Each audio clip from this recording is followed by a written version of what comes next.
Good evening, everybody. I need to unhost before I go any further. Alright. I think we are ready for some more Shadowrun Hong Kong tonight. So it's a work night, or will be. So I don't want to be up too late. I actually noticed from last week, partially due to streaming, but also partially due to some other things, my bedtime really wasn't where it needed to be, and I have a few things coming up for work, language tests and such, that I need to take care of. But I really like this game. And one thing, so I think this game has been fairly well covered on Twitch. I don't have any specific numbers on that. But one thing I do tend to notice is a lot of people give oh, I haven't tried it yet, but I'm going to response when it comes to the epilogue for this game, which was released with the extended edition. Now, this was one of the things that we fundraised for in the Kickstarter, and more importantly too, it's actually quite a bit more in depth than I was anticipating it to be.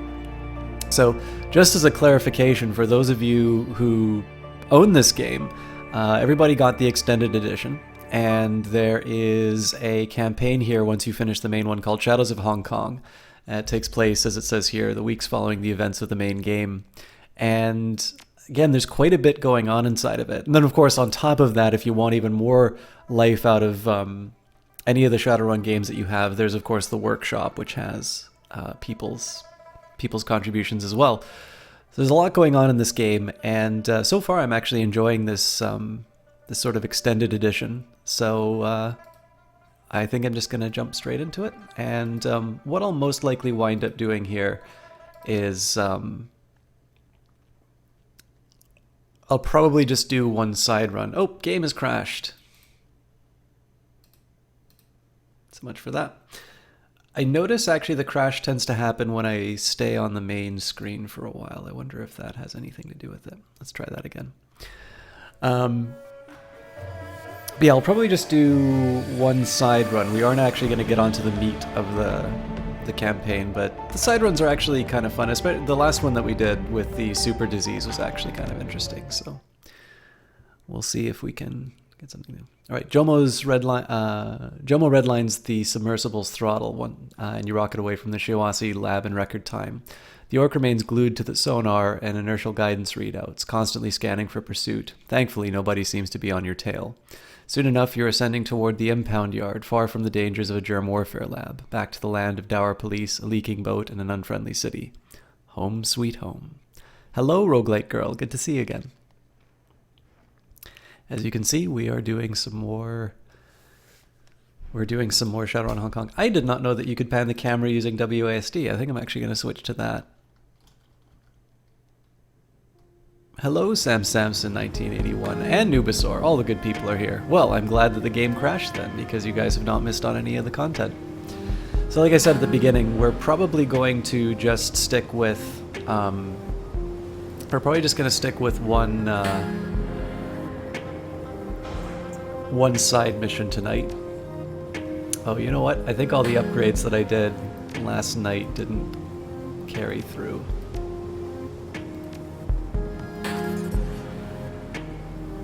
We've got 1860 for money, so...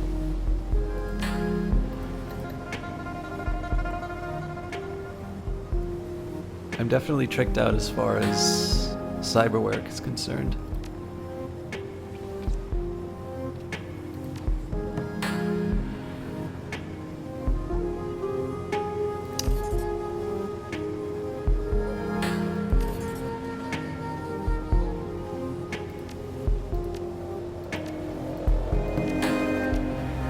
What I'm slowly doing here is I'm building up body, one just because it does improve my hit points, so that's a bonus there.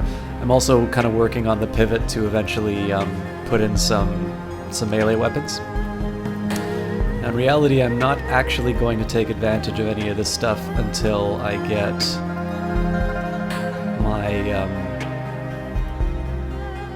my fancy jacket.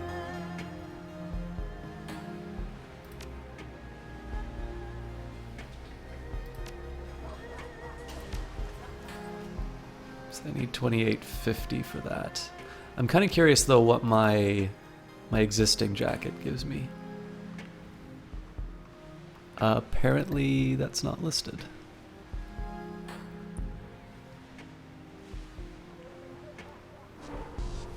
Rambler, thank you very much for that host, and Pyrobama, good to see you too. Alright, you know what, in the interest, especially because I sort of want to make sure I get through everything everything on time, I'm going to make sure that everything that I did before we finished last cast has been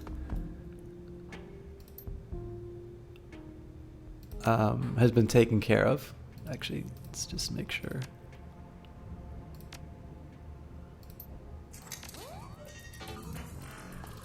And I think we'll just jump into this. We'll just jump straight into the missions. Sorry, guys, I'm a little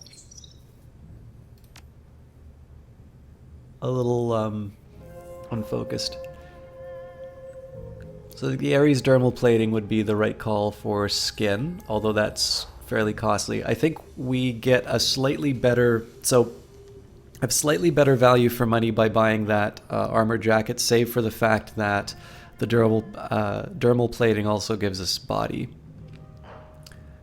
And then following that, I think we go for a cyber weapon. I was going to go for the hand razors, which I have the cyberware affinity for. And then if I wanted to go nuts, I'd get some kind of a, you know, a fancy brain. But I think I want to make sure I buy everything else first. I have finished the base game, Pyrobama. We finished that on Wednesday. So we did one run on the... we did one run on the... for these sort of side missions that they give us here. And the plan tonight is going to be to do one more of them. Let me just make sure. Okay, so it looks like we have some money left over. Decker's still looking for a team. Experienced Decker still looking for a team to run with. Potential for longer term arrangement. I'm getting by on solo work, but I can't take on most jobs without a team. Seriously, anyone will do. Shenjin Zhou. Requirements. 1. You must not take experimental stims during runs. 2. You must not tamper with chemicals in secret labs. 3. You must know how to properly operate a moped. 4. You must listen to your Decker when your Decker says, I don't have control of that turret yet. 5. You must have a good sense of humor. Optional. Hey, I'm with a group, but I could really use a Decker. My buddies are a street salmon weapons specialist, and I'm a chamois, follower of dog. Also, we're new to Shadowrunning, so we'd be grateful for your expertise and connections. When you say you're new, how new? We know what it is to be on the streets pulling small heists, smashing and grabbing, surviving. We're used to steering clear of triad thugs, operating under the radar. We're from the walled city, see? Georgie Corgi. You're from the walled city? As in you lived there until the riots? That was an unlucky place for a long time. I'm just not sure. Come on, SJ, you think we might be unlucky? We're green, but we're not idiots. We know about you, about your team. People talk.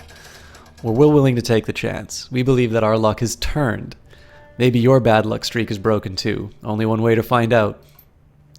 Fine, I shouldn't be superstitious. We'll just find the right milk run to start with. You did review my list of requirements above, right? Oh yeah, this is going to be a blast, Georgie Corgi. No more posts in this thread. So I'm really looking forward to how this one... For those of you not familiar, this is an ongoing joke throughout Shadowrun. You get to see this, the list of requirements grow as the Decker has increasingly inconvenient encounters with his teams. Pushpins.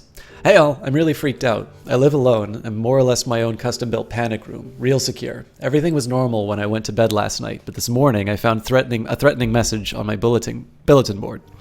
Pinky swear. What kind of message? Oxfist. It was some kind of weird poem, and it was written out in pushpins. It said, Shadowrunning Fink, I know what you did last night. Have a nice day. Jay.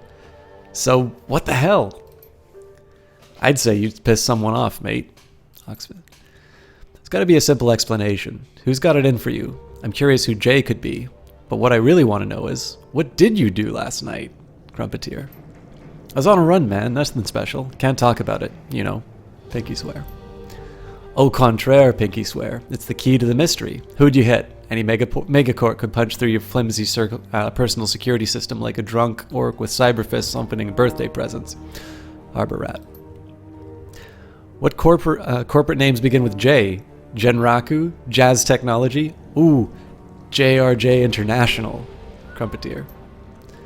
You're an idiot, Crumpeteer. No corporation's gonna track down a runny just to leave a nasty message in pushpins. Now, this is a dark and highly personal vendetta. Phoenix Ascending. No more posts in this thread. Police records. HKPF got me. Was getting booked in Sim Sha Sui when this crazy shit went down. Massive hack, all records corrupted. Partner managed to toss a flashbang, so we're bouncing. I clutched a matrix connection to see what happened before backups resort. Sending, and we're out. Mr. Prowess. Fast thinking, Mr. P. Let's have a look, shall we? Nguyen K. What the? Who did this? All the profiles read like, Newbie Ava Young was blamed for central bank thefts framed by informants. Yankee Noodle. Wait, that's me! This is the truth. I got set up, but I have no idea how. But the pigs have everything. My face on video feeds, fingerprints, trace. I've had to stick it to the shadows inside the shadows to keep out of lockup. Well, I bet everybody who sold me now. Or I even know who sold me now. GNUI. New I. But I resent being called a newbie. New I. Hit the mark then, huh? These files are going to make for some interesting reading material. Nguyen K. No more posts in this thread. And Icy Sasha's Vladivostok adventure. Oh yes, I know everybody wanted me to do the... Alright. My special friend Icy Sasha has concocted some flaky new get-rich-quick scheme in Vladivostok. Don't be stingy, pull out that cred stick and back Sasha's Pay My Way campaign. Help fund this thing and we can get him out of HK for good. Panda Tax.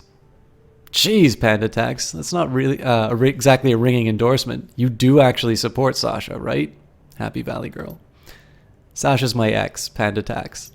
Right. Okay, I guess I'm pitching in. Thanks, Panda Tax. Oh, sorry. Thanks, Panda Tax. We can't undo the past, but we can get me out of your life forever.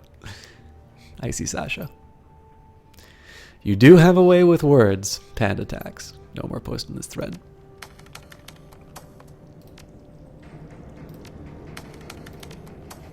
Okay, so we'll check the inbox for new messages. I think we're just going to go directly through each of these missions. So, Prisoner Liberation. Ho, my friend, here I am, emailing you about the rescue mission that I was made aware of. It's a mega heist of epic proportions, a run on one of the most elite corporate residences and offices in all the free enterprise zone. Ain't nobody pulled a heist like this one in a long time. I'm getting excited already. With a big family like mine, we make a lot of friends. My second cousins on my stepmother's side dropped me a line last week because one of her friends, a man named Martin Lai, has a big problem. She figures maybe Jomo can help because I have a lot of friends like you. So I say to my cousin, hey, I smuggle things. I'm no Shadowrunner, but I do know some runners that I could pitch this idea to. She says, fine. Tell them Martin will pay them a hell of a lot of Nguyen, but they'd better be really fantastic because if Lillian dies, it's my ass. No problem, I tell her. So naturally, I think of you. Martin Lai works for Yamatetsu. Yamatetsu and Fushi Industrial Electronics have been butting heads here in Hong Kong for a while, scrapping over who has more sway through the executive council. I'll make a long story short. Martin makes problems for Fushi, so Fushi kidnaps Martin's niece, Lillian. They're holding Lillian Lai in a penthouse at her headquarters here in the FEZ, Icon Tower. Big black skyscraper in Central. Can't miss it. It's a simple job, but probably not easy. Martin can't get to his Yamatetsu soldiers inside Icon without starting a corporate war, which is why he needs outside help. Somebody deniable that no one will miss if they die horribly. You, my friend.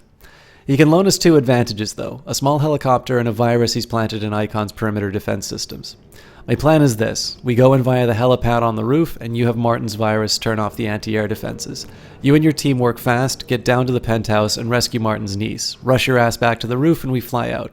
From there, we meet up with a team of Yamatetsu-hired mercenaries who act as a protection team and get Lillian back to Martin. Easy, no?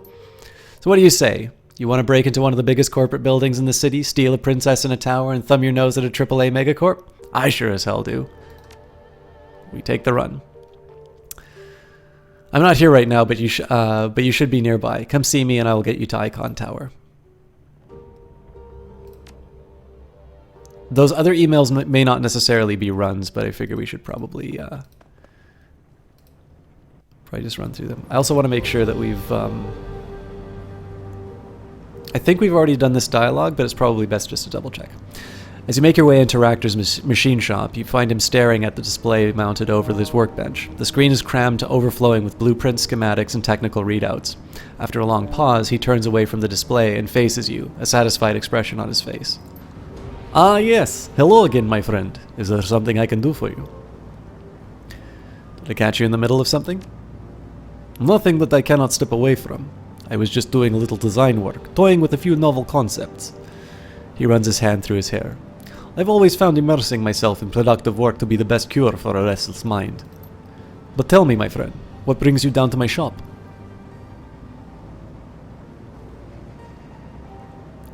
What did you think of that last run? A fascinating job, and one I was happy to take part in. The experiments that Shewasi were conducting in that lab were quite intriguing, from work that they were doing on SARS-3 to sleeper agents that they were creating inside the Silver Gene project. It was all good science, ethical concerns notwithstanding. I'm thankful that you allowed Janet Ting to live. It would have been within your right to kill her, of course. She obstructed us at every turn, and we could have put others to the sword for much less. All that being said, she remains a brilliant scientist and a contributor to the advancement of human knowledge. I take comfort knowing that she will continue to do so.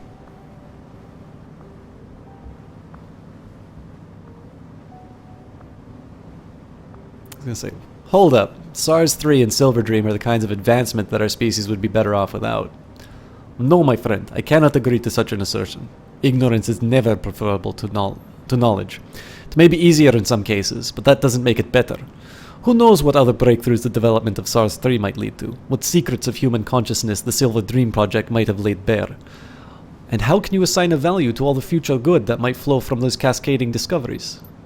Yes, Silver Dream and SARS-3 are both harmful applications of Shewasi's research, and the proliferation of either would have disastrous human consequences. On this we are agreed, but I cannot condemn the science behind them. Now, do you have any other questions, or shall I return to my work? What do you intend to do after we finish this? He shrugs. I suspect I will return to what I was doing before. We got press-ganged into working with the HKPF.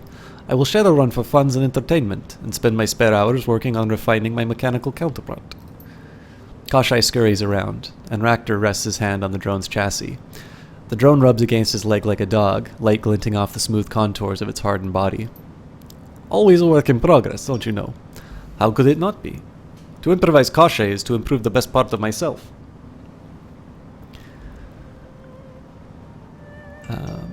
So you're saying that you'll never be finished with Kashai? I sincerely doubt it. Kashai is my masterpiece, and I will continue to refine him until I die. He smiles, his eyes twinkling. That's assuming I fail to achieve immortality, of course. And that is far from a foregone conclusion, I assure you. Hey, Jesse Quill, how are you doing? I don't know about great, but you're pretty fantastic yourself. And what about you, my friend? Do you have any grand ambitions to share?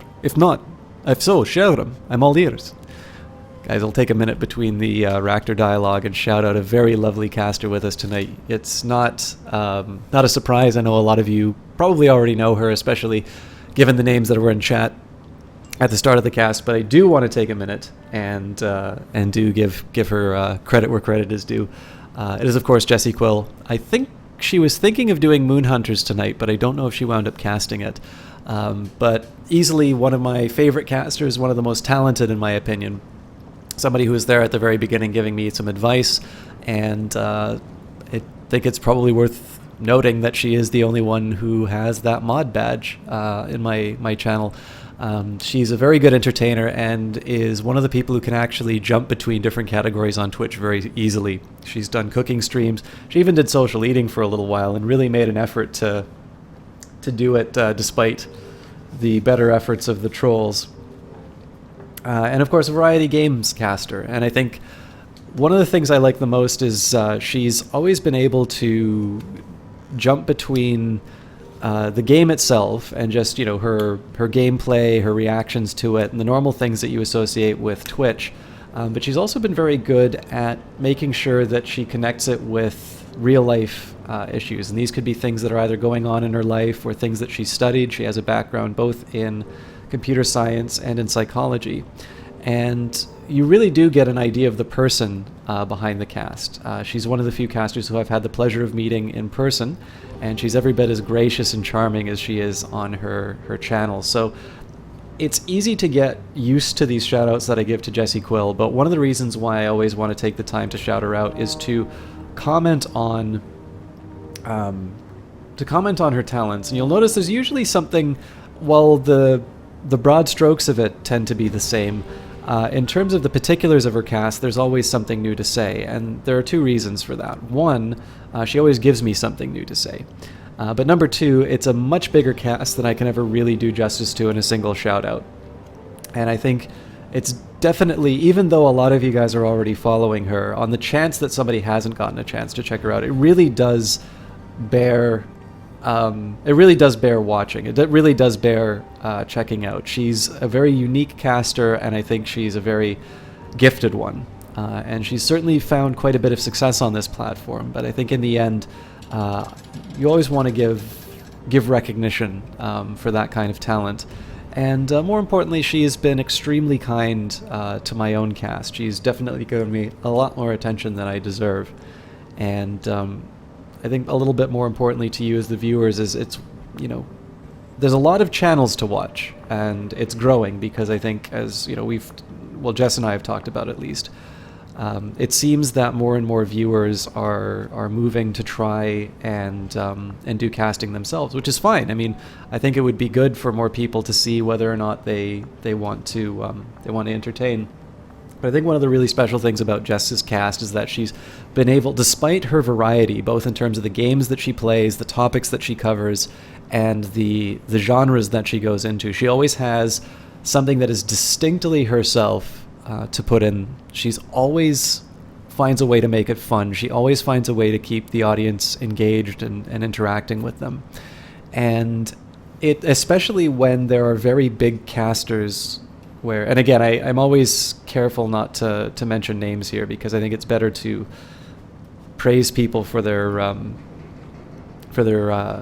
talents rather than call them out for their defects. But it's very easy for me to see a lot of channels on Twitch that sort of, they might have had some glory days. They were a big caster, and a lot of these channels just sort of seem to be resting on their laurels, that there's not a whole lot of innovation going on. And it's a little bit of a shame because, of course, they have such a large audience. But Jess, no matter how big her cast has gotten, she's always going to be coming back, and she always has that hunger and that drive that somebody who's just starting out in casting has. And that's, I think, that's one of the keys to her success and the key to the entertainment on it, which is she has all the benefits of a larger audience and the interactivity that you get in a channel like that. But she still has that desire to innovate, that desire to put on a good show, which you tend to find maybe amongst people who have a little something to prove. So she really does sit at that wonderful intersection in terms of Twitch channels, and I spend the time shouting her out because, like I said, there's more and more channels to watch nowadays, and if I can help point your attention towards things that I think you'll enjoy, even if they're not necessarily like my cast, although I think, at least in terms of spirit, Jess and I have quite a bit in common, although she's definitely a better caster than I am. I think even if I can get one new person watching it, I think that will save you a lot of time searching for something that's fun. So anyways, those are my reasons for checking out Jessie Quill. If you haven't done it by now, there's no hope for you, but I'm still going to shout her out anyway. Hello, T. Clark. All right.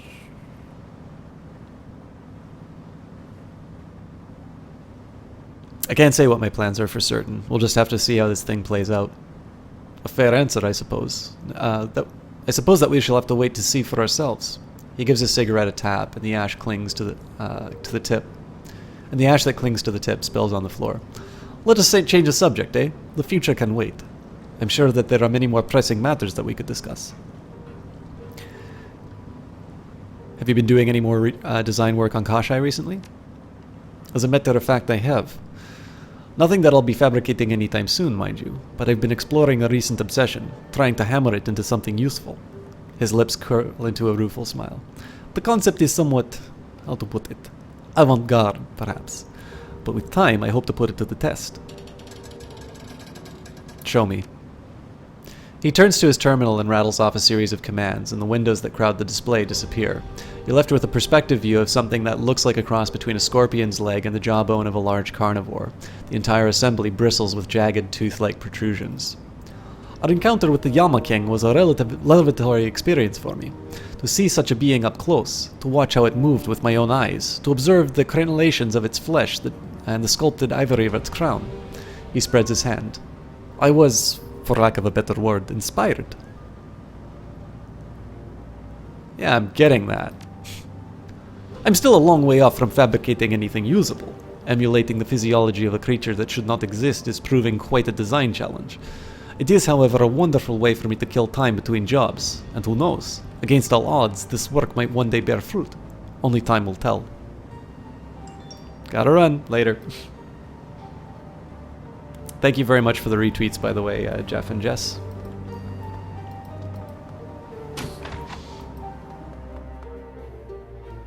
Hello again. Is there anything I can assist you with? What did you think of the last run? There is little for me to say, as I was not there. Everything that I know of what happened is second-hand information. Talk to you later, Gaiku. I have a feeling I'm not going to be getting much out of Gaiku, because I tend not to take him on runs. He's a good character, but in terms of the composition, it's seeing as my character is already a warrior, it's hard to justify somebody like Duncan or Gaiku when I have deckers and riggers I can bring along. Need something? Hey Duncan, have you noticed all the bird crap in the bolt hole? What gives? Don't know, haven't seen any. He lips parts and he snaps his fingers. Actually, hey, now that you mention it, I might have heard a bird. He nods thoughtfully. Yeah, that's right. I thought maybe it was just a rat screeching around inside the walls, but it didn't really sound like one. Little fucker kept me up a couple nights ago. Surprised that I haven't seen or heard it. Well, for all we know, it may not be a bird. It's not a fucking rhino. Duncan scowls. Hey, fuck you. What I mean is that the bird isn't the easy answer. But we're ruling out some other important possibilities. It might be another squatter, or a late-night scavenger. Or maybe something is running loose inside these rotting walls. Maybe it's a possum. We're only assuming that it's a bird because of all the shit everywhere. Occam's razor, Duncan. The simplest answer is usually correct.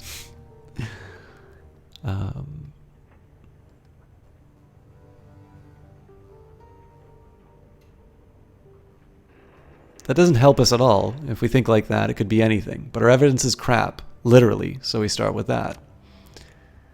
An annoyed Duncan leans back against the wall. Alright, let's say it is a bird. I'll just lure it out somehow.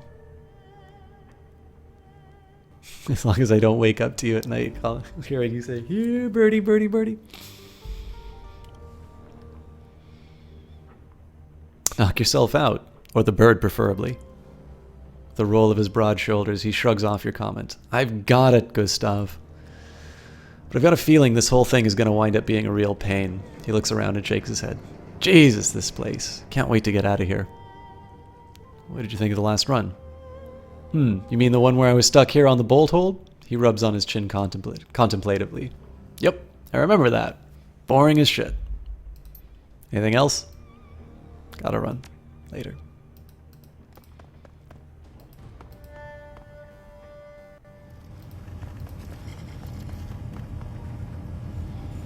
Stale metallic air fills Isabel's cabin. The round window that's usually cracked is shut tight, and it feels like the temperature in the room has raised somewhat, maybe due to the lack of ventilation.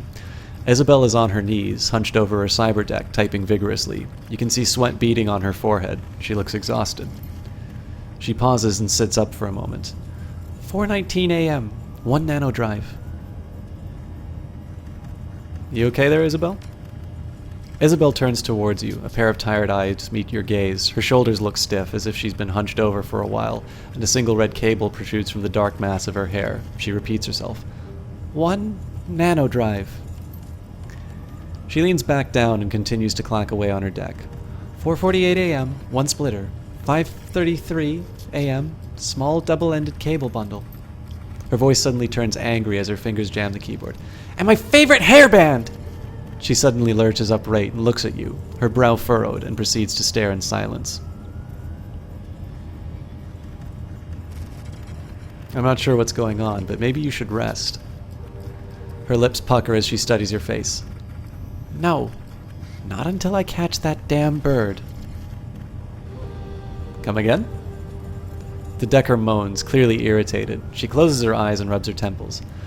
For a few weeks now, my things, have been disappearing. I didn't notice it at first because it was just small objects, mostly food wrappers. Once my hairband went missing, I started looking around and realized that quite a few of my smaller possessions were gone. I've never seen you wear a hairband. She shoots you a sassy, narrow-eyed look. You wouldn't have, because it's missing. And last night I finally saw the culprit. A damn bulbul. I was jacked into the Matrix, doing some routine tasks, when something came through my window, and I watched it land on the wooden floor and hop around, like it was searching for someone. Her eyes go wide, and she stares ahead. It was the bulbul, and it was looking for me. But I was in the Matrix. My body was right here. She pats the floor near her computer.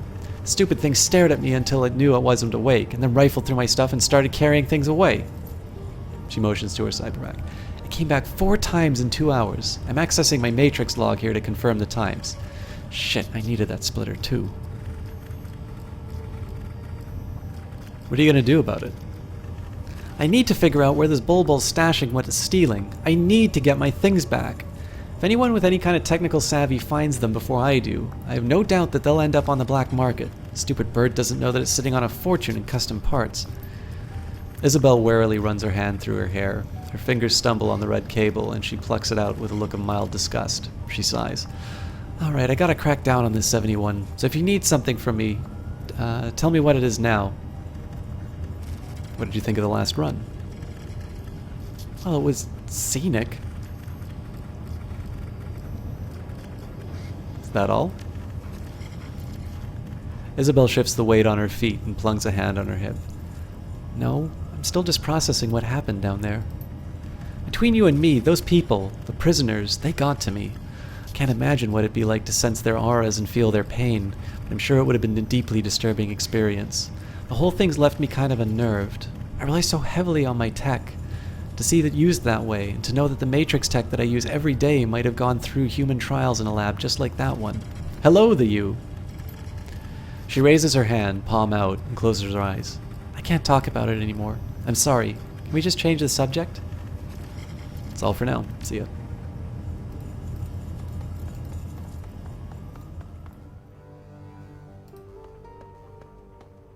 The noodle machine is still warm to the touch.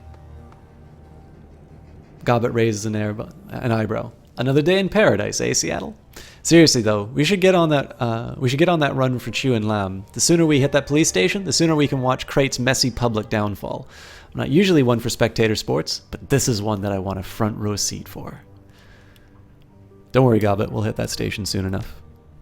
Good. So what's up with you? After we kill Crate, what's next for you? Got any big plans? She shrugs. Not really. I'm happy where I'm at. Even Auntie Cheng has gotten nicer since the whole walled city thing. What about you? You think of doing something different after this is all over? I don't know. Maybe I have. Maybe I haven't put a lot of thought into it. Yeah, well, don't think too hard. Things could get boring around here if you took off. I don't do well with boredom. Boredom. Of course, even if you were to scurry off somewhere, I'd keep tabs on you. It's what friends do. I'd prefer it if you stayed, though. You're the only person on this boat who's brave enough to eat my cooking. What do you think of the last run? Not real big on taking jobs on the water. You already know why. She wraps her arms around her chest, hugging herself. I still have nightmares about the sinking ship. You know what went on down there. The shiny object and the Rat King and all that. There's no shame in that. Of course there isn't. It's just that, I don't know, runs on boats creep me out, that's all. As it turns out, though, labs under the water are perfectly fine with me. No idea why. Didn't feel the same at all. Didn't raise my hackles or nothing. It was like going on Uncle Hong's Super Aquatorium in the Sai Kung district back before it went bankrupt and we had to raffle off all its fish. Anyway, so the lab itself was no problem. Pretty even. Could have done without the psychotic meat puppets and the horrible diseases, but you know how it is. Beggars can't be choosers. Anyway, let's talk about something else. Got any more questions for me? If so, go ahead. I'm all ears.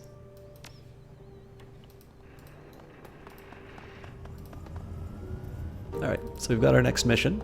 I might see if I can afford any more gear, seeing as we sold the SARS. I think I'm just shy, but I could probably sell my armor.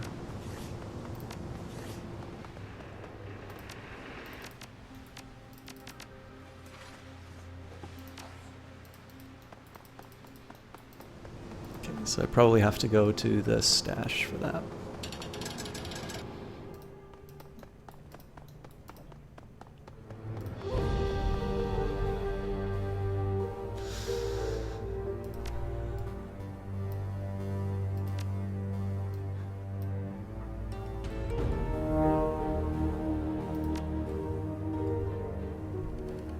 Okay.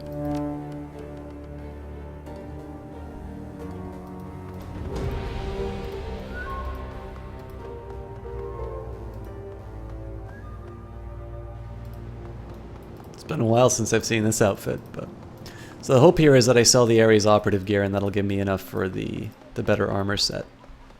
I suppose the big question is if I go for fashion or something consistent with my last choice, but all right. Back for more gear? I got your... If you've got the scratch, I can hook you up. I need the supplies. Let me see what you got on the rack. Well, what are you interested in? What do you have in terms of armor? Alright, so we can go for the ceremonial combat. Oh, actually, I have enough no matter what.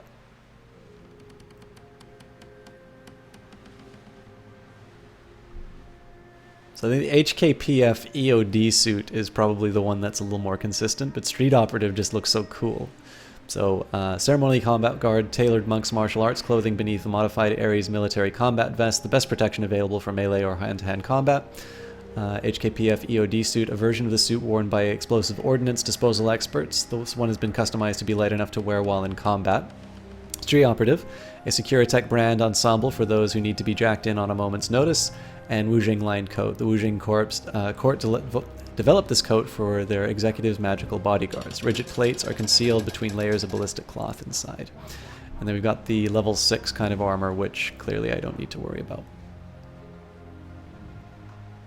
You know what? Let's go for the big badass outfit.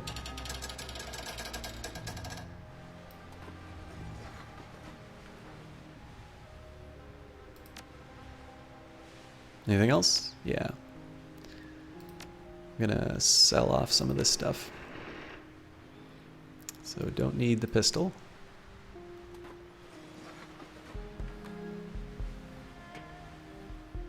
Got 2 of the grenade launcher, don't need to worry about that.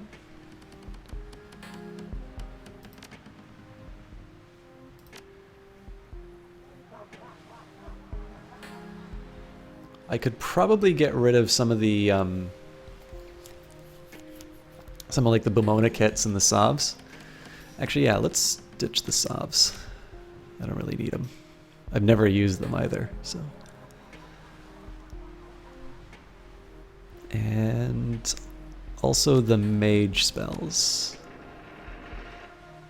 Hang on a second. So heal wound. Gobbet's still able to do heal wound, so maybe I should reconsider. Yeah. That's a fair amount of cash. Anything else? Say yeah. So I think the special stock turned out to be a bit of a bust for us. Our best bet would be for a rifle, the HVAR, which had a higher capacity with slightly lower damage. The Barrett model is kind of tempting because it is higher damage, but it's a sniper rifle, and I do actually want 71 in the middle of combat. So we've got the best outfit for what 71's role is. And let's see.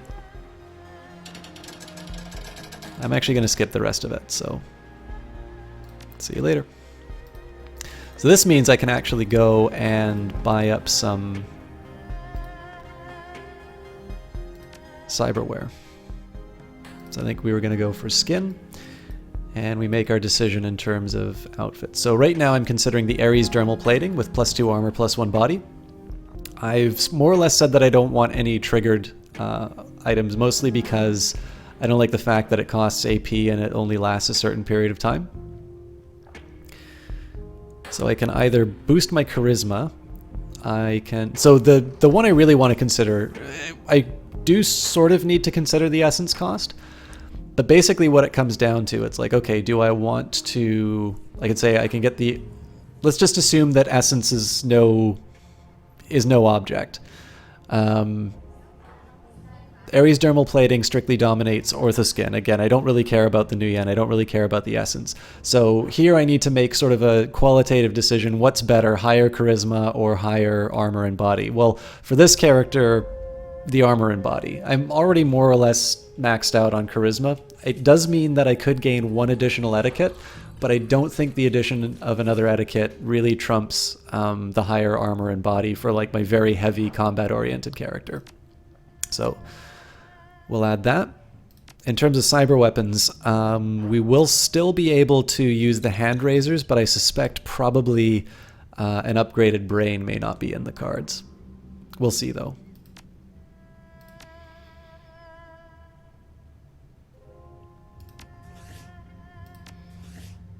So as far as my cyberware is concerned, more or less maxed out on everything. The only other thing that I would consider would be the sort of the melee cyberware, but that even then that's a little bit more of a luxury pick because I'm not particularly specialized for melee combat with this character.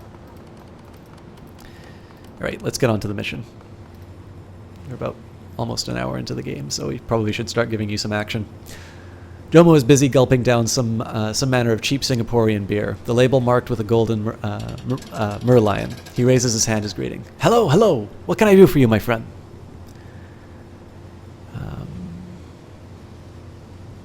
Let's go solve your friend's family problem. Go to Icon Tower. And as usual, I bring Isabel Ractor.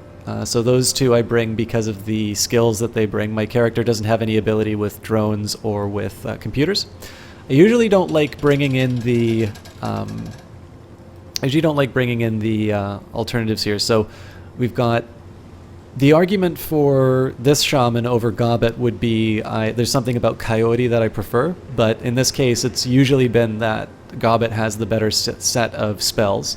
I'm particularly thinking of the fact that she can heal. Street Samurai, I mean, I've already got my main character, right? So there's really no point in considering him. Incidentally, this Street Samurai doesn't have cyberware. It's just the blade that he carries. So we can knock off these two. You might argue for the physical adept, but again, in this case, I might as well bring in Gaiku if that's where I want to go. The biggest argument would be Brett Shirky. This is because I don't actually have a mage character inside of it. I think if you wanted to play Shadowrun Hong Kong and have a full complement of runners that you can bring for free, you would actually want to play as a mage. Again, we've got a drone rigger, so in this case, Ractor is the better choice here. So I kind of go back to considering my team. I've got the Decker and the Rigger, who I kind of just want to bring to keep my options maxed out. I can say, well, I've got my Orc Security Specialist. In this case, my character's already a bit of a Street Samurai, so unless there's something about the non-lethal takedowns that's more important, I don't want to bring Duncan. Gaiku, who's a Red Samurai. Now, this one is tempting because it is close combat, but Ractor covers that with Kashai. And then there's Gobbet, who is the only character who can give me healing. And that's the main reason why I kind of go with this group throughout. By the way, Roguelike Girl, I don't think I gave you a thank you for hosting me. I didn't notice that alert before. And Mr. Franz, also thank you for that host. I don't know what's going on with my alerts tonight, guys. Detention. The glittering expanse of Hong Kong stretches out beneath the helicopter as Jomo waves his way through the city's myriad skyscrapers. Rain splatters the tiny craft's windshield as it slices its way through the calm skies above the central district. Despite the late hour, the city streets below glimmer with activity. Soon enough, the black mirrored walls of the Icon Tower stretch up before you. Jomo pulls the helicopter in for a landing, depositing you on the tower's roof. Somewhere beneath your feet, Lillian Lai awaits. How are you doing tonight, Mr. Friends?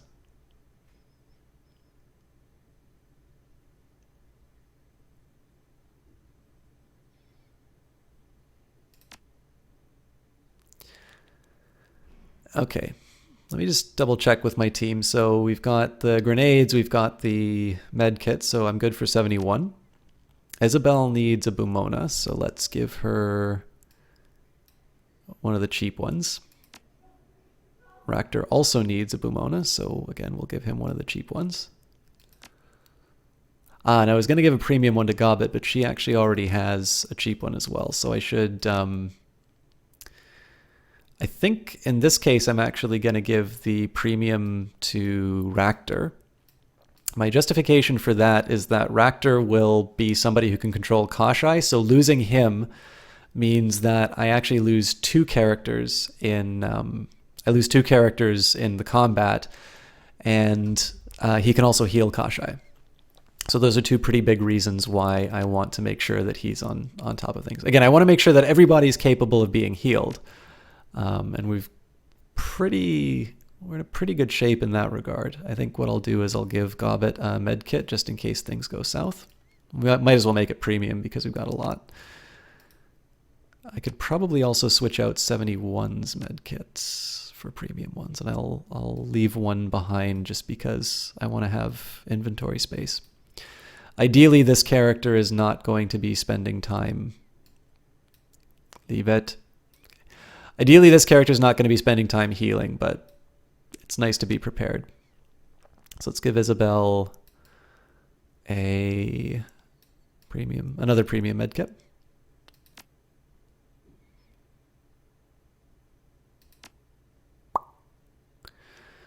See if there's any spells that I can give Gobbet. So I like this decrease target armor. I didn't think I was actually going to be able to use these. Initiate level blood magic practiced by the mages of Aztan. If the target is damaged by the spell, caster gains 6 hit points per round for 2 rounds. Nice. I'm sure there are no moral dilemmas using this thing whatsoever. It's a little tempting here to... I think I will bring the rat devil fetish. Oh. Apparently it's just going to eat it up on me. Fair enough.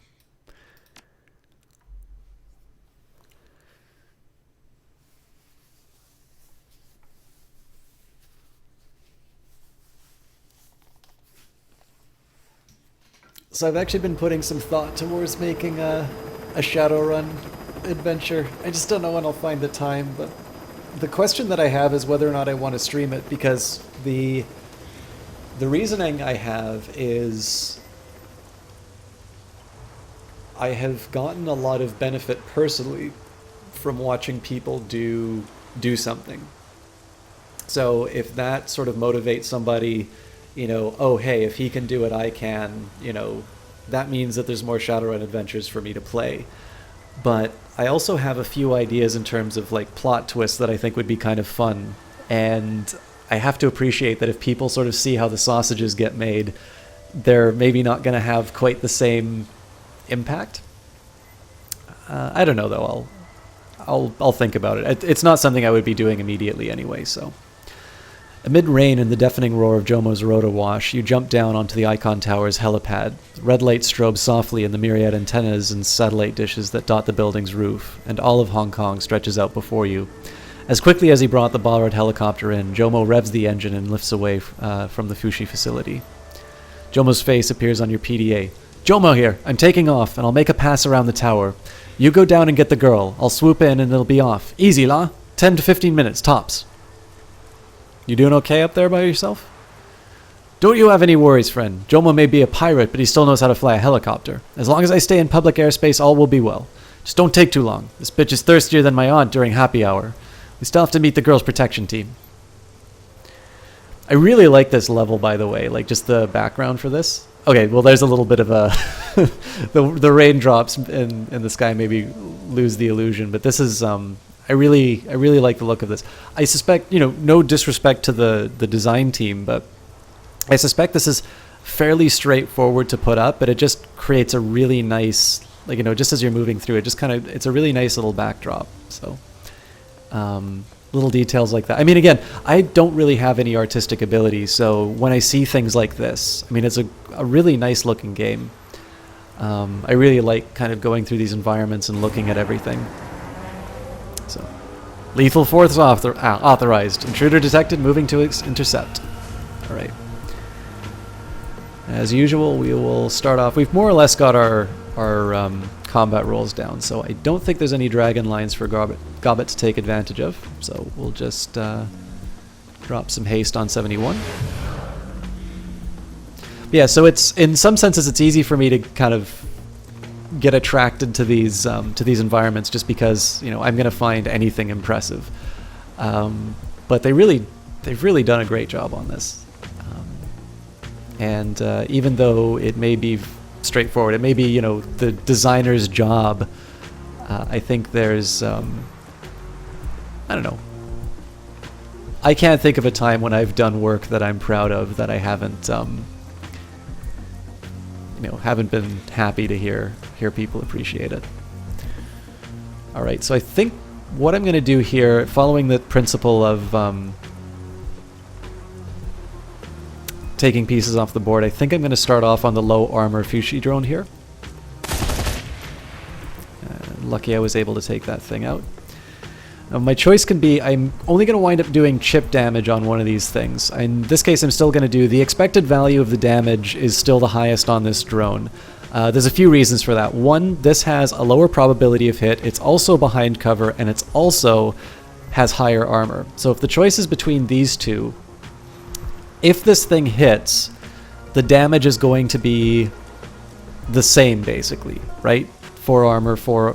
Oh, actually, this one has 5 armor, so this one still is the better one in that respect.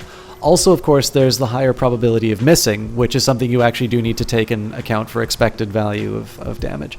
In this case, though, this has, equal to the ground drone in terms of probability of hitting. It has lower armor, and it's also behind half cover. So in this case, it's a fairly obvious call. I'm probably not gonna take it down. 50 hit points is a pretty tall order for a 16 damage gun, but just a little bit of an idea in terms of why I choose particular targets. I mean, this is one thing, right? When you play a game like this, it's possible to play something like this and just say it's like, I'll go for, whatever I feel like. Actually, this looks a lot better if I use the WASD keys rather than the way I normally do it, so I'll try to remember to use this a little more often. But sort of the way I like to be a little thoughtful in terms of the actions that I take. Even though this isn't on hard mode, you still kind of want to play the game like you're taking it seriously. And so in this case here, because the best form of damage mitigation is to eliminate something, in this case I'm targeting the drone that's most likely for me to take out. Okay. Isabel. Now, in this case, I don't want to waste too much time moving her behind things. The best option really is here.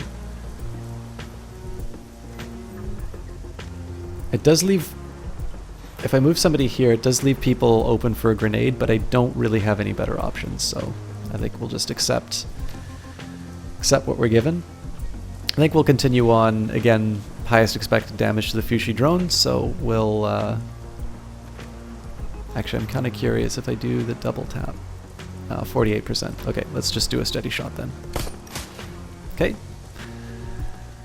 Immune to bleed damage, so no real news there. So I think we'll do what we normally do, which is to overdrive Kashai. We'll switch to control mode. And what I'll do with Raptor first is just decide where I want to put him. This is really my only option as far as cover, unless I want to completely take him out of combat. But I think I'll risk it here. Again, this is prime grenade territory, but what I'll do with Kashai is we'll go, so 3 or 4. So I think we're going to go for the one that allows more action on Kashai's part. To sort of occupy... Ah, looks like we found a new one. Alright, and he missed. So here we'll try and do some AP damage. Nice. So that is... AP damage, of course, is another form of damage mitigation. And so the rest of this is just going to be stabbing away.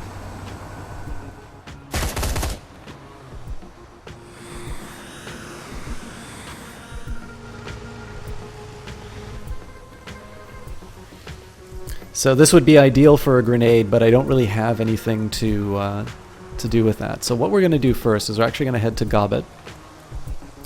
And we're going to start by knocking this thing out from its cover. Oh, but no line of sight, which is a little difficult for me. So I think what we'll do is we'll switch things. Does 71 have an angle? He does, and he doesn't need to worry about... Okay, I think we're just going to open fire. Oh, couldn't finish the deal. Okay, so let's see what Kashai does on his own. Not enough. Alright. Can Raptor do anything? Pretty grim chances with any of these. But I suppose it's better than nothing, so let's just...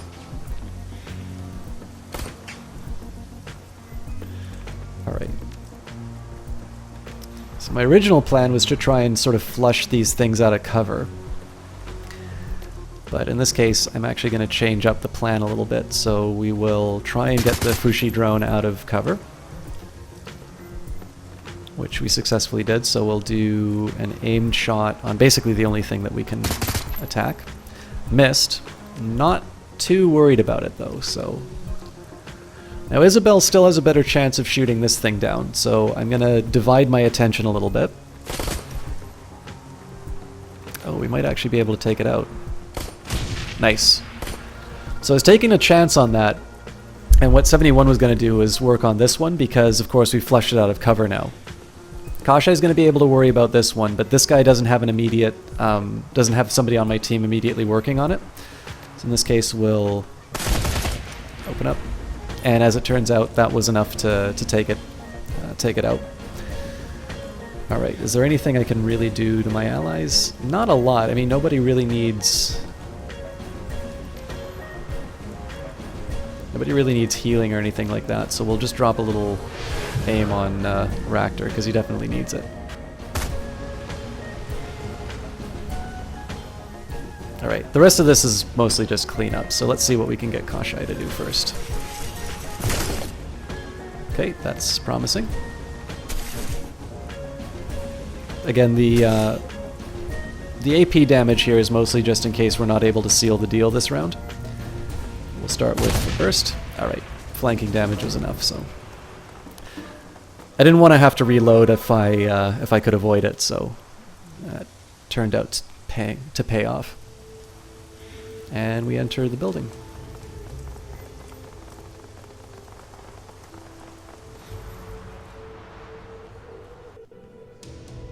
One of the things that really caught my attention about this, I mean, you could say this about the other Shadowrun Hong Kong games, but you sort of need to think it's like, is the point of a game like this to tell the story?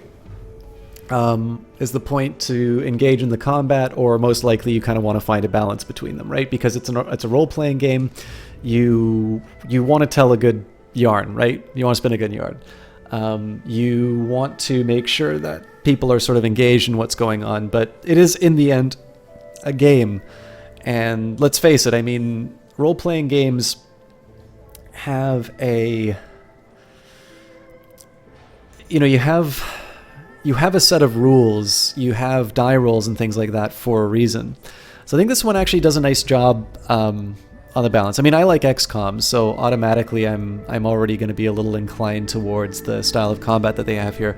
But I think more importantly too is to consider my reaction to that final fight at the end of the base game for Shadowrun Hong Kong, where, you know, you kind of go into that first engagement with the Yama King, Then you walk in and, welcome to my world, and you've got another fairly intense fight on your hands.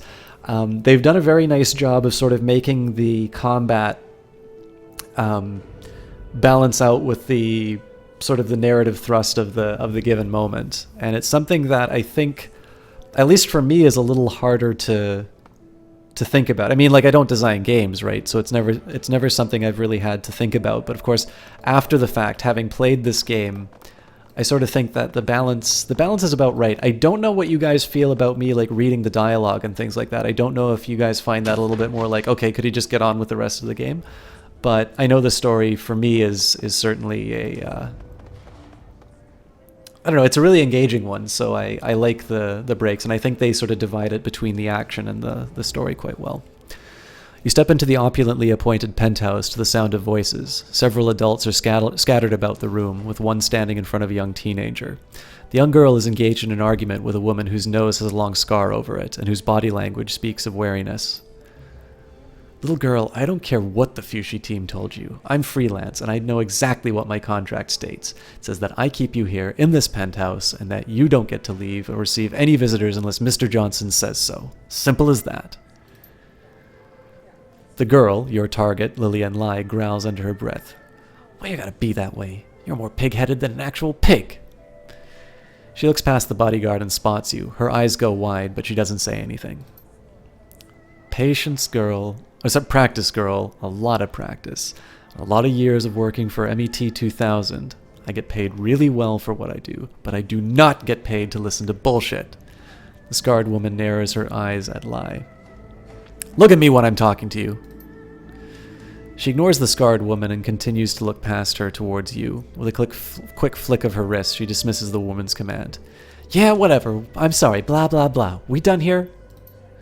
Annoyed, the scarred woman glances over her shoulder and locks eyes with you. Well, looks like we have some freelancers. She turns to face you with slow confidence, and the Fushi guards follow suit. Why would a dignified merc like you be slumming it up with Fushi? Job's a job, right? Everybody's got bills to pay. She glances left and right at the Fushi guards, gesturing for them to remain calm. Name's Conair. Isna Conair. Maybe you've heard of me. Should I have? I guess not. Then no matter. Looks like we got a problem. You're a freelancer and so am I. I'm getting paid to guard this girl, and you must be getting paid to take her out of here. Isne clenches a fist and pops each knuckle independently. Seems like it'll be you against me. That does seem to be the most probable course of action. Kashai scuttles forward, its killing legs splaying menacingly. Shall we? Isne folds her arms with a smirk. Come on, I'm a professional. You think I'm threatened by my own kind? We don't have to fight. Oh yeah? How do you figure? Isne crosses her arms over her chest, waiting.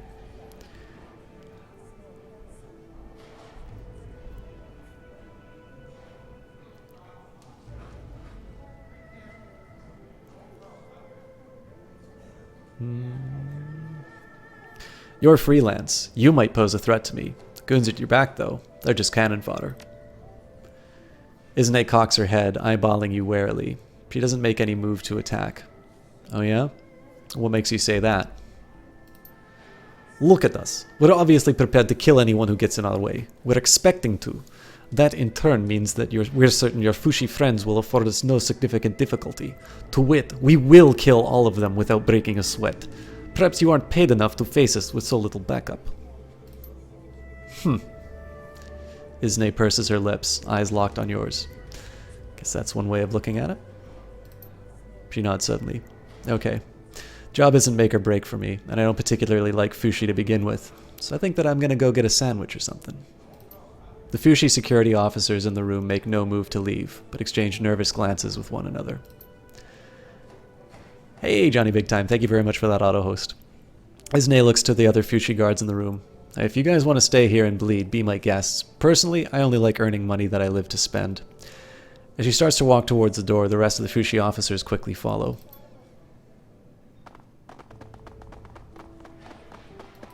What a bunch of badasses. Alright, before we pick up Lily, we're gonna collect some things. Money!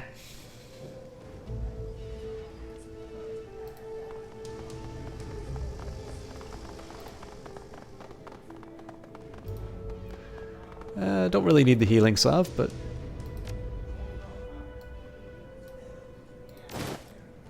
I think that gets us about 125 at the merchant, I think, so... The girl watches the guards file out of the room and grabs her head in astonishment. Are you kidding me? You just talked them into leaving and could walk, so that you could walk on... Oh my god. You just talked to them into leaving so that they could walk me right out on out of here. Nice. Very nice. You must be Lily and Lai. The girl's face twists into a comical mask of disgust. Lily! Call me Lily. Nobody calls me Lillian. Except for nobody. Lily shakes off the expression and crosses her arms, looks you over from head to toe. She appears to approve and gives you a shallow nod. So, what's the plan? You taking me all the way back to my uncle? Never been rescued from a corporate apartment suite before. Don't really know how this works.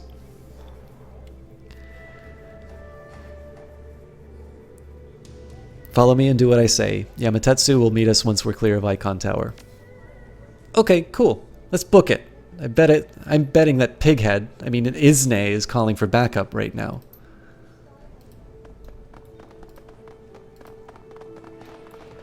Let's just make sure there's no other objectives. There are not. But there's probably going to be a fight on the roof. As you rush down the hallway, Jomo's image blinks to life on your PDA. His face has been painted neon by the reflected light of the cockpit, and the ambient drone of spinning rotors threatens to drown out his voice. Bad news, my friend. Jomo cannot land on Icon Tower right now. Whatever it is you have done, Fushi seems to know it. Their anti-air missiles have come online. They tell me that I must leave or be shot down. Time for a new plan, then. Get down to the street. Fushi may control the air around Icon, but the streets are for everyone. If you find a nice open area, I will land the helicopter to pick you up. In the meantime, I will call to change the meet location for the girl's pickup. We'll have to do it in front of Icon. Jomo won't risk being shot down with the girl aboard. Gobbet claps Lily roughly on the back, knocking her off balance. She wills her arms to stay upright. Good news, little girl. As long as we can survive near certain death inside Icon Tower, you'll be safe. Megacorp or no, Fushi won't risk launching missiles into a public street. Yes, they may send thugs and guns after us, but your uncle's protection will keep you safe after the handoff. They know what they're doing, right? The tousled Lily rubs the back of her neck. She shoots you a glance. Yeah, I'll make sure of it.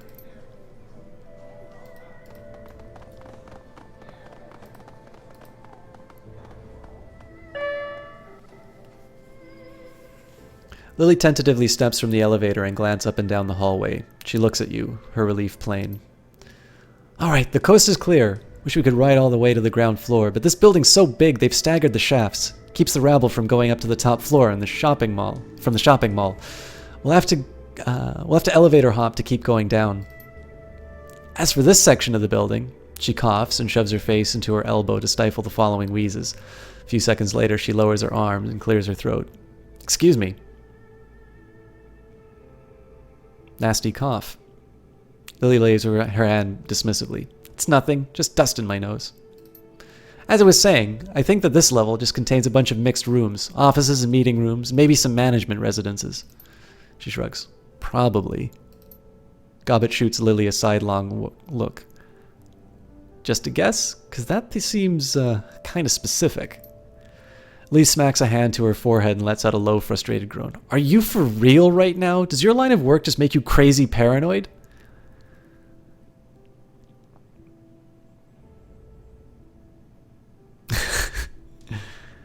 So what's your point? The jerks who were holding me captive underestimated my ability to eavesdrop. I'm not stupid. I was trying to listen for ways that I could escape. I overheard them discussing all kinds of things about this building. Please? Let's just find an elevator that takes us to the plaza level, okay? I remember the jerk brigade bringing me through a shopping center. It's a little blurry, but I think it should be near the ground floor. Then we can get out of here.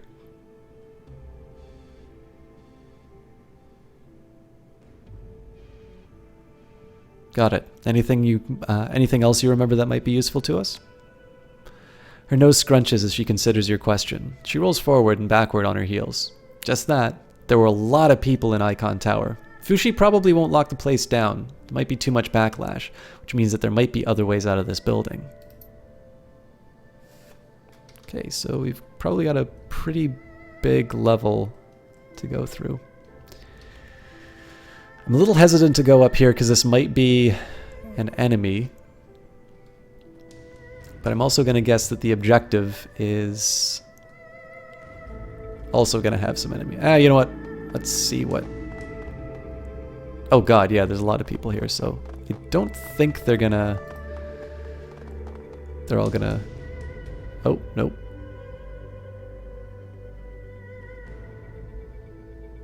Okay, so we've got a gunner, a mage, a rigger. Okay, so there's definitely a fight in this room.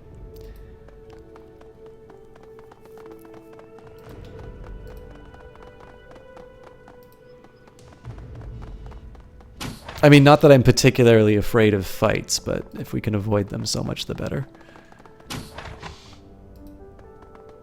Right, dead end until we can unlock that. And you guys can admire the really nice artwork for this game. It's a shame, actually. I mean, I really should be in closer like this because it does sort of show the game off in its best form. As much as I like the game, I don't think this really does quite justice to the work that it... But the challenge here, of course, is that for me, this is the tactically better way to play the game because I get to soak in all the environments. Whereas this, I actually get to appreciate the work. For instance, like if I... Hopefully I can spin my team around. You know, we get to see Ractor, Gobbet. Isabel's covered now, but... And I believe Kashai has actually adjusted as we upgrade. We get to see him become a little more vicious as Ractor levels up, which I think was a really nice touch. This vent looks large enough to accommodate a typical drone. Absent that, it doesn't appear that there's much that you can do here. Send one of the team's drone in. This is why we bring Ractor. Activated drone descended into the vent.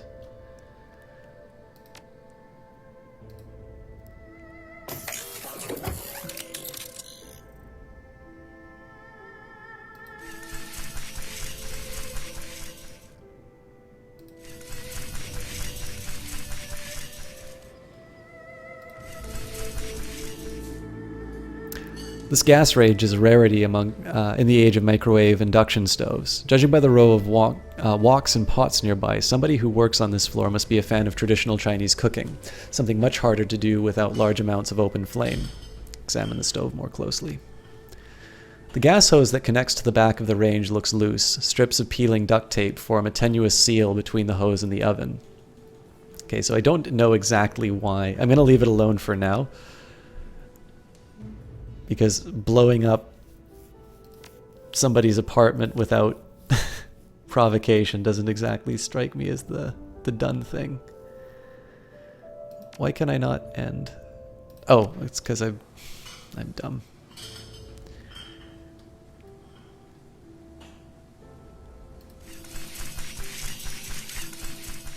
Alright, I've really got nothing else I can do here, so maybe I will rip out the gas lines.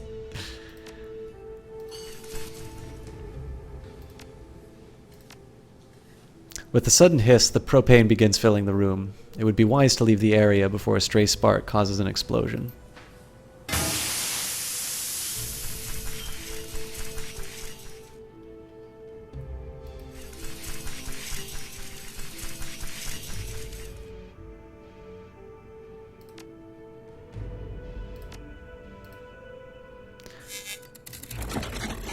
Sure, D-Sonic, I just don't, like... I appreciate it's supposed to be some kind of a distraction, but I'm not entirely sure if, like, so if my objective's here, and I get a bunch of people running into...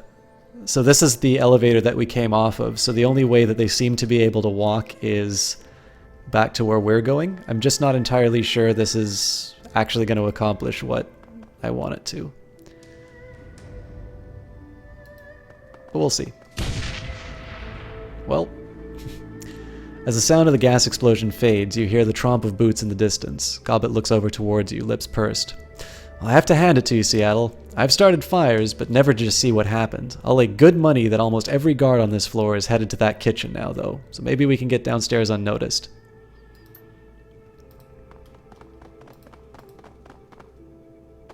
But before we do that, let's see what we can do with the keypad. No code to enter. So yeah, I guess we wind up...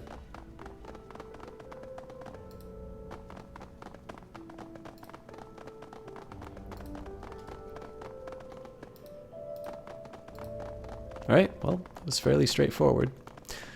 Not quite ready to go here yet. I don't believe any of these are hostile to me, but as always, makes sense to avoid combat if we can. Let's see what Francis Chow has to say. A few technicians are standing around a billiard table. They seem to be chatting more than playing. Their pool cues have been leaned lazily against a poster-covered wall. One of the technicians, a hooded orc, is excitingly speaking to the others. His name badge is strung on the side of the billiard table. Francis Chow, an unusual name given his prominent Western features. So I got this sleaze program, right off of the black market. I mean, Fushi's software is good and all, but if I start snooping around for an upgrade for my program, management's gonna ask questions. Top of that, I don't have much to spend. Blew my penetration testing budget in June. But I figured that I could get more into the hotel database and forge myself an invitation. But guess what? Turns out the Hilton upgraded their matrix security specifically to keep out unwanted guests. That means people like me. Much as it pains me to say, guys, it looks like we'll be going... I don't think we'll be going to the premiere of Blood from Beyond 2, The Martian Vampire. Sucks too. I've been ready to tux.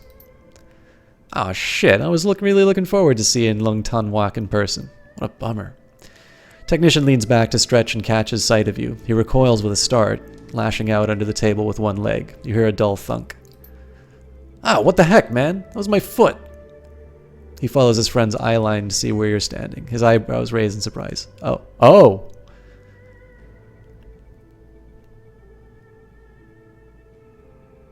Sounds like your weekend plans are shot. Shot to hell. Had the whole night planned. For once, I would have got to act like movie stars instead of jack jockeys. Chow claps his hands together. Anyway, what do you want, eavesdropper? Something break? Technician across the table raises his hand. Hang on a second. Before you respond to that, tell me this. Whatever it is that's broken, have you tried restarting it? Are you sure that it's plugged in?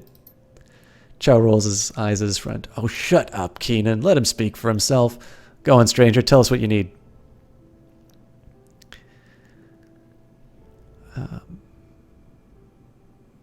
Notice your badge says Chow, but you don't look Chinese. At least, not that I can tell. It's because I was adopted, you insensitive ass. He runs a hand over his head and then gives it a good shake, as if trying to dismiss your comment. I was born in Madrid, but I grew up in Mongkok. Been here since I was 3 years old.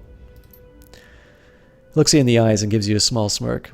Considering your own sloppy Cantonese, I'm sure that you can tell that my Cantonese is on par with the natives, because I grew up here. Why do you care so much about a movie?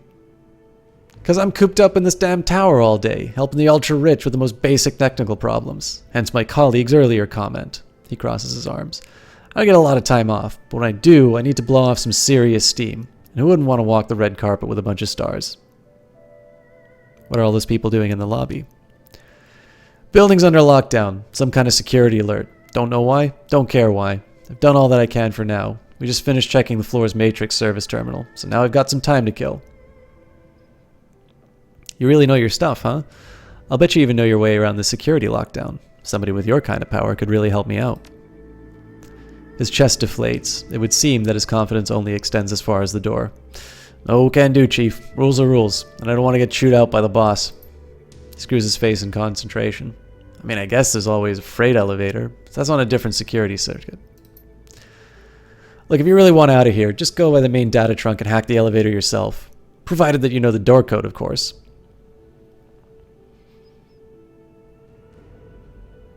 Did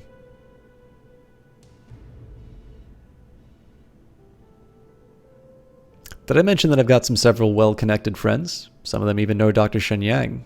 You know, the producer. A few calls, I'll get you invitations to the premiere party. The orc's head jerks up at your words. He looks at the other two technicians whose mouths hang open in surprise. They all exchange glances and then nod simultaneously. Oh, hell yes! You got yourself a deal! He jots a number down on a scrap of paper and slides it to you.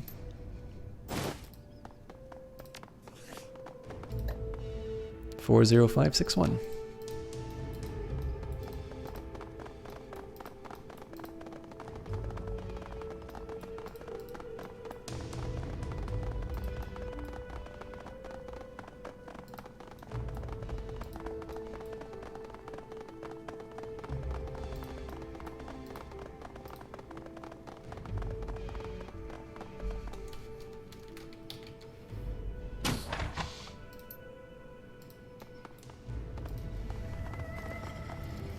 A Matrix service console sits impassively, ready for the Decker to jack in. Have Isabel jack in.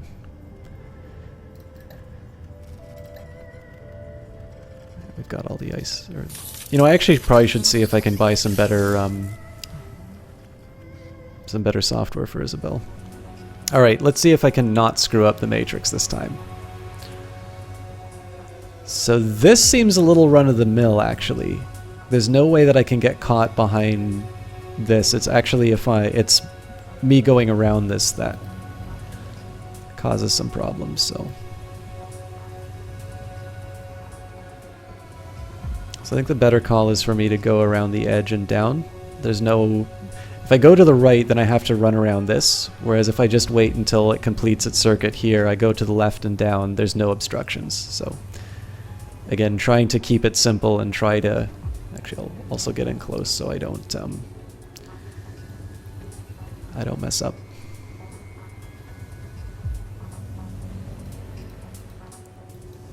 There we go. I think probably what I'll do is I'll get a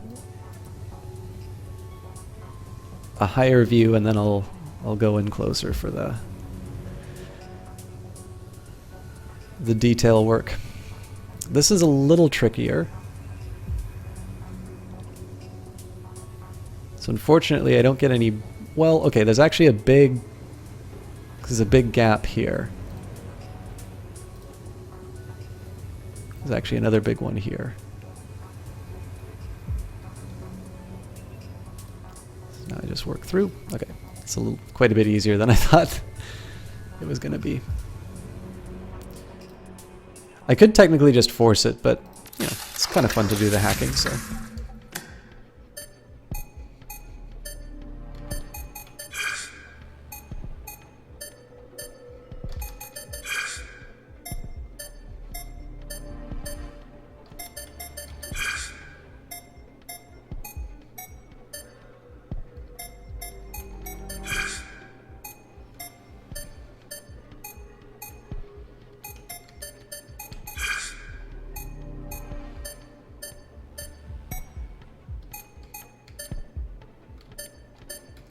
Okay, we'll just go next. Alright. Maybe this? No. So what's similar?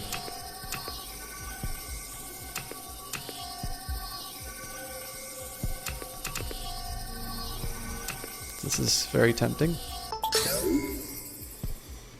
I can't spin it around D-Sonic, it's isometric.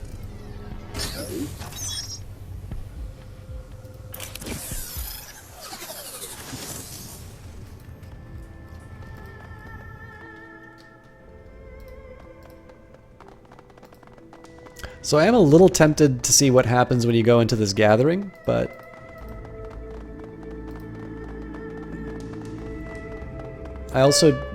I mean, I've scum-saved a couple of times already, but I don't particularly like doing it. Especially for RPGs, I do sort of like letting your decisions stand. And so in this case, I go through. Lily lets out a breath with a small, satisfied noise. Her pallid skin tone flushes for a moment as she smiles. Yep, that's what I remember. Shops and restaurants and all that jazz. The exit should be nearby. Let's cross our fingers that there aren't too many security guards.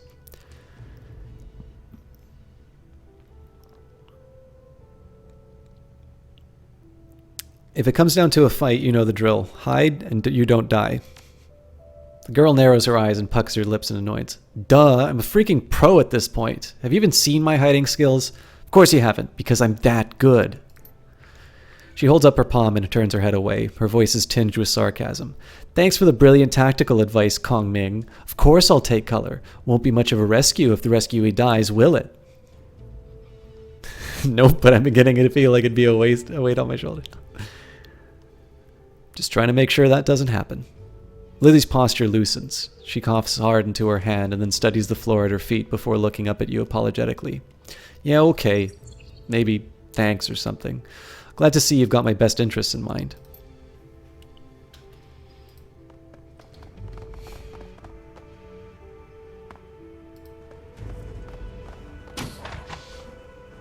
Loot! Let's see. Gobbet's got space for that. This is, by the way, why I leave at least one spot open. We'll probably wind up selling that anyway, but doesn't hurt. It's worth mentioning, so like normally I've only been using the spirits that are available in a given environment, but you can actually buy a fetish which you just drop in the turn and you get, you get access to a free elemental. But I don't know, I tend to notice, I don't even know if this is something that I can say is an improvement for the game, but I've never really felt the need to use the consumable items. It's one thing I notice I have a strong tendency for in any game that I play. I tend to be a little bit of a hoarder, and there are definitely some benefits, situational benefits for these things. Do I really want to talk to these people? Yeah, we'll give it a shot. But yeah, it's sort of hard to... it's hard for me to sort of justify its use in a given moment. And I think that's... honestly, I don't even think that's a game thing. I think that's more just how I individually play games. The break room is redolent with the smell of instant coffee, prepackaged steamed buns, and stale cigarette smoke. A trio of Fushi retail workers are in residence. Two have their eyes glued to a Cantonese language variety show, and the third is fiddling with a dented electric tea kettle. As you enter, the tea kettle tinkerer glances back at you. Hey, this break room is for employees only. What the heck do you think you're doing back here? Despite her proclamation, she doesn't lift her eyes from the tea kettle she's holding for more than a split second. Her lips curl back, and she begins muttering under her breath. What's wrong with you now, you stupid thing? Mind if I take a look? Might be able to fix whatever's wrong. Fushi employee blinks a few times, taken aback at your offer. After a moment, she tosses you the kettle. Here, knock yourself out. You help me get my tea, I don't care if you hang out here. Prying off the bottom of the tea kettle's heating element, you quickly isolate the problem. Then the heat regulation dials become unhooked from the power supply, rendering the kettle inert. A few quick twists of wire later, and you've reconnected the power. Replacing the bottom, you toss the kettle back.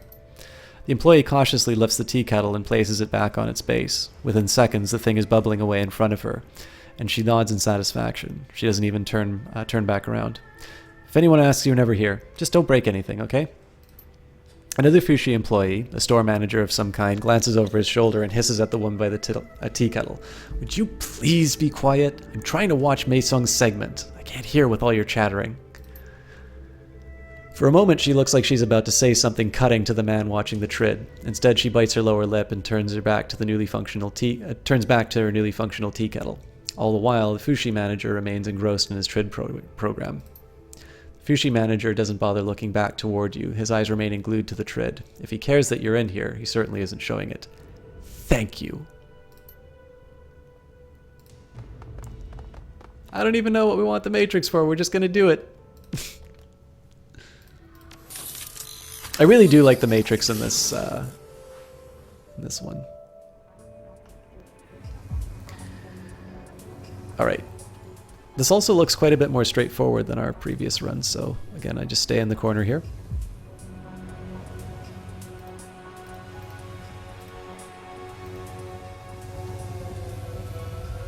Alright, now this one's going to be a bit trickier. I have a feeling we got another blind spot like in here, which we'll take advantage of.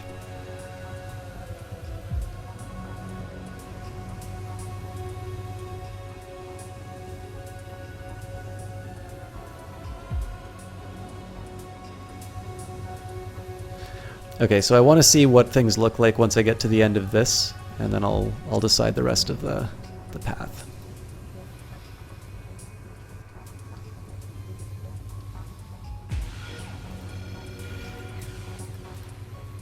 Ooh, I almost got cooked.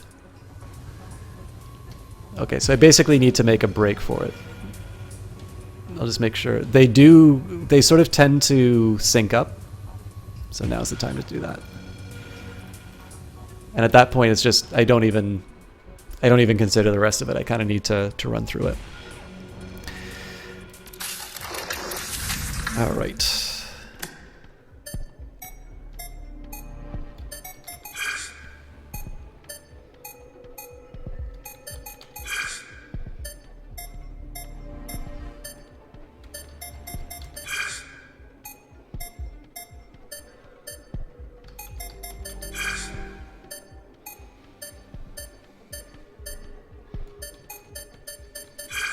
that's enough.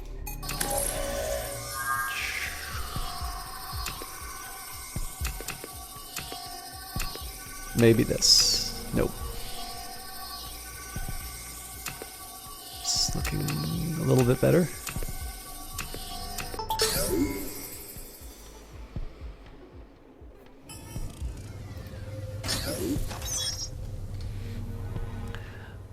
One thing I'm sort of thinking about from a...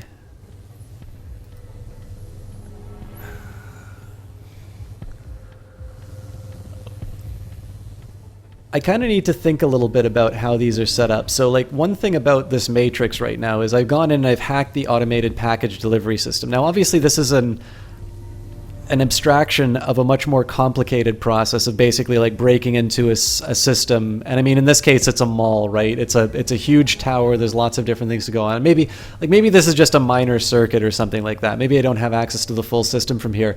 But the one thing that I think is a little intriguing and might be something somebody could do for like their own Shadowrun adventure. Oh, I'm probably done. Yep. Screwed up. You know what? I'm just gonna run out. Is to make it so that until you actually know what your objective is, until you have like a conversation or something that leads you to believe that taking a particular action or disabling a particular system will help your goal, it'd sort of be interesting to do an adventure that doesn't allow you to hack a system or to get the benefit of hacking it until you actually have a clearly motivated reason for doing so. I can think of some ways that would be good and sort of story-centric, and then I can think of some other ways that would just make that frustrating. And I'm not entirely sure where I would sit on it. I mean, well, like I said, I kind of wanted to make my own story, so maybe I'll give it a shot and see if it's actually fun to play that way.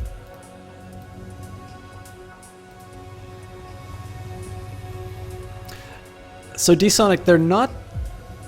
I prefer them to the Matrix in the other Shadowrun games. The Matrix in the other Shadowrun games wasn't terrible, but the thing was it wasn't all that different from just regular combat in the game. It was a little bit hard to see where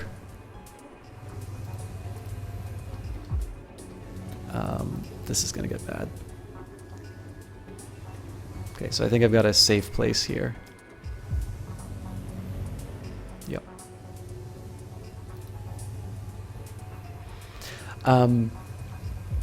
So the Matrix in the previous games sort of felt like sort of a reskin, just generic combat in the game. So the process of like dodging the Watchers and things like that, that's a little bit truer to what it's a little bit truer to what I think the experience is described in the rule books and different cyberpunk novels is like. And then the other big thing is you've got this element, which is like once you finally have something you want to get, like once you're finally in the system and you want to hack something directly, you know, you go past this dodging security systems and now you go into actually breaking a code. And I mean, there's a really good book, actually, if you guys are interested, called The Code Book by Simon Singh. It's a little old now, but I think it's still a really solid read, and it's entirely about the history of cryptography and kind of the... I mean, it's broader than just the cyberpunk theme. It's about... I mean, you can sort of see the history of cryptography as being between... either a case where you can't keep secrets, or like basically a world where there are no secrets because any form of encryption can be broken with enough time, or you are in a world where there are secrets and basically the cryptanalysis is not strong enough to be able to deal with it. Right now we're in a world where in principle you can have secrets. This is the reason why we do shopping on Amazon and things like that, because you know that people can't go get your credit card information. But you've seen the Shadowrun TV. I didn't know there was a Shadowrun TV ad. Welcome, by the way, Wilbin. But I don't know. I kind of like this idea. So, I mean, if you look at that history of code making and code breaking, a lot of it is just pattern recognition and, you know, a lot of mathematical reasoning. Now, I'm going to suggest that if you make a game which is entirely, you know, advanced mathematics, you're going to have a very narrow group of people, and it'll be a great NSA recruiting tool, or the CSE if you're Canadian like me. But yeah, of course, Wilbin. But you know, it's not exactly gonna set people on fire, and probably they won't be able to solve the puzzle. So I think this is a nice little job of, you know, giving you some mental activities to work with, but without I don't know, pushing you to how do I put it? I don't know. I think it does a nice job of sort of. I mean, again, when we're talking about pattern searching, right? You've got all these different options here. You only get one try at it, and then in the process of giving yourself more time to do the analysis, you sort of have to do this memory puzzle. And the idea here is that this is sort of you either building a helper function or something along these lines. So. Anyways, let's move on and actually get the work done.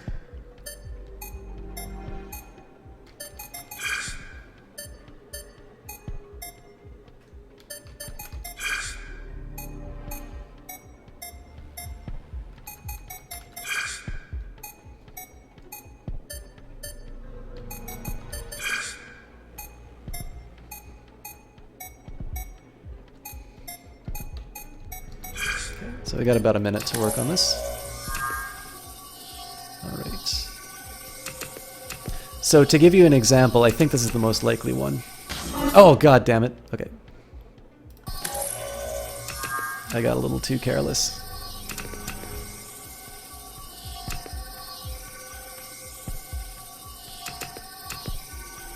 It's looking promising, but yeah. So to give you an example, when they were breaking the Enigma code in World War II, the Nazi code, one of the things that they relied on was the fact that, I mean, this is a horrible stereotype. Well, it's not a horrible stereotype, it's a complimentary stereotype, but, you know, nobody's going to complain about German inefficiency. It doesn't exist. The Germans, you know, were very regulated, very regimented.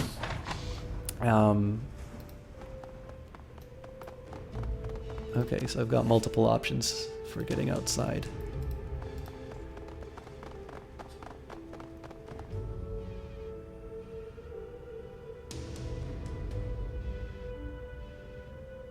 I don't think I can use this keypad.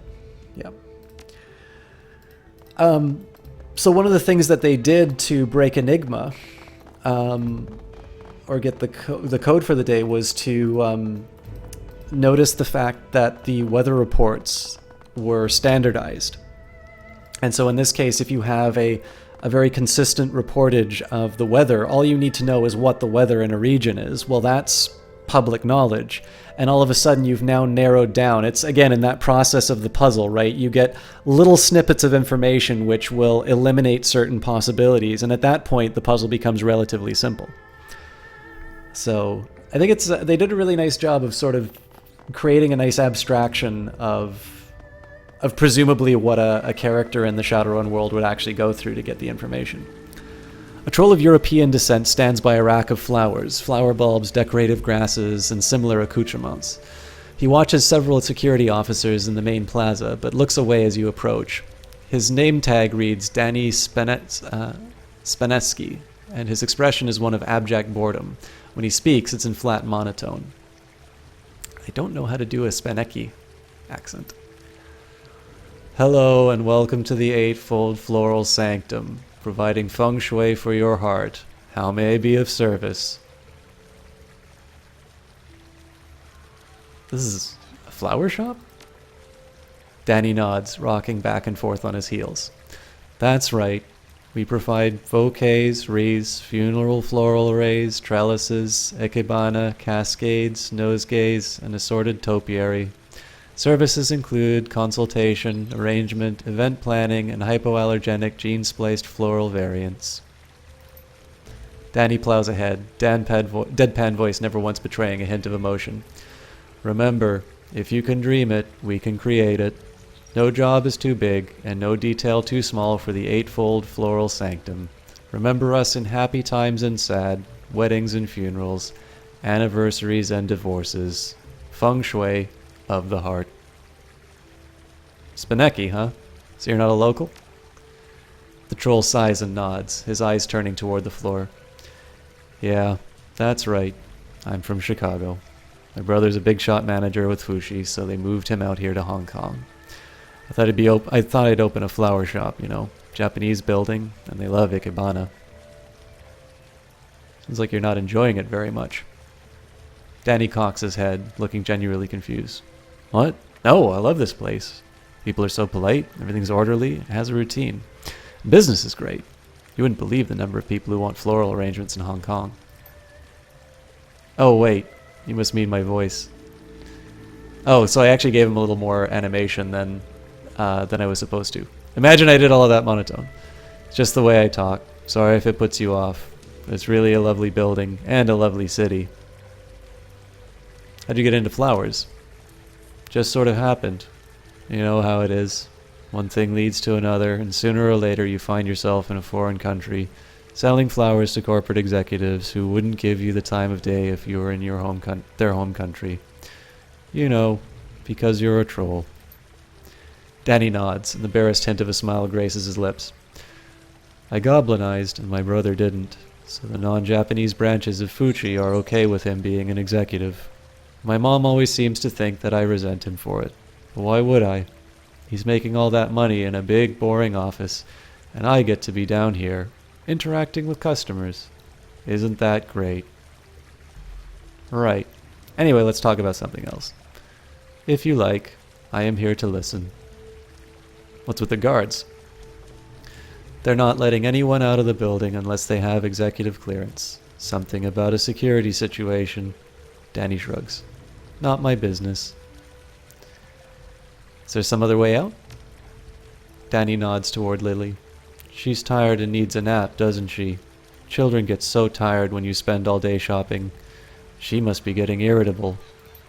Gobbet grins brightly. You're so right, Danny. She's downright fussy.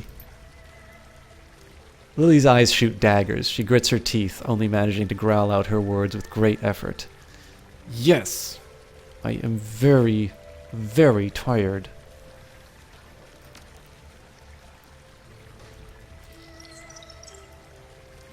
I guess there's nothing he can do for me.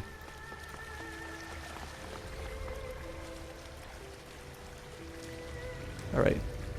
So I want to avoid these guys if I can. The odd machine is interesting to me, but...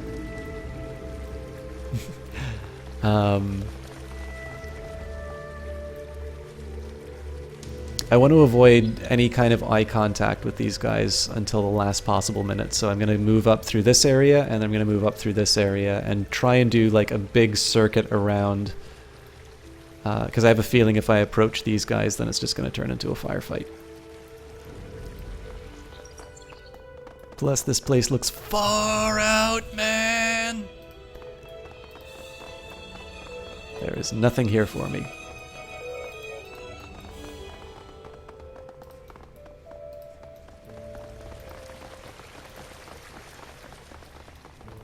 Oh yeah, I was going to use the WSD keys, wasn't I? Not a lot for us to do. So this is kind of the line in the sand. I'll approach this machine. I'll approach it kind of from the end here, but I first want to see what's inside this this building.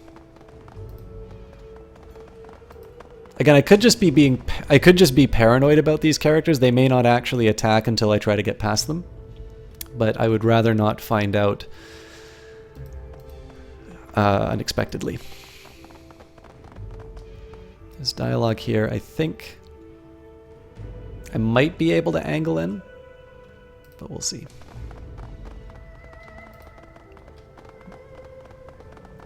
Just more mall. So I'm gonna guess that these guys at least are not going to attack me beyond this until I go beyond this point, which means I could access the star. The reason for this, of course, is that I wouldn't be able to enter into that room. I mean, it's also possible that this is a forced... Oh, there we go. Across the plaza, a number of guards are arrayed near the exit. Their faces are attentive, and their eyes scan the crowd every few seconds. People who pass near them have their IDs checked and are noted down on the commander's PDA.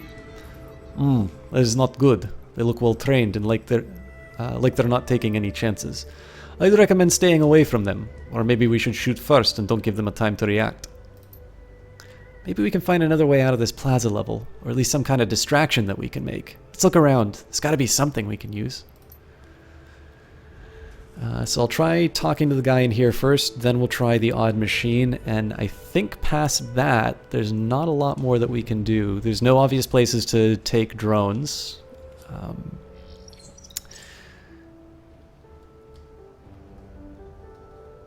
Basically, we need to find the code for this door.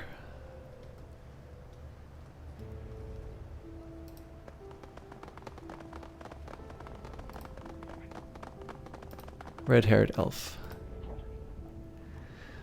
An elf is casually perched against a counter near the back of the store. In her right hand, she holds a delicate ceramic cup filled with pink tinted tea. Her eyes are closed. She brings the cup up to her nose and swirls its contents. Inhales. Then with a single confident flick, she flings the teacup's liquid over her shoulder. It hits the ground with a splash. You notice that the ground behind the counter is wet. Very wet. It looks like this isn't the first cup of tea to grace the floorboards. The elf's eyes flutter open. She turns to you with a sad frown on her face. Really thought I had it that time. Had what? The perfect aroma to accompany the new tea.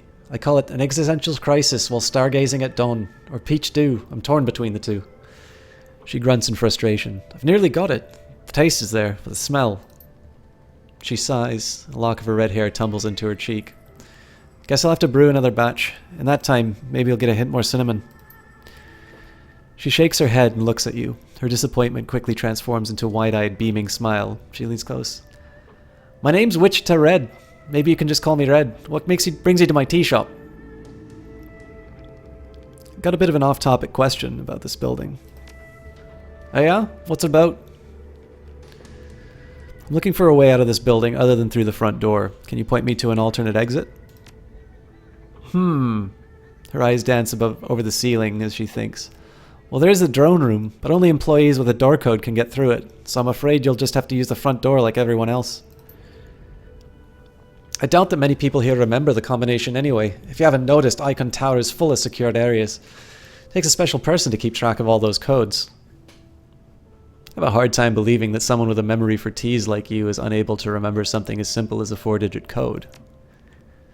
Red carefully pours herself a cup of freshly brewed tea. Her eyes stay locked onto the steaming liquid. You're absolutely right, but unfortunately for you, I love my job, so I wouldn't jeopardize it for anything. Inventing original brews must be pretty costly. All those failed batches and wasted ingredients. Maybe we can help each other out.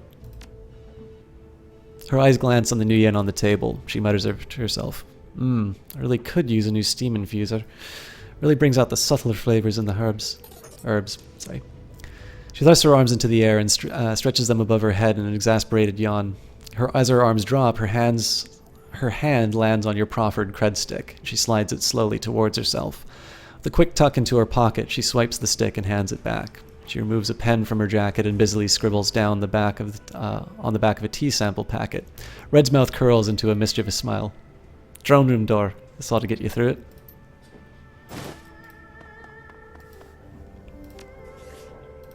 I'm gonna save here just because I want to see what happens with that statue, but I have a feeling the guards might get alerted if I do. Presumably it's another way that I can cause a distraction without paying money.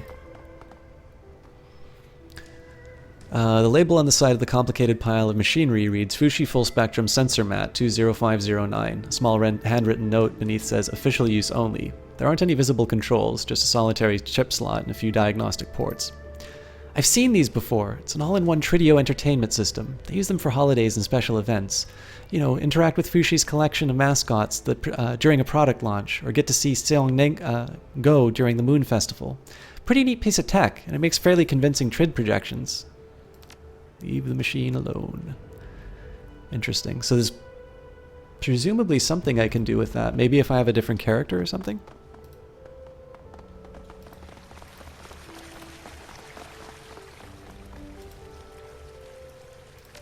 Okay, so Danny doesn't give me anything with that.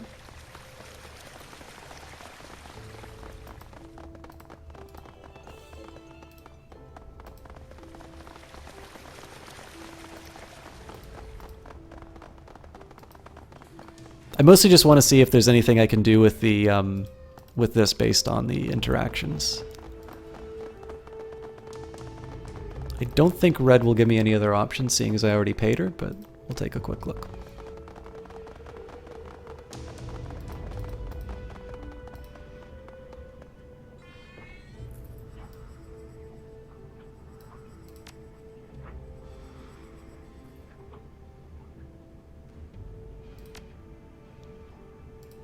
I think I'll leave. I mean, I might wind up getting access to some of these other doors, but at this point I think I'll just take the drone room option. It's actually kind of interesting. I may have just been playing the game incorrectly, but it feels like there's a few more non-combat options for this particular run. And it's funny because this is, of course, where all my characters are already really well developed, and so have a few more options in terms of combat. But I'm not complaining. I like exploring some of the other options. There's something to me, even though I am supposed to be a big badass runner, I don't like the idea of just blowing everyone away that I encounter. The door hisses open. Oh, we'll take some pharmaceuticals, why not? A local variant of the popular combat stem. Accuracy is increased by 5%, movement by 2 for 2 rounds of combat. Well, yeah, give it to the little girl. Nope. To the stash with you. You're about to exit Icon Tower. Proceed? Confirm.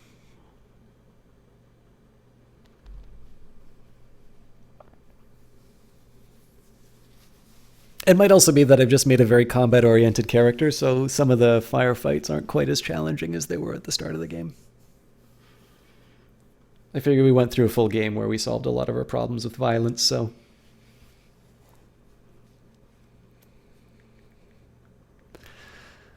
You lead Lily and Lai out of Icon Tower, taking care to ensure that the public street in front of you is clear of guards. Central Hong Kong is surprisingly quiet. There's very little foot traffic at this hour, and only the occasional delivery van rolls by the street in front of you. Time to make contact with the mercenaries working for Yamatetsu, and hopefully get clear of the Fushi forces behind you. Oh, so we're not done the run yet.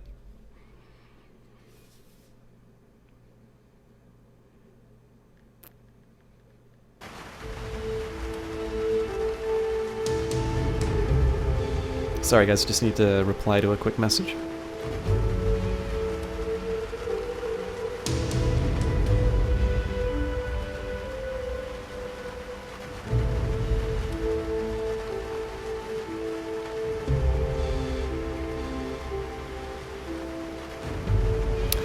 That was easy. I'll do that dramatic thing where I look at you all suspiciously and say, too easy. Let's be honest, this is real life. Sometimes real life gives you freebies. Lily takes note of her surroundings. We're close now, almost free from that stupid tower. Think you made a good impression so far, don't you? Yeah, I thought that that ought to teach Fushi not to fuck with me. Her hands clamp down on her mouth. Crap, Please don't tell my uncle I said that. Please! I'd never hear the end of it. What's it worth to you, little girl? I'm a runner. I just spent 200 nuyen to get you out of here bloodlessly. Oh yeah, actually that's another motivation I can have for wanting to do a non-violent solution is not to expose the girl to terrible violence, but I have a feeling that we're going to be betrayed.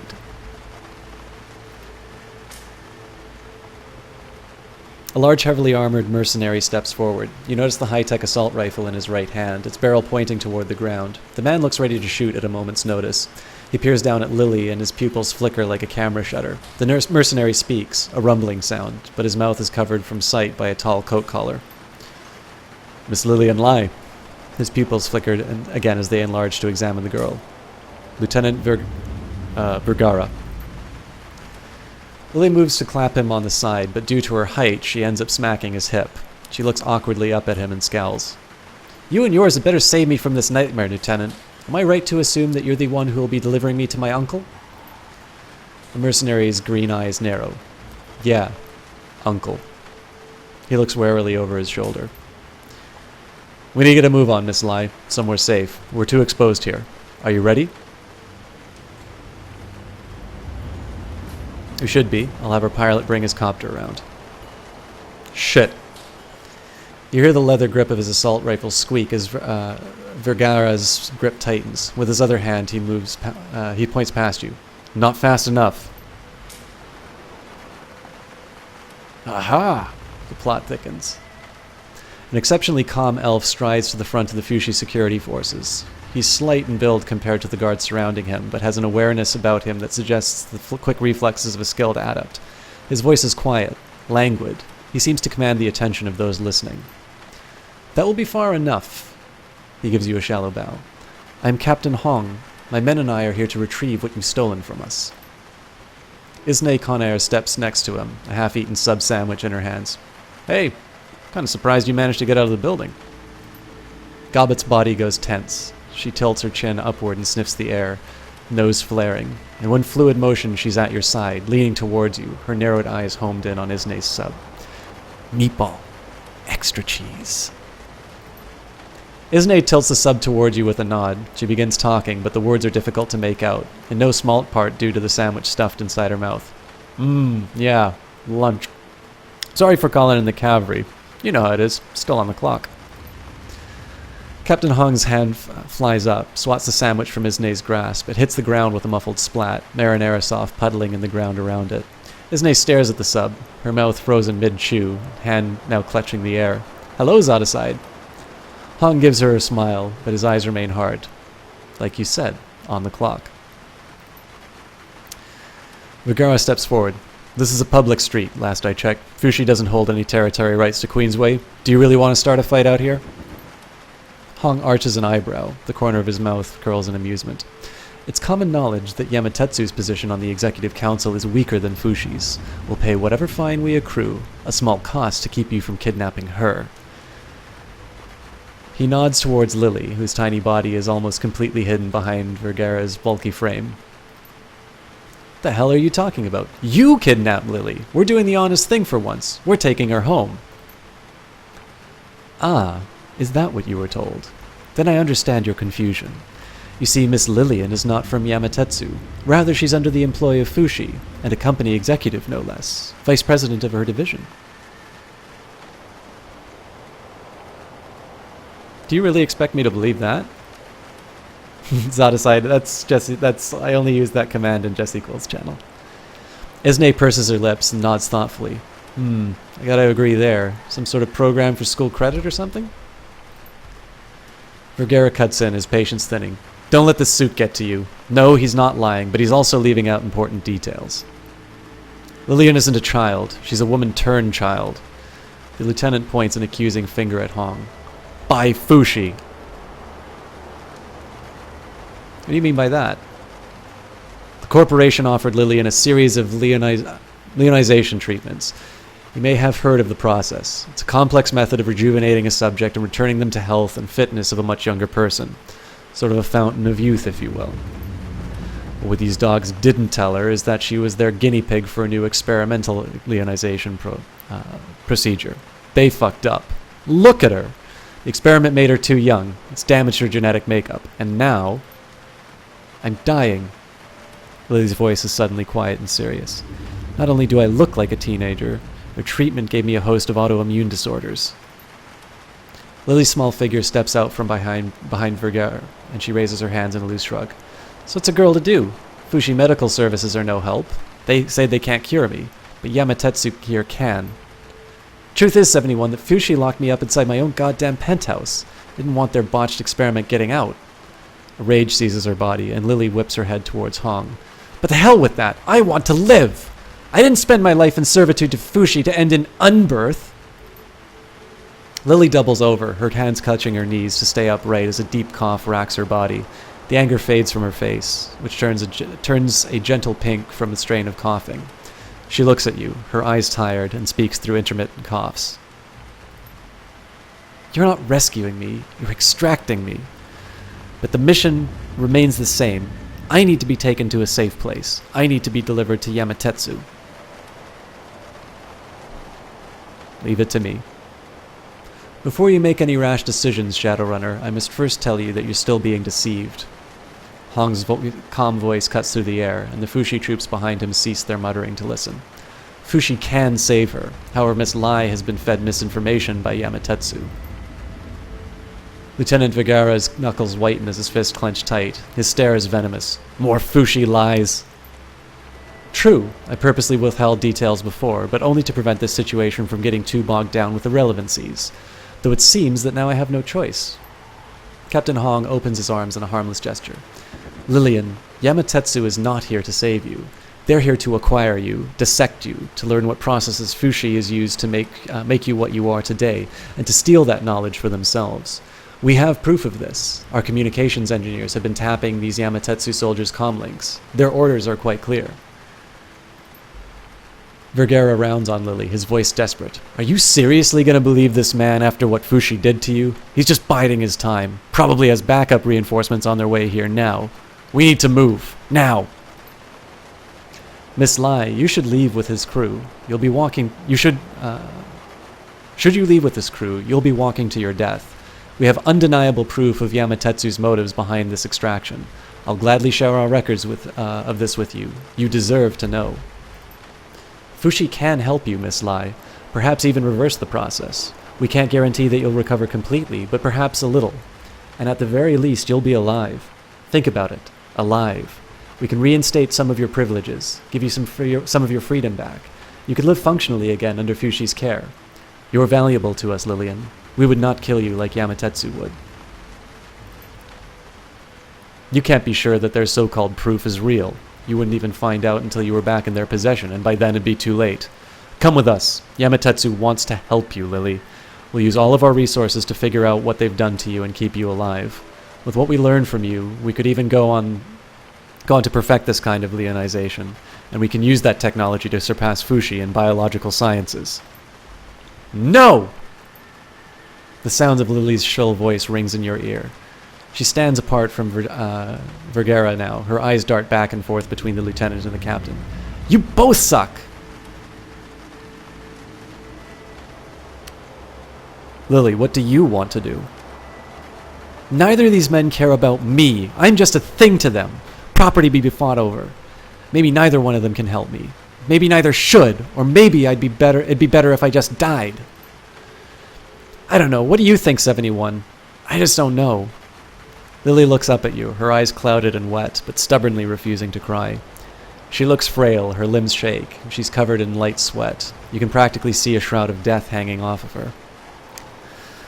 Oh god. Okay, so I'm actually really curious what chat thinks about this one, because I'm genuinely confused about what to do. So if it were my choice, I'd go with Fushi. At least you know what you're working with here, and they did have the tech to do this in the first place. So who's to say they can't figure out a way to reverse it? So the one thing I don't like about that is that Fushi has not cured her already, so why would they change now? Nothing's really changed in this equation except for the fact that we're about to take her away.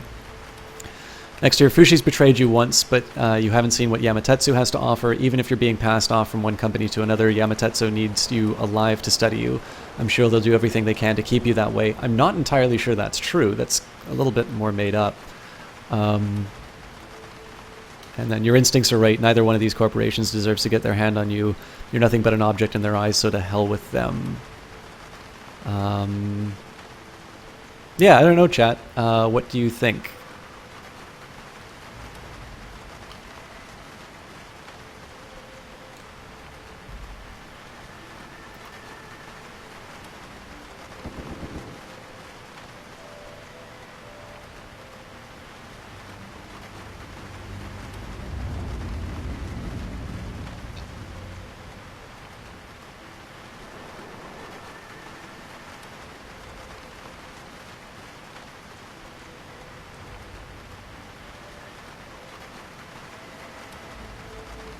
Yeah, the third option is just to not go with either corp.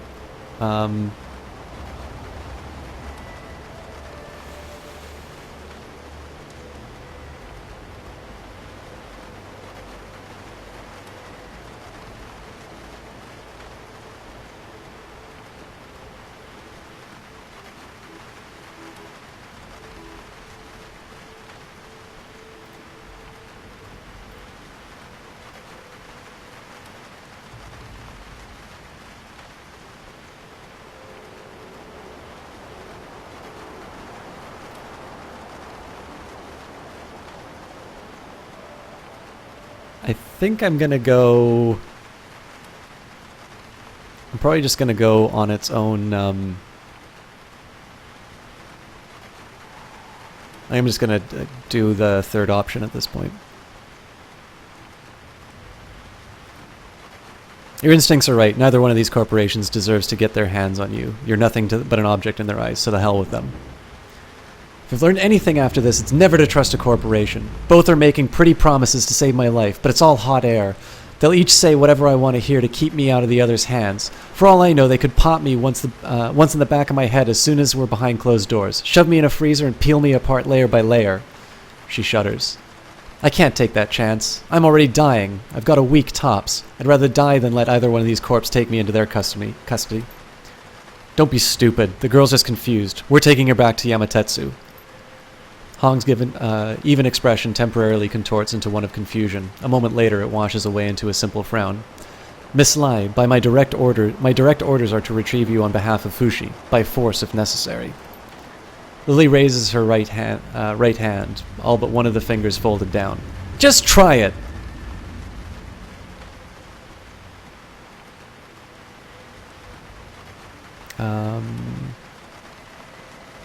Isne, got a file here I think you'll want to see.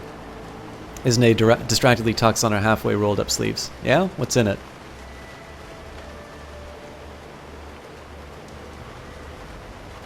A dossier with plans to blackmail you into Fushi executive work that ends in a suicide mission. She balks and her eyes bore into you. You've got her attention now. Bullshit.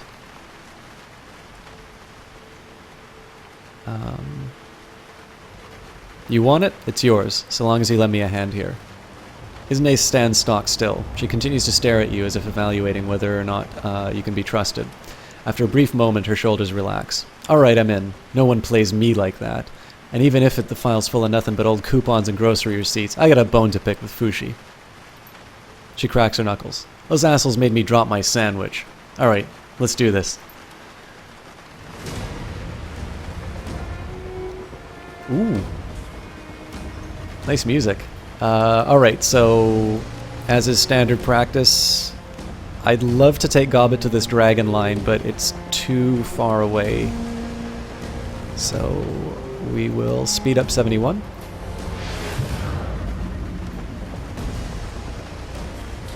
What kind of cover can we get her to? Sleeves are open to these guys, unfortunately. Next up, we're gonna supercharge Kashai.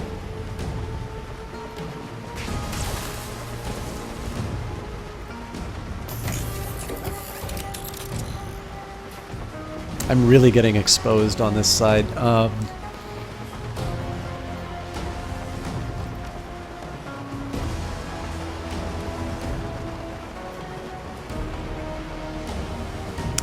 So Zoticide,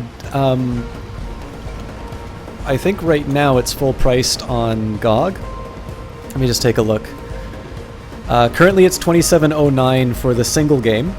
You can get the trio for $47.48. But I'll let you know, if you want to play these games, I recommend doing them in order. Shadowrun Returns is the shortest out of all of them. That's currently $20.39. That one you may want to wait until it's on sale. If you want to go into the best story, then you want to do Dragonfall and then Shadowrun Hong Kong.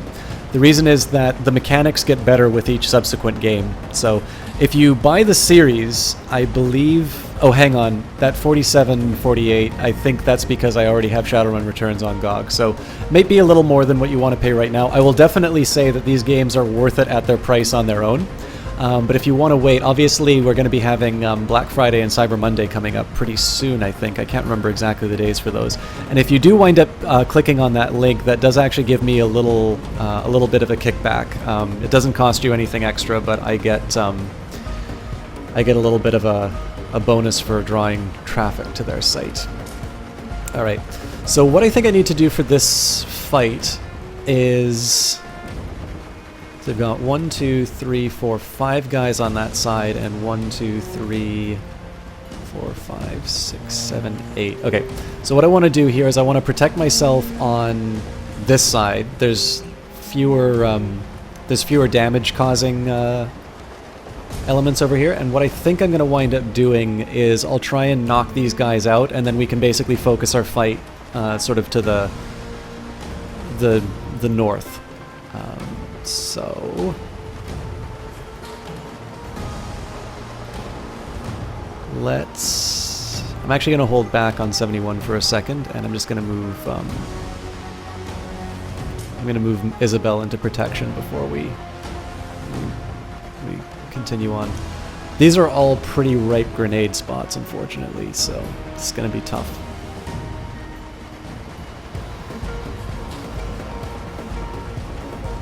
I think I just got to move around to the edge. Alright, let's go for...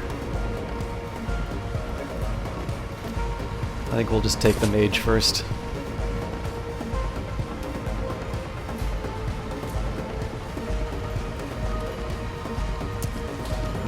This guy's the most armored, so we're gonna get Kashai to rip up his armor if we can.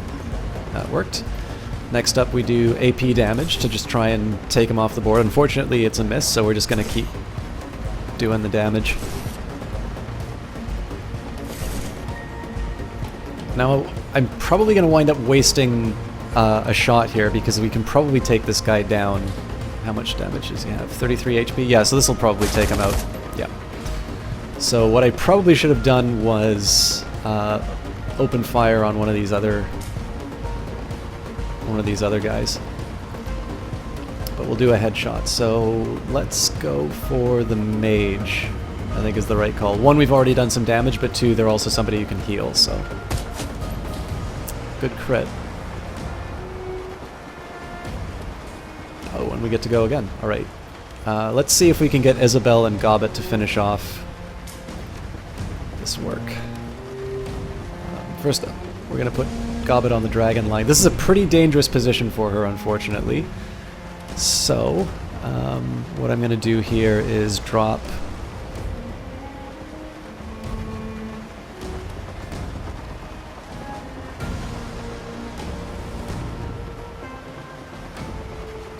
Actually, this is...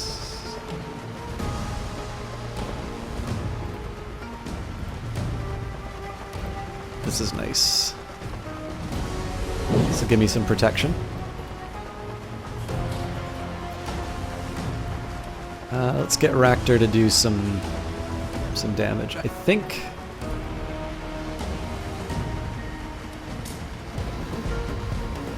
So again, we'll charge up Kashai first up. And then... Raptor's never been the best shot here, so I could try and get a hit in on the Merc Mage.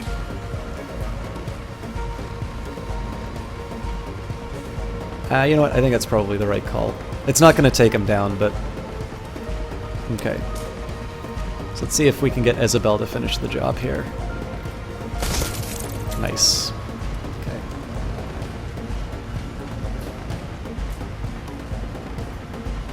Let's go for the weaker armor out of these ones. It looks like the Merc Adept. Unfortunately, that's a really low chance to hit, so maybe I'm going to start targeting people with better chances to hit. That's either Captain Hong or the drone. I think, though, if we can take out... There's got to be a rigger somewhere. No. Oh, this Fushi. Actually, yeah, and they're out of cover, so let's... This is breaking a little bit of the strategy that I have on on focusing on these guys to the south, but it's mostly because Isabel's shot wasn't that great on this guy. And if we can take out the rigger, that's actually going to be two potential targets taken down. So, hello, Spectre. So let's see if we can do something about this Merc Gunner. Actually, before I do that, let's get Kashai to do his thing.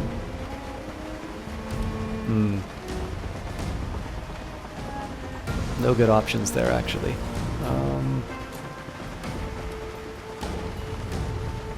Okay, well I can't break his armor, so let's actually see what 71 does with his rifle. Yeah, nothing too special. Maybe Kashai can finish him off though.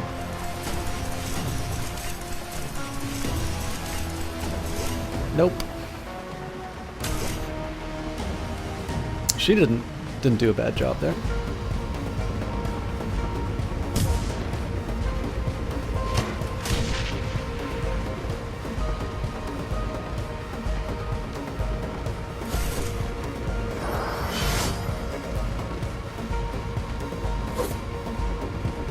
The guy's a badass.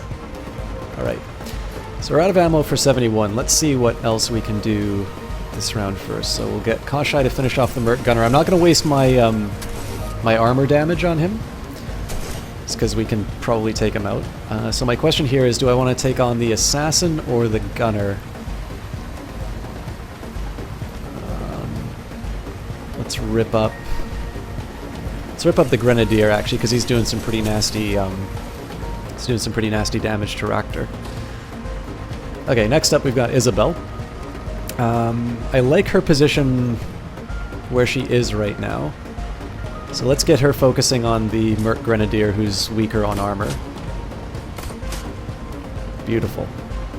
So we'll do a aim shot. Not quite enough to finish the job, unfortunately. So here we'll do a little bit of a Hail Mary with Raptor.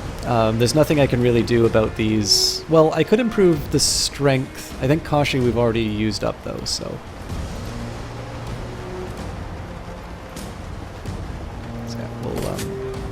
Ooh. That's a pity. Alright. Let's see if Gobbet can do something about this guy. We'll aim it. Bad luck. Okay. I have such a good chance of finishing this guy off, so I am going to go for another one. Ah, nice. Okay.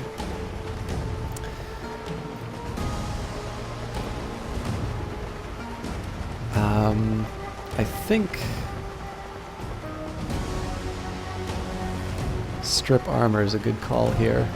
The real question is, who do I want to use it on?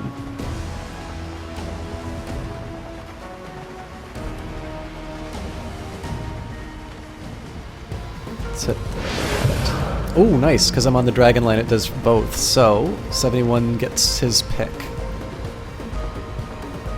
Hey, Phantom Klepto, thank you for the host. Let's finish up this gun. Not quite enough to seal the deal, so we'll switch over to our Stayer AUG. That finished it. Oh, reinforcements, great.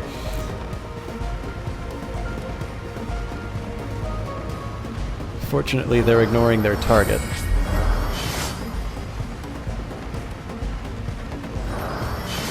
Alright, I think we're still justified in our plan here of clearing out this bottom area. Ooh. So that's my best combat guy who just got knocked unconscious. Okay, so I gotta take out the mages and the adepts. What is interesting though is that the corp's also fighting the other... The two corps are actually fighting each other in this fight as well. They just did a shot on the assassin here, so...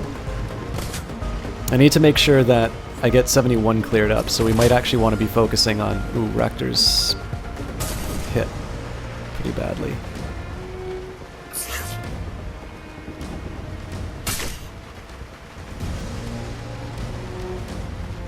Jesus Christ. Alright, that's a really bad spot for Gobbet to be in now. Maybe Poison Fog these guys? Oh yeah, they're all clustered up. Poison Fog's the way to go on this.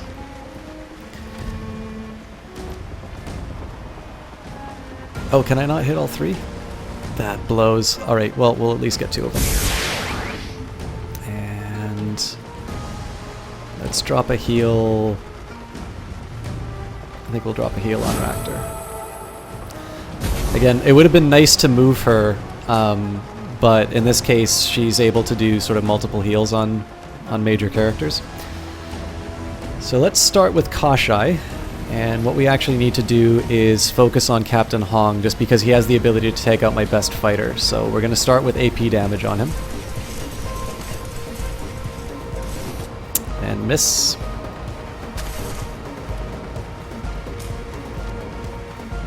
Can I overload him yet? No, I overload next turn. So here we'll... Actually, in this case, I am going to go after the Merc Assassin. It's just because Raptor's already a somewhat weak character. So I sort of want to maximize their chances of doing good damage. So we can potentially take this guy out. So I'll at least do the aimed shot on the count. Okay. I only have one more shot with Isabel. I'm not going to be taking either of these guys out, but I'm going to do more damage with stripped armor, so we're going to take the shot. This is actually a really tough fight.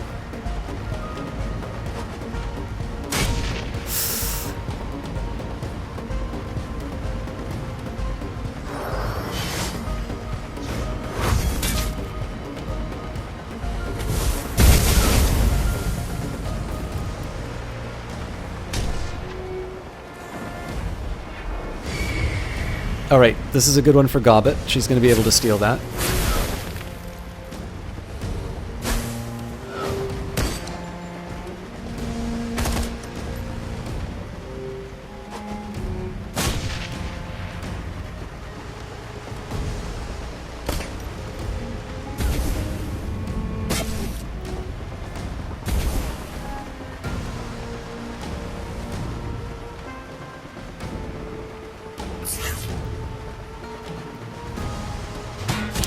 It's been going alright, Phantom Klepto. This is definitely a really tough fight, though. We might actually wind up losing it and having to reset, but that's fine. It'll give me a little more to think about. Okay, so Kashai is an auto repair. 71 has some actions to take, so I think we're going to start off with... I think we got to go full auto on Hong just so we can end him. Alright, next up... I can try and take down the Rigger. Or I can... You know what? I might be able to finish off this assassin, so... Bad luck. Okay.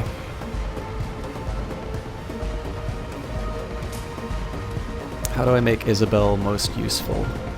40% chance... you know what? I gotta do a double tap on the Rigger.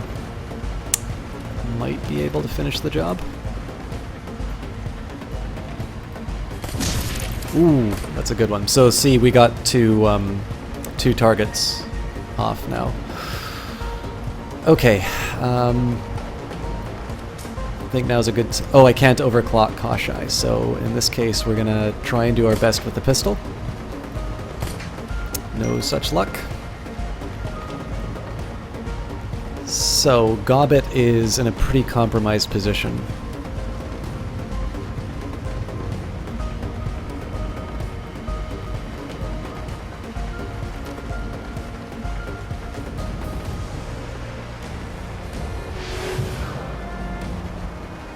Alright, now I need to get her behind cover. Oh my god, that's not cover. Okay. It's not good, but it's better than being out in the open.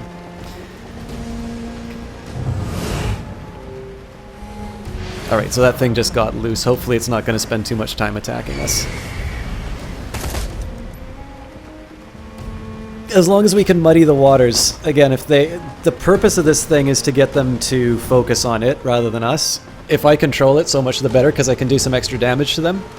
But if they waste their time attacking that thing too, I'm in good shape. Alright, 71 I think is actually going to need some healing before too long.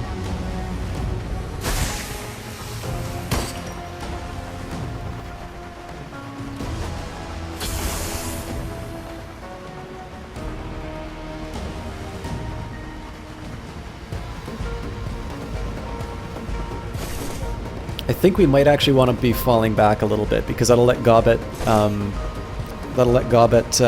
summon this spirit. It'll also give my guys a bit of breathing room. Jesus Christ, how many more guys are there?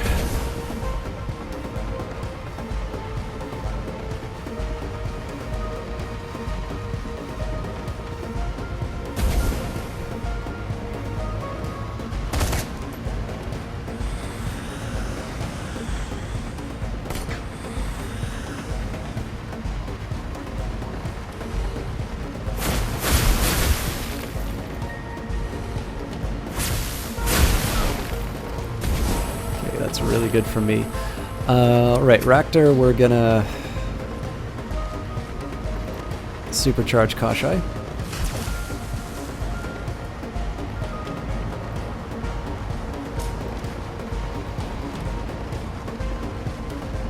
I'm gonna get her to steal another Primeval. And I've got 2 moves, so it's gonna cost 4 to move her there, so let's move her to some other cover. Hey Dynamite, how are you doing tonight?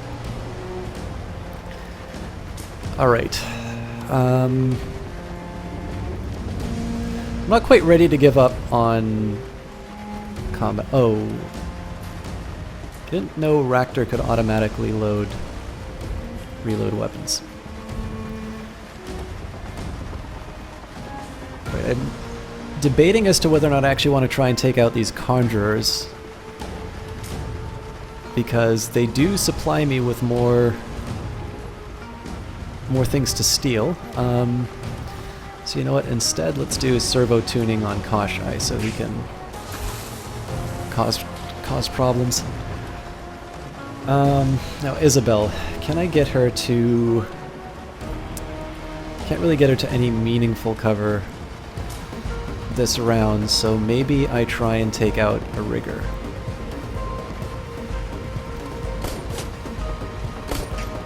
Bad luck. So we'll use Grenade instead, and we'll pop it right in the middle of that group. Oof! Alright, decision time. Oh, great. Well, thank you very much for that host, Dynamite. I really appreciate it. Alright, so I guess the big question now is, where is Kashai going to do the most damage? It looks like I've got a couple of spirits, actually, that are doing a good job here. I think 71 will be able to take on this assassin. So maybe I send Kashai to the flanks here. Who are running the drones? Got some riggers over here. I think actually I'm going to send Kashai right into the middle of the fight. And one of the main reasons for this is it's actually also going to keep this rigger in the poison. Okay, so first up, that's that. I've only got one act left, so I think probably can't reach that rigger.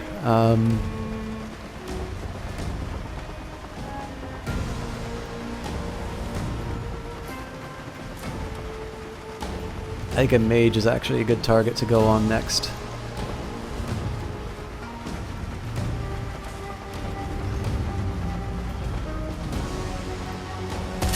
Even though this guy's already down, okay, we'll do another. Okay, so this actually has the turn. So first thing we're going to do is the mana arc, because this thing's going to do absolutely ungodly amounts of damage.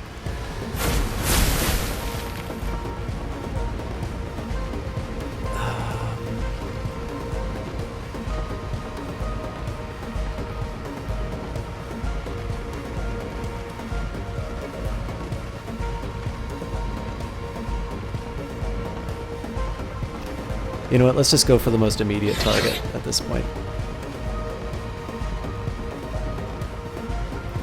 we're just going to go and put as many of these things to sleep as we can so we can get a little bit of breathing room.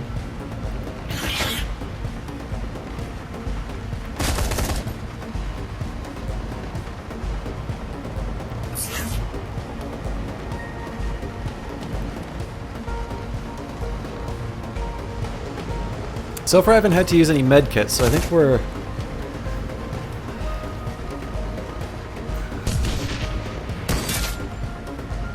not at a catastrophic point yet, but I do need to be pretty careful about where I'm doing things.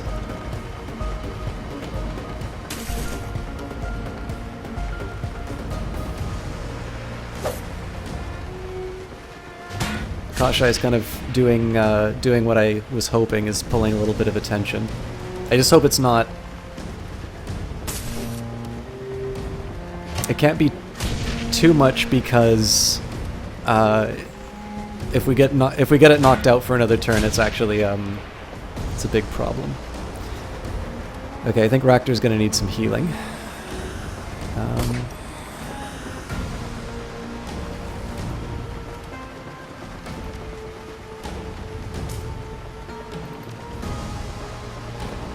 It's tempting to use Gobbet for this, but let's keep things simple. I'll be amazed if he can pull that off. Nope. Okay. So I guess we go back to good old pistols. He does have an aimed shot, so let's see. So the Merc Rigger, it's very unlikely I'm going to be able to pull it off. But if I can, that's going to free Kashai up for some other fights. Excellent.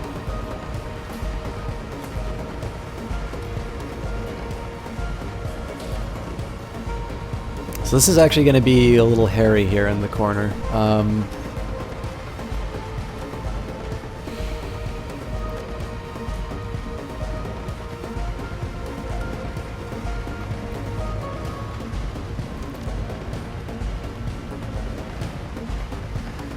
Right, so I don't have a lot of good options. Let's just go after the Grenadier, I think. That's the next one that I'm worried about.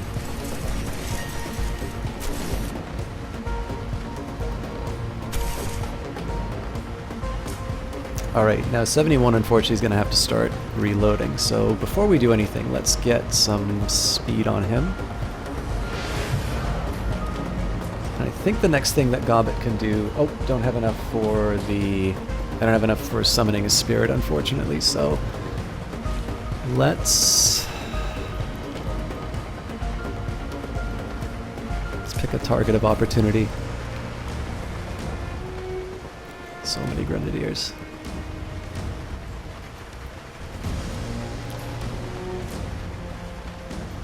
There's no obvious... Okay, actually what we're going to do now is start taking some pieces off the board. Even though these guys are asleep, I think now's a good chance to try and take out some weak targets. Not quite enough. Okay, can Isabel do any better? I think this winds up damaging Kashai actually, but... it's worth it.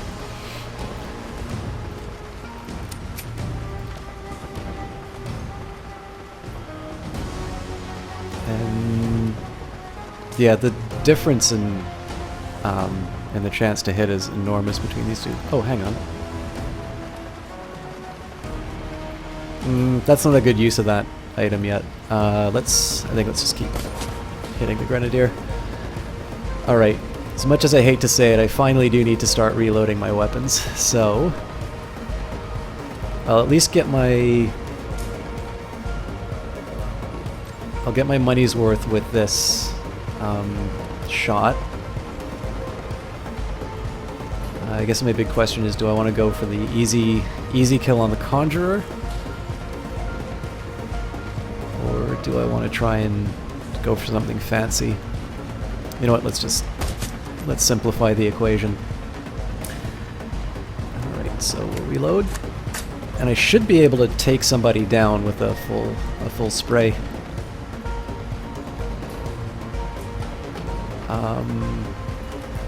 It's a little bit of a Hail Mary, but if I can actually take the drones out of the equation. Almost.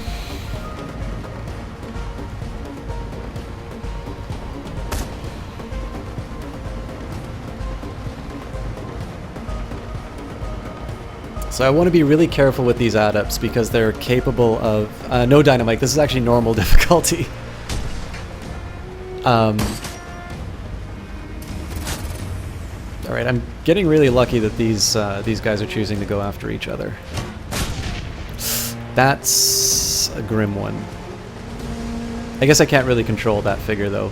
I think Gombat might have to be doing some healing on this.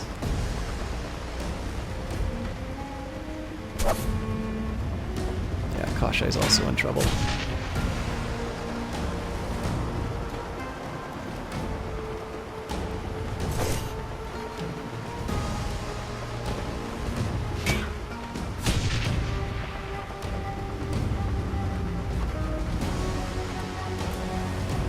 Okay.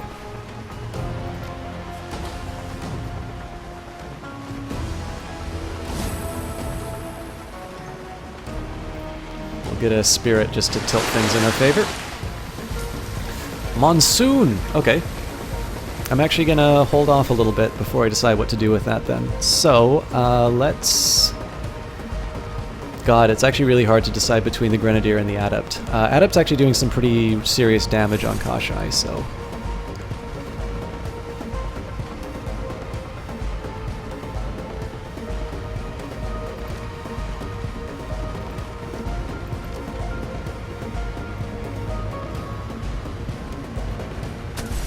just do the damage that we can. Okay. Can Raktor do a long-range heal?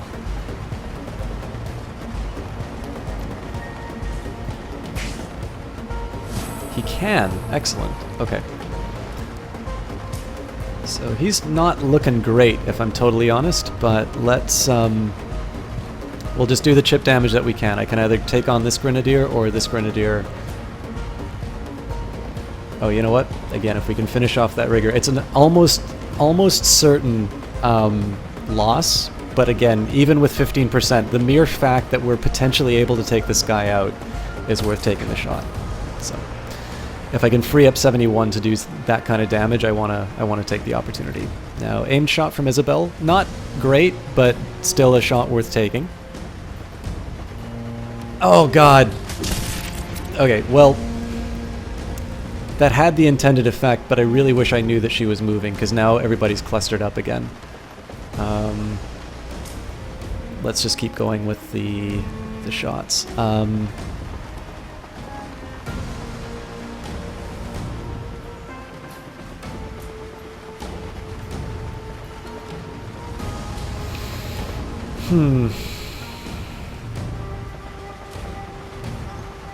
think in this case, highest percentage... highest expected damage. Good. Okay, we took another thing off the board. So I've got 71, but let's use my Monsoon first because he can actually strip armor. So who do I want to take out? Oh, the Adept. That's an absolute no-brainer. Actually, we can also use it for healing. So Gobet's going to get a little love. We're going to strip the Adept.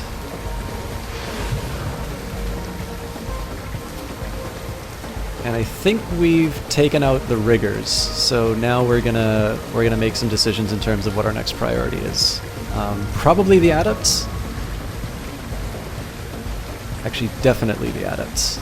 So what does this one do? Bolt of water that targets single enemy and drops... Oh yeah, we definitely want this. Bad luck. So this is kind of wasted damage because in the end 70 was just going to blow this guy away with a full auto.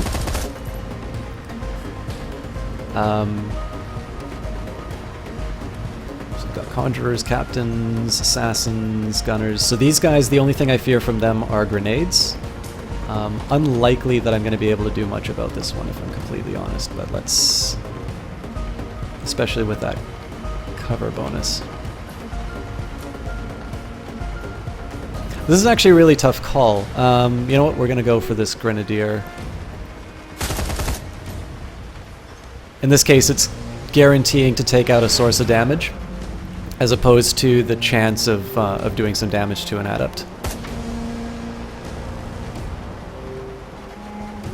Hey, Exile by Design. The combat is actually very similar to XCOM, the use of cover and such.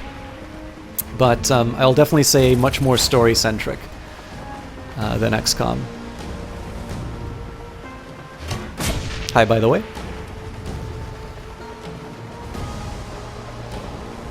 Alright. I gotta decide what I want to do about my main character. I think Kashai's out for a turn.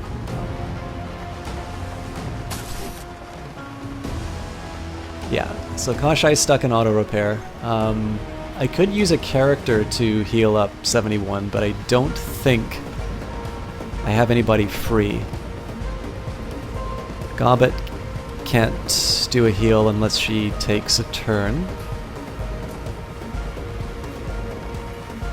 So I guess actually what we're gonna do, this is not a great spot for her to be in, but I'm gonna move her up. Oh, bad luck. I completely forgot I needed 2 for the acidic fog. Okay. So in this case, I'm going to do a life siphon. It's all 50% chances. Better than nothing though, so let's target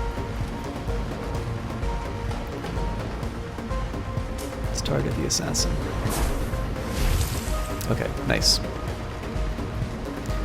So 71 is definitely going to have to do some self-healing here. So not exactly what I want to be using my combat heavy character for.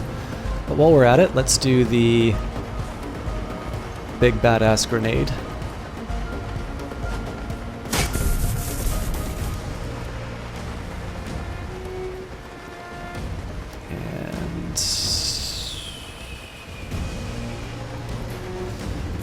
Do a headshot on a target of opportunity. I guess the real question is, who can I finish off?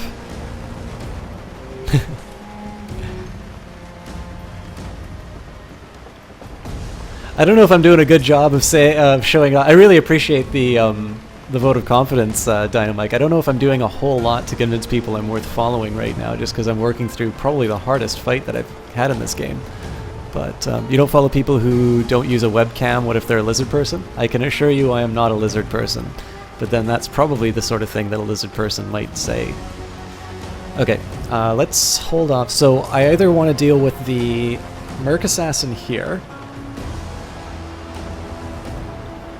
to protect Isabel and Ractor, or I want to take the shot of opportunity on one of these. I think we'll go again for highest expected damage. Well, it's a really tough call between these two. Yeah, 8 damage isn't much to write home about. Okay, I want to move Isabel to safety. Unfortunately, that's still potentially in range of some bad stuff. We are going to go after the assassin even though he's behind cover, just because he's presenting a bit of a threat to Isabel.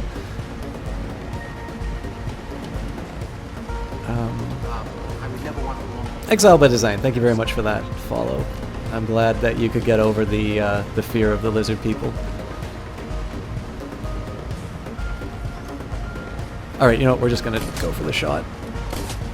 Oh wow, she did good work there. Alright, finally Ractor. No point in doing anything with Kashai right now, so again, there's never really an expectation for him to land stuff with his pistol. We're just going to go for the targets of opportunity, go for high percentage chance of hit, and hopefully low armor, but I think this is our... It's either this character or this character, and the Merc Assassin's actually causing us some grief along these ends. He's going to start hitting these kind of squishy characters pretty soon, so let's hope for the best. Yeah, better than nothing. Yeah, so 14 damage is much better than what we expect from Ractor normally. Completely forgot we had this thing available, so I should have stripped some armor off of it. But we'll do the best with what we've got. The big question is, who do I want to start stripping armor off of?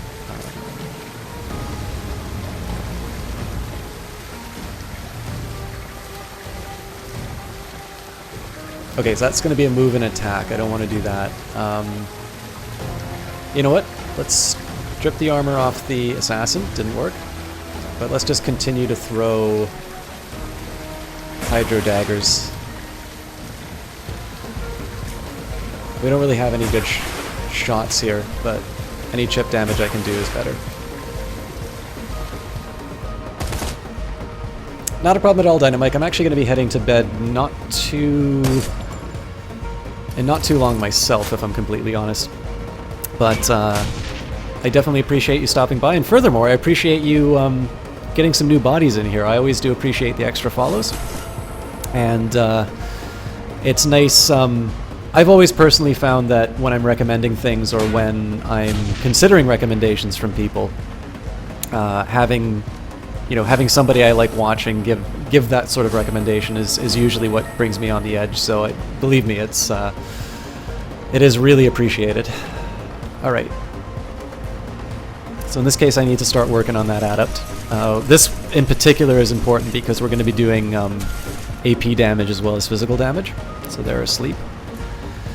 I'm curious. Oh, and I can't overcharge Kashai, so we're actually going to just keep ruining this guy's day.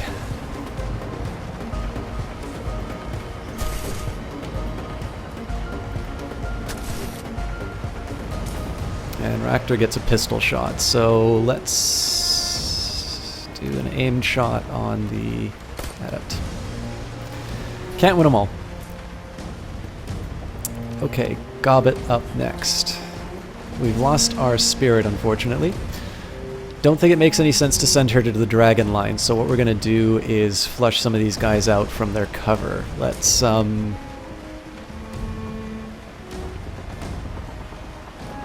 I can try and find the cluster. What happens if I try and put them in poison? There's no good angle on this. GT4 Life version 1, thank you very much for that follow as well. Chalk, do you ever read ebooks? Thinking about buying one, not sure if it's worth it. So I read my stuff on an iPad, which is not... It's not the best, I'll be honest with you. But I have a few. I think anybody who's been to my apartment, and there's not a lot, will tell you that sort of my very large collection of books is kind of a big feature of it. So I have been a bit of a physical copy myself, but they are definitely less expensive. I find it good. There's two things that I really like about ebooks that I can't get from a physical book. One, of course, is the portability. So if I happen to decide that I want to be reading, I've got a couple things on some statistical methods that I now have. I can access on a phone, I can access on an iPad, I access online. And all of like the notes and highlighting and stuff like that is there. But the big one for me that I really like is I'm the sort of person who, if I encounter a word that I don't know, I immediately go to the dictionary for it. And one thing I love is the ability to sort of double tap and just hit look up and have the word right away. It doesn't interrupt the reading as much.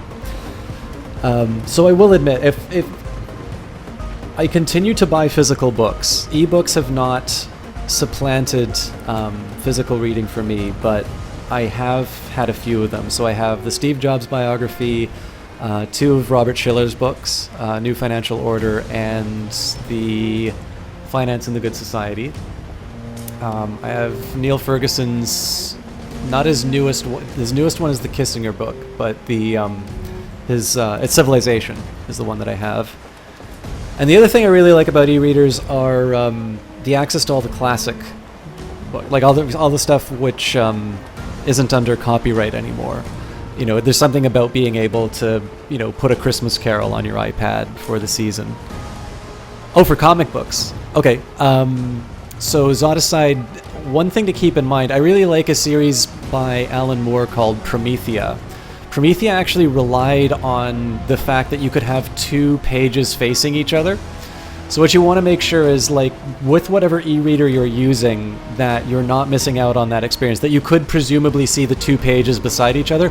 Otherwise, you may not be getting the same experience. But I'll be honest with you, like, I am fond of e-reading, but I will also note that I have continued to acquire physical books, and I very likely will continue to do so throughout my life. So. Oh, I get you. Yeah, I hear where you are. And sorry, GT4 Live. I know you probably followed for gameplay, and now I'm talking about ebooks, but we definitely do some variety here. So, all right. So I need to decide. So this would actually be a good time to start dropping. I am actually going to drop. Let's do the nature elemental fetish because I know I get that recharged. So I've got 2 more moves that I can do with Gobbet. So what I should be doing is I should be flushing somebody out from cover. Or I should be just going for maximum damage if I can.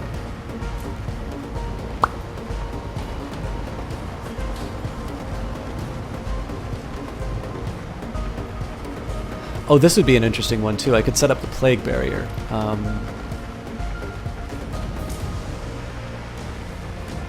Sadly, I can't do it on top of people.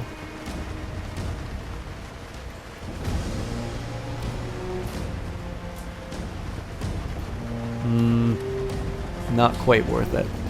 What got me started on Shadowrun? Well, GT4 Life, I loved Shadowrun Dragonfall. I did that on cast, and that was it was something that I owned.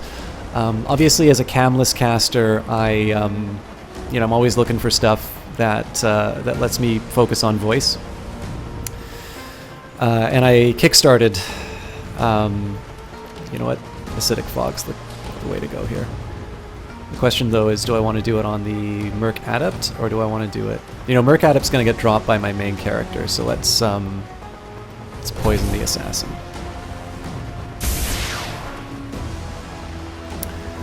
I could use the Primeval to make him sleep in the fog, but what I'm going to do...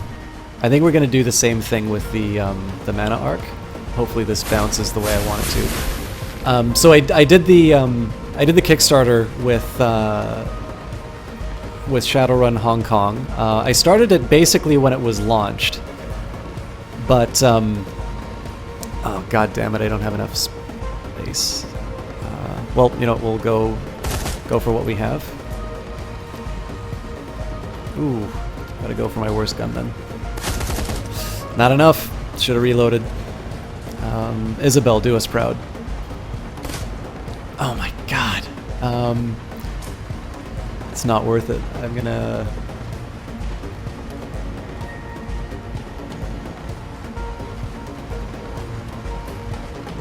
This guy's gonna get hurt if he tries to move through the toxic fog, so let's try and take out the Grenadier. Bad luck.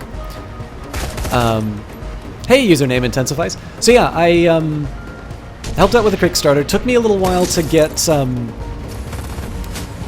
I guess to get all the way through. I took a little bit of a break from it, but I really like the story. I really like the addition to the mechanics. I think the Matrix improvements were absolutely fantastic. And yeah, I mean, this is definitely the sort of game I like to play. A good story, interesting characters. It pretty much hits every point of interest that I have. I think we're just gonna repeat the thing we did last time. Oh, bad luck. I don't know why that didn't bounce like it was supposed to. So let's... Actually, I think I'm going to focus on the gunner here.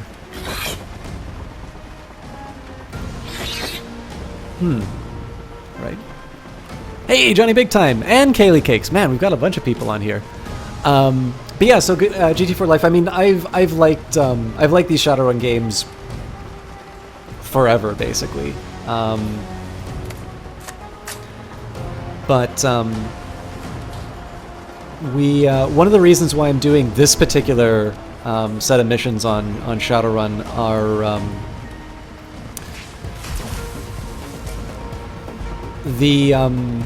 I get the impression that there was a lot of effort that was put into sort of this extended campaign, and it's largely been underplayed. So I wanted to make sure that there was a bit of exposure for this new material. He's gotta die in the toxic fog. There's no way that goes through. So I think we're gonna take on the sniper because these guys sort of seem to be all on the same side. As a fan back in the day with tabletop, couldn't afford it. It was either this or BattleTech.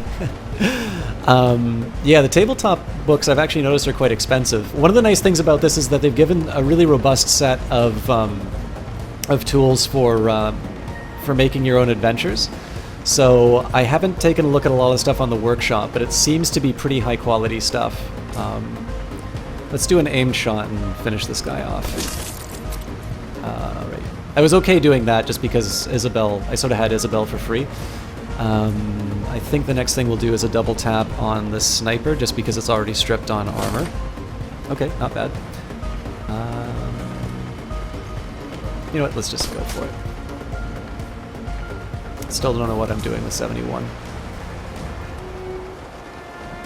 I guess I could do another haste on him, actually. Or I could do a heal.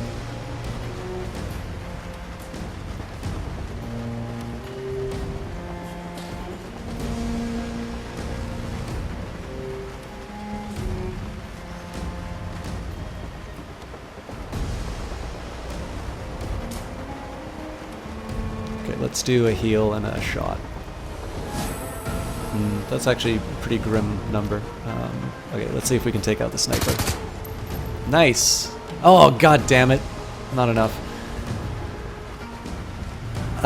Sorry guys, I'm getting a little trot. Now, GT4 Life, do you know that Harebrained Schemes is actually doing a BattleTech game? Or was that what you were talking about for, in terms of the games that you were considering purchasing? Alright guys, let me take a quick second here and do a couple of shoutouts. Sorry I've been a little distracted just because this is a really tough fight.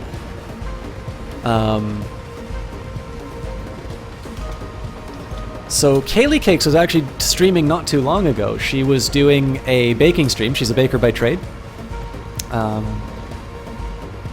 You know what? Let's just I'm gonna do an aim shot on the sniper. I'm going to do a standard shot on the Conjurer.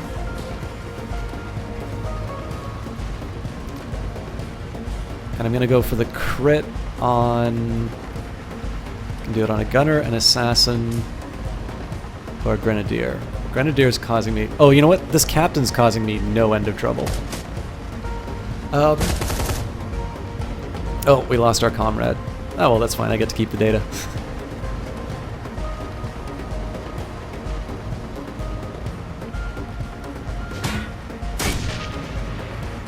Oh, GT4 Life. So what you definitely want to do then, check out Harebrained Schemes' YouTube channel. You actually get to see some gameplay of it. I'm very impressed. I also, I backed that on their... I didn't actually get to back the proper Kickstarter. I wasn't aware that it was underway. But yeah, it looks very exciting.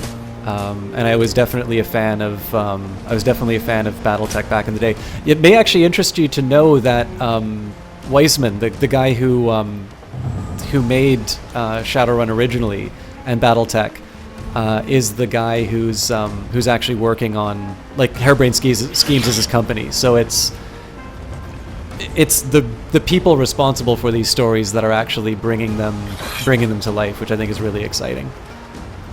Anyways, guys, so Kaylee Cakes was doing one of her baking streams, which is, I'm always 50-50 on some kind of baking and creative style streams. They're not bad, but it's not always like my best option on Twitch. But I will always want to catch one of Kaylee's. She's an absolute sweetheart.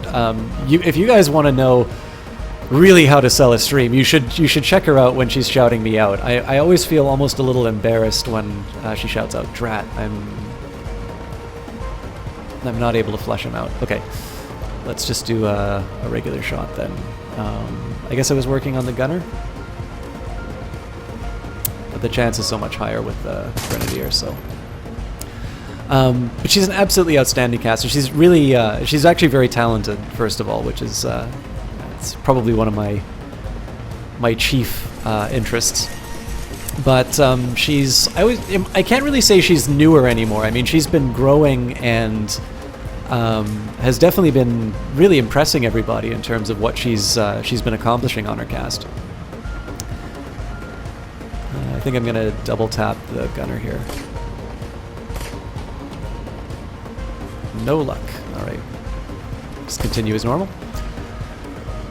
And now I think 71 needs to try and drop this guy. Oh, not enough. He's got 7 HP. I'm almost certain that a single shot should suffice.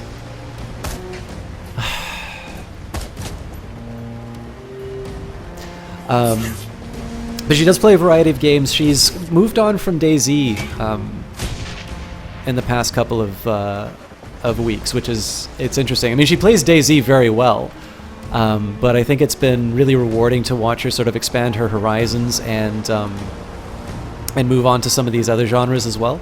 Does them just as well as some of these as some of the things that maybe she's better known for. And just overall, really nice person. As I always say, the personality is the sort of thing that draws people to the cast, and she is an excellent example of that.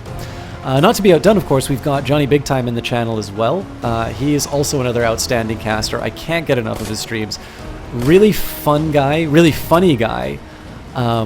Just somebody who really knows how to put on a good show for everybody. I don't know why. Oh, because I didn't have the right thing set up.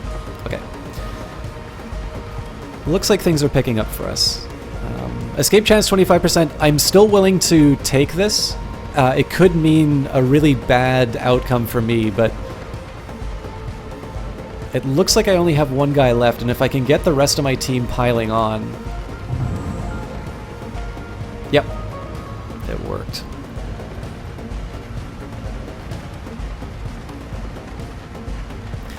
He's been doing some Watch Dogs too, but I'm never going to forget him for his Dark Souls playthrough. It's actually, I also like to compare him with Kaylee Cakes because he is a chef. Oh my god, I completely forgot. There's an assassin over here. Okay, let's strip his armor.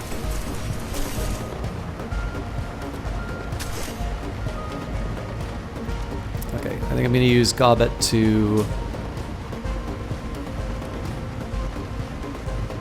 Let's see what happens. Okay, that was enough. So we're going to Poison Fog this guy because he's unconscious. Oh, missed. Bad luck. So let me just take a quick... Sorry, guys, I got to catch up on chat here. So, did Harebrained Schemes get rights to the FASA catalog? I don't believe it's the FASA catalog. I think they individually bought the rights back from Microsoft for both cases. Were there any Kickstarters you backed that didn't quite pan out the way you hoped or had been cancelled entirely? So Username Intensifies, I backed the Neil Stephenson sort of sponsored sword fighting game Clang. Now, in my view, they actually fulfilled what they promised. They made a sort of a prototype of the game, but the fact of the matter is it wasn't very fun. And so that Kickstarter died. Now, a lot of people say that it didn't deliver. Again, I knew that they were just doing a prototype, so I wasn't too concerned about that. I could have sworn there was an assassin here. Anyways, it's fine, we'll just open fire. But I would say that's probably the best example of a Kickstarter that didn't that didn't turn out. But I mean, I go into any Kickstarter that I back knowing what the risks are. The thing that I really like about Harebrained Schemes is the way that they did Shadowrun Hong Kong was they talked about how they were going to make the game no matter what. Shadowrun Returns had already been made. Shadowrun Dragonfall was a very successful title. As I said, we're making a game, but we have a game that we want to... We have a bigger game than what we can actually successfully make on this budget. And so... what happened there was the Kickstarter was to get all these extra things like the Matrix and this extra campaign and things like that. I think that's really the right way to do that.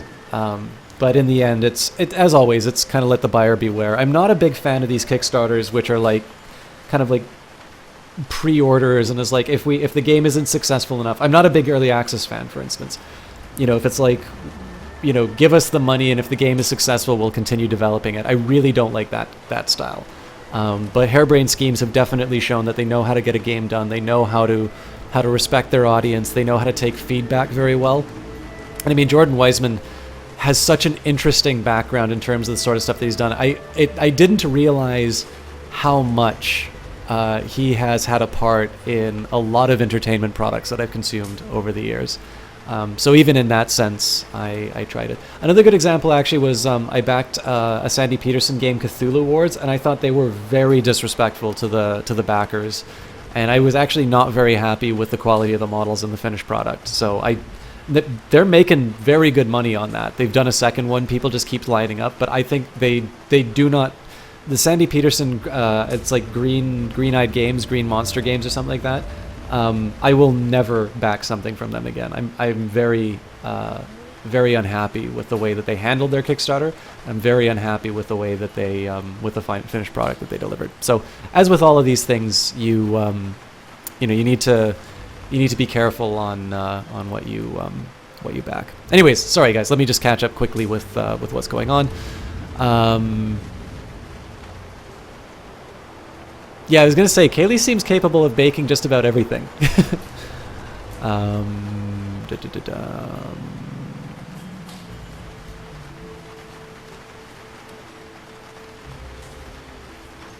Oh yeah, GT for Light. Sorry, I was trying to jump between chat and the game, and I forgot that I killed the guy. Love making all kinds of things, but you really love to make good sauces. Good sauce can really change the dynamic of a whole dish. This is actually really funny, Johnny Big Time. So I'm slowly starting to get better at cooking for myself, but I've never been someone who really needs a lot of seasoning and sauces, and it's a shame because I know that that's going to be a big problem if I cook for other people.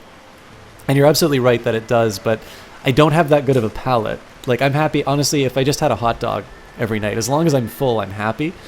So I need to get a little bit better at my tastes.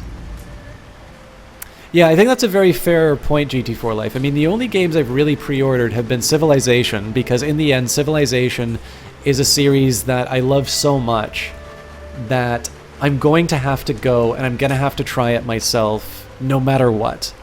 Like, even if people said that it sucked, it's something that I need to decide for myself just because that game has been so consistent in terms of my gaming life. The other one that I pre-ordered was XCOM 2, and again, for largely the same reasons, that there was enough goodwill that had been built up on that one that I felt. But honestly, it's a strictly dominated strategy to pre-order video games. There's no reason to do that. Telltale stuff, I never buy it until they've delivered the goods, because they have no reason to do it right or to do it on time if they've already got the money. What do I put on my hot dogs? Usually just ketchup and mustard. It used to be just ketchup, but I've gotten a taste for mustard now. So, oh, and sauerkraut. If they have sauerkraut, I always like it. I definitely do have good alcohol, GT for Life, but I tend not to have a lot of guests. Actually, that's funny. Username intensifies. I was going to try Grimdog Dawn the other day. I don't know if I want to try it privately first or if I want to do that on stream.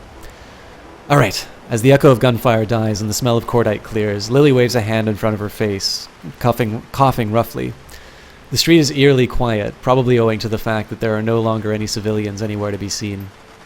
Lily lets her gaze pan over the street, her expression shell-shocked. After a moment of silence, she coughs and grimaces.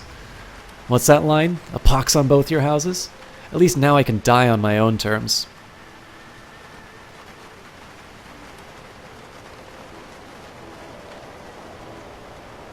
I do what my client wants me to. You wanted them dead, so I made it happen.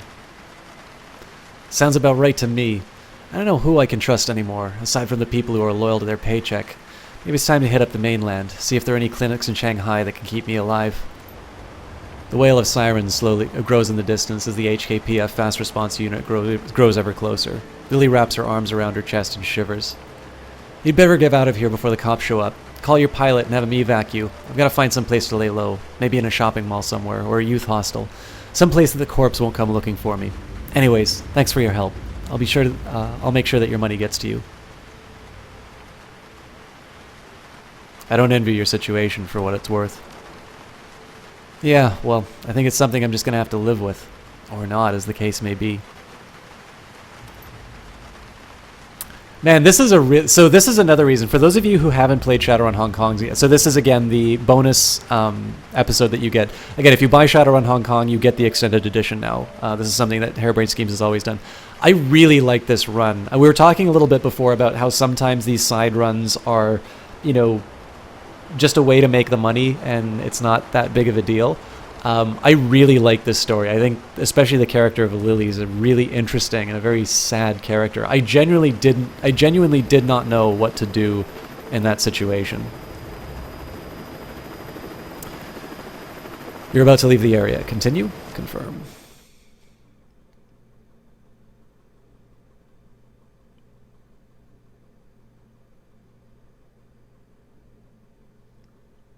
The night sky stretches out around you like a neon-streaked velvet. A pile of corpses litter the streets in your wake. If Fushi or Yamatetsu sent any aircraft to pursue you, Jomo has managed to evade them. Eventually, the faint running lights of the Benteng and the smaller vessels surrounding her appear on the horizon. You think back on Lily and her predicament as Jomo brings the chopper in for a landing. With luck, she'll find a doctor to cure her condition. Yamatetsu and Fushi were probably better options for survival, but is it really survival if you're forced to live as a slave? If she dies now, at least she'll do so on her own terms.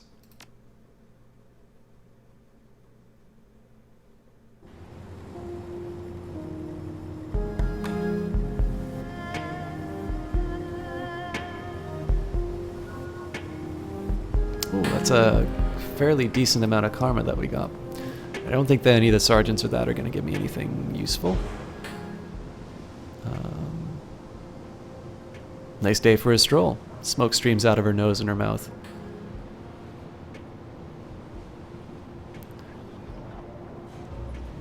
Someone's got to keep an eye on you. Hey, I'm the watchdog around here. You trying to usurp my position, runner? Her lips part in a roughish smile. I hope not. For your sake. You wouldn't like it. It's too much paperwork.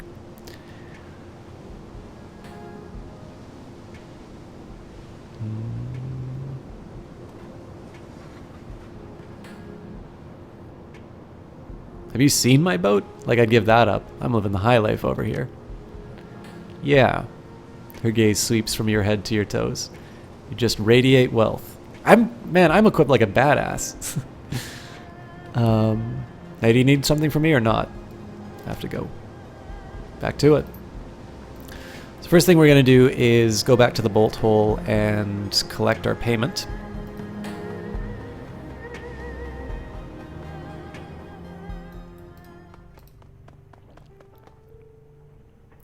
Workstation and mission computer. The cool blue tones of the workstation's main menu fills the screen. Blinking message in the upper right-hand corner notifies you that you have 3 unread messages. So first we'll open the jobs directory. Claim payment for extracting Lillian Lai. Submit the job as finished and await the response. A few moments later, a message pops onto the screen. From Lillian Lai. I've attached your fee. Thanks again for what you did. I know things didn't go quite as planned. I'm impressed you stuck it out. I don't really know where I'm going next. Maybe I'll try somewhere in Europe or the UCAS, get a fresh pair of eyes on my condition. Still, anything's better than being kept a prisoner in your own house. Oh, I thought we already claimed this, but I'll gladly take the money again. Claim payment for retrieving the cure from Menkei Seo. Submit the job is finished and await the response. A few moments later, the message pops on the screen. Good to hear the word job's done. Payment is attached. Good work. And we get 1,700. So, pending jobs.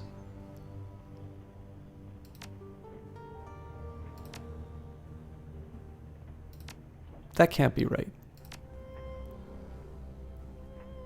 Okay, yeah, let's just take a look here. Vid, I'm with you. With a flicker of static, a video feed winks onto the screen. Kindly Cheng stares into the camera, clutching a cigarello wrapped in green paper. She looks tired. Her eyes droop, and a table behind her is crowded with lipstick-smudged glasses of murky liquid. 71. I trust that you're doing well and keeping your eyes and ears open like I told you. She raises the cigarello to her lips with a slow, languid motion, takes a puff with a smack of her lips. For my part, I will be keeping an eye on you. A pair of eyes, actually. Never mind who I have watching you. It isn't important. Just know that a representative of mine is there with you, watching your back and reporting on your progress. In a very real way, your auntie is there with you even as you're watching this recording. She turns her back to the camera, contemplating the glasses on her desk. That's all, dear. Just a quick update from me to you. She selects a glass, raises it, and pours the contents down her throat. For your part, the rules stay the same as they were when we spoke on the comm. Stay alive, don't trust the cops, and above all, don't fuck it up. The video feed flickers and dies. You find yourself back at the file menu. 2 unread messages. Gearing up. From Senior Inspector Lamb, 71, gearing up. If you find yourself in need of gear or supplies before you run on the Tiger's Den, speak with Sergeant Lee. He's the task force quartermaster, and he's been instructed to equip and supply you as if you were one of us. You'll still need to pay for your gear, but he has an extensive stock of security-rated firearms that might interest you. If you need some medical supplies or cybernetic enhancements, you'll find automatic kiosks in the yard that can serve your needs. For anything else, I'd recommend talking to Captain Jomo. He can supply you with whatever we can't. I only ask that you keep your business between yourselves and that you leave me out of it. Even if you feel prepared, I'd recommend that you look at what the yard has to offer before you head to the Tiger's Den. It's better to be over-prepared than to be caught flat-footed. Best of luck, Lamb. And finally, so it looks like we don't have any more side missions to do. Tiger's Den infiltration recap. From Senior Inspector Lamb to 71, Tiger's Den infiltration recap. Attached to this mail, you'll find a brief recap of our conversation regarding the Tiger's Den. Please save this for your records and review as necessary, Lamb. Tiger's Den infiltration. 71 and team, runners, will be conveyed to the Tiger's Den by Jomo. Upon entering the facility, runners are to secure the access to the second floor and its evidence room. Once said access has been attained, runners will proceed to the evidence room and gather evidence of criminal activity on Crate. When evidence has been gathered, runners will evacuate to their insertion point for extraction by Jomo. Use of lethal force authorized, but strongly discouraged before evidence has been gathered. Principals Chu and Lam will observe operation from off-site. Their role is limited to observation only. You have 0 unread messages. Let's take a quick look on Shadowland BBS. No pay data for sale. Graffiti. Has anybody noticed some really weird graffiti scrawled right by the Heioi entrance of the walled city? Free enterprise is not so free when corps have rigged prosperity. Dragon Eyes. Yeah, it's all over town, actually. How about this one, right on Queensway? Whom exactly does the council serve? What fate do treacherous tigers deserve? 1000-Year Kevin. A dig at Eastern Tiger? Or the whole corrupt lot of them? I'm down with the anti-megacorp sentiment, but the verification could use a little work. Sorry, the versification could use a little work. Lame. Wampoan 2056. But it's not just about megacorps. Spotted this one by Hung Hom Ferry Pier. Bullets erupt at 3:45. Who's the SDU searching for? Typhoon Strike. I know everybody who's ever picked up a can of spray paint in HK, but I don't recognize this work. I suspect we're dealing with some kind of collective movement. The taggers might not even be working together. Tagamit. Hey Tagamit, is any of the graffiti in all caps? Did you see any tiny little footprints in the paint? Pinky swear. For the last time, Pinky, you are not being stalked by robot ants. On Poen 2056. You wouldn't think it's so funny when they come after you. Pinky swear. No more posts in this thread. Thread stuck in a pipe. Please help. I'm wedged in a pipe in the Llama power station. I was making a discreet exit via a disused pipe system when my gear got hooked on something. Now I'm trapped in this fragging pipe and my partner's not answering his PDA. We'll split the pay if you get me out and help me complete this job. Sticky Wicket 36.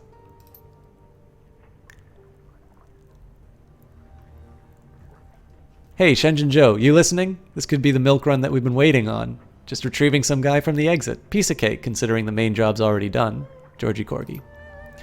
Slow down, GC. Can we hear a little bit more about your situation, Sticky Wicket? Hey, Shenzhen Joe. I'm relieved you saw this. Sending you the blueprints now, plus my coordinates. I'll owe you big time.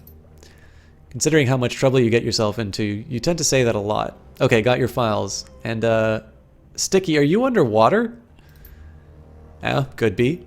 Should probably bring scuba gear. Some kind of laser cutting device. Oh no, Sticky. You do understand what happens if we cut into an underwater pipe while you're in it, right? Shenzhen Joe. Okay, we're not doing it Sticky's way, but we can come up with another plan, right? Are we helping Sticky? Yeah? Georgie, my friend, this is the very definition of not a milk run. Shenzhen Joe. No more posts in this thread. More push pins.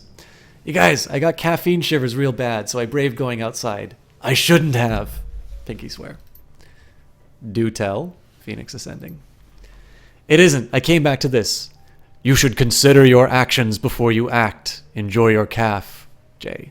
Pinky swear. Just as weird as the previous message you got. 5 syllables, 7 syllables, another 5 syllables, counting the J. I think you're being menaced by haiku, Pinky. Didn't Jivemot speak in haikus? You know, the poetry program that fused with those rogue ESPs, then started speaking in all caps? Were the push pins themselves all caps, Pinky? Yeah, the push pins were all caps. Rogue ESPs, you said. Are they dangerous? Before you flip out, think about it, people. How's a virtual entity going to write poems in meat space? And why should it aim them at Pinky? She's never hurt anybody.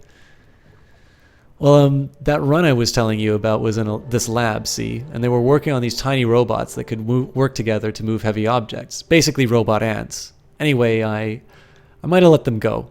You know, on accident.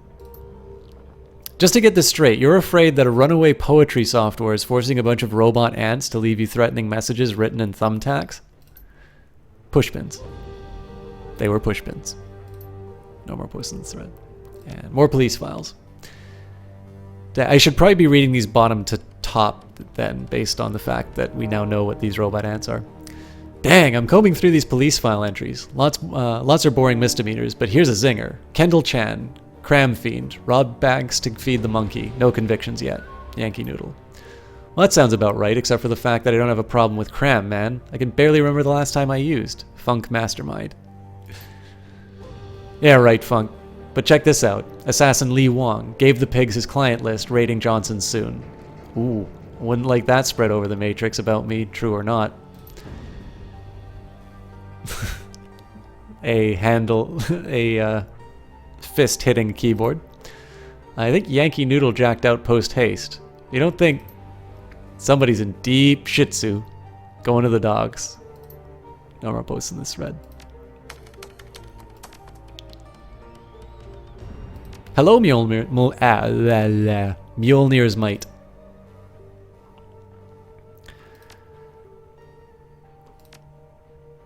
Alright, so looks like we are on our way to the final mission.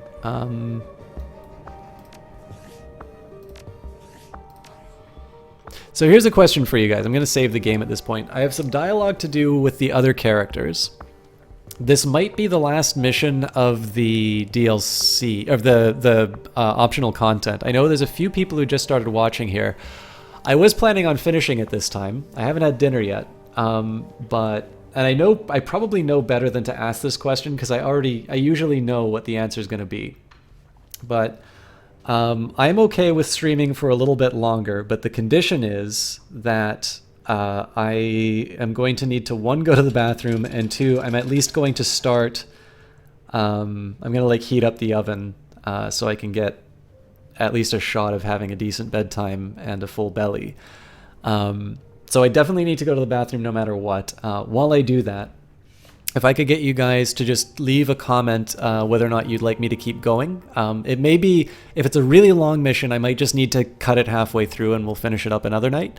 Or if you guys are okay saving it for the next stream, we'll probably get back to this game on Wednesday because tomorrow's going to be Grand Strategy Night. We're going to continue on with Stellaris. Either way, though, I need just a quick relief. I'll only be gone a couple of seconds, but please let me know in chat if you'd like me to keep going onto the final mission, kind of with those 2 conditions that I'm going to take a slightly more extended break just to start the oven and stuff like that. But I'm good to keep going if you guys want to see more. So I'll see you guys in a couple seconds.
Okay. Sorry about the wait for that, guys. I wanted to at least get the kitchen stuff underway. So GT4 Life looks like he'd like some more content. Johnny Big Time's heading to bed soon, and Mjolnir's might just go have a meal, get to bed at a decent time. Nothing in this game is short.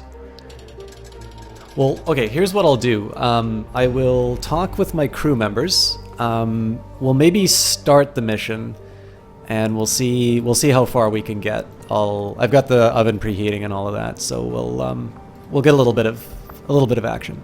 Where am I? I live in Ontario, in Ottawa. Ractor's machine shop is oddly silent. The great fabricator arms that hang from the ceiling stand motionless. Koshai scuttles towards you, acknowledging your presence with a tap of its foreleg. Ractor nods and beckons you forwards. Yeah, GT4 Life. I used to live in Vancouver, so I'm actually used to streaming quite late for most people, but for me it's about 11:20, and I plan on being up early for work. Well, my friend, it would seem that you've come to the end of the road. We know where we need to go, to the ridiculously named Tiger's Den, to find evidence that our senior inspectors need so badly.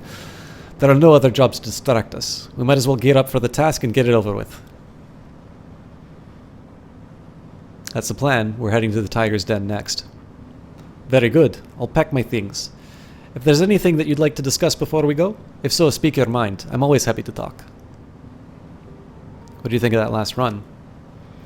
I won't lie to you, my friend. The Lily Lie extraction tried my patience. I am not a babysitter, and being forced to endure, indeed protect, a loud-mouthed brat will set my teeth on edge. He examines his fingernails. In truth, I'm rather proud I was able to restrain Koshai from silencing him permanently. If you heard her, we wouldn't have gotten paid. Hence my restraint. Though considering how things worked out, it might have been better and cleaner for her if I had. For Miss Lie's sake, I hope that your decision to kill everybody pays off in the long run somehow. Yes, she will almost certainly die a slow, agonizing death without the help of specialized care, but there are no guarantees in life. She could miraculously recover. A spontaneous remission, perhaps. In the sixth world, anything is possible. Now, do you have any other questions, or shall I return to my work? Gotta run. Later. I don't think Gaiku's going to say anything because he wasn't on the run, but we'll take a quick second to see what he says. Gaiku is hunched over, holding something long and thin in one hand, and a short knife in the other. He shifts in place, and after a moment you see he's carving a stick. He's already notched several holes into the wood, and is busy trying to form it into an approximation of a flute. He appears to be struggling with the task. Let me see here. Maybe this will be better. He lifts the flute to his lips and blows. It produces a drunken warble of the sort that might be uttered by a dying bird, assuming that it was under water at the time. Gaiku narrows his milky white eyes at the flute, and then hurls it into the corner of the room. I know my limitations. Carving a flute apparently is beyond me, unless the goal is to frighten children. Now then, what may I do for you? Do you ever think about Ishida and the rest of your team? Not especially. After our battle, I made the decision not to dwell on the earlier parts of my life. If killing my former comrades is what it took me to free myself, I would do them a disservice to undermine their sacrifice. Gaiku folds his arms over his chest. It was a necessary act. You convinced me of this, and I still believe that you are correct. Now that I consider it, it is likely I would not be here with you now had I not acted. I likely would have fled Hong Kong. What did you think of that last run? There's very little for me to say as I was not there. Everything I know of what happened is secondhand information. Was there anything else that you needed? Talk to you later, Gaiku. So Duncan won't have anything to say to us about the mission, but we can probably get some story stuff from him before we go to the Tiger's Den.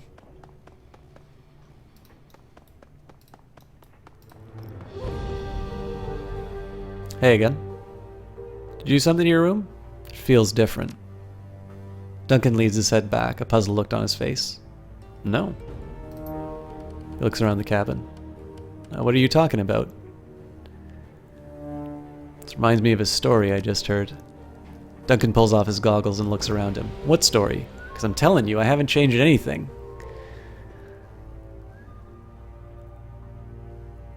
God, I really want to know where this is going. I have no idea what he's talking about. I don't want to freak you out, but I think we're in trouble. You can see Duncan's irritation growing. The muscles in his neck tense up. The hell are you telling me? Spit it out, Gustav.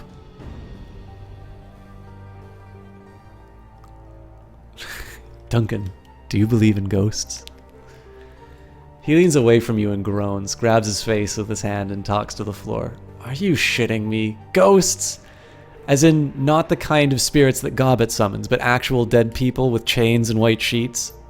Look, Gustav, the Sixth World is a strange place, but I'm not an idiot. And I'm not about to fall for this half-assed prank of yours. I'm done. Get out. Shh! Did you feel that? It's just the window. I probably left it open. Now stop this. Duncan, you don't have any windows in here. He stops himself and turns to examine the walls. No windows. You watch him run his tongue nervously across his bottom teeth. This is bullshit. There's no such thing as... Scream.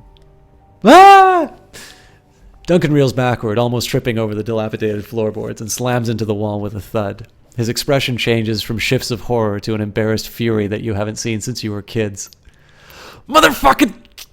He leaps to his feet and roars at you. Get out! Not an idiot, huh?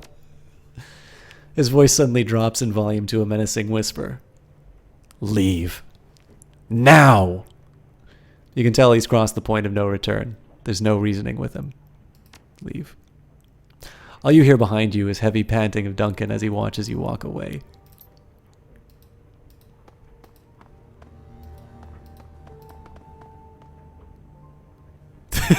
Very good. I like that. It does nothing to, like, there's no combat, there's nothing like that, but these are the little exchanges that really make it for me in this game. Isabel leans back against the octopus, her neck tilted back so that she can hear, her head can rest on a thick rope of twisted wires and cables. Her misty white persona stares down on you from a wall-mounted display. The persona's white eyes look back at you. With her hands on her hips, she leans forwards. Can't talk right now, 71. I'm busy. Real busy. This'll only take a second. I don't have a second. I'm in the middle of something important, damn it. If it's that important, I think I should know what's going on. There's a crackle of static from the display's speakers as Isabel's avatar sucks air through her teeth. Her voice quickens. All right. I'm in the middle of a fight, but I'm winning, so it's not a big deal. Just destroying this Matrix jockey who's gone too far with his jokes. Got him locked in the system right now. But it's fine. He doesn't pose a danger or anything. You're destroying another Decker for cracking jokes? Absolutely. He's been harassing good people for weeks, so the punishment is completely warranted. Now, I've got to get back to it or I'll break free from my torture program and... Torture? You said this wasn't dangerous. The persona lifts her shoulders in a quick shrug. It isn't. Not to us. Listen, I can't monitor him while I'm talking to you. He could... Shit, he got around my lockout. He's probably back in meat space, pissing his pants about now. Damn it, I wasn't done with him yet. She clocks her tongue in disappointment and her head dips dejectedly. Her persona begins to fade from the screen. Isabel's body twitches and her eyes flutter. She slowly raises her head and pushes herself off the floor. A sideways frown greets you before her words catch up. Next time I'll lock my door. Well, now that you've got my undivided attention, what is it that you so desperately wanted to talk about? What did you think of the last run? I admit, when we first found Lily, I thought we'd been handed a high-paying babysitting job. She proved to be more capable, and also more snarky than I expected. She chuckles. And then some. That snark was on full display when she refused to side with either Fushi or Yamatetsu. She decided to put the power in her own hands, and I respect that. It'd be a shame if someone with that kind of investment in life died. Maybe she won't. Maybe. Any more questions?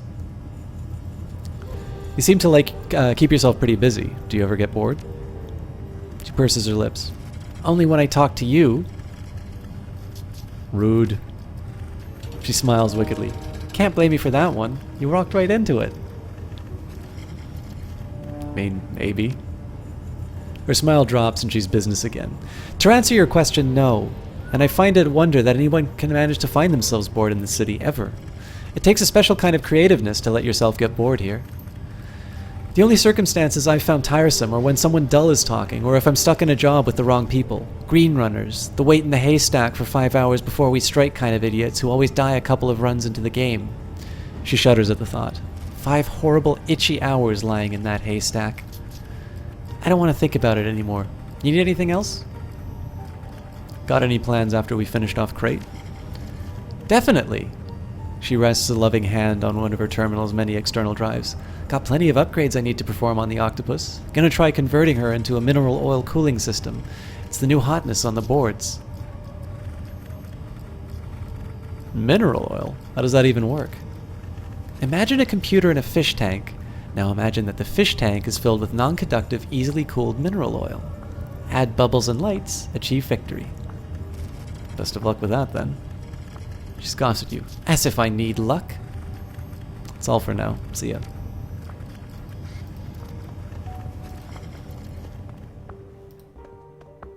The noodle machine is still warm to the touch. Well, I guess this is it, huh?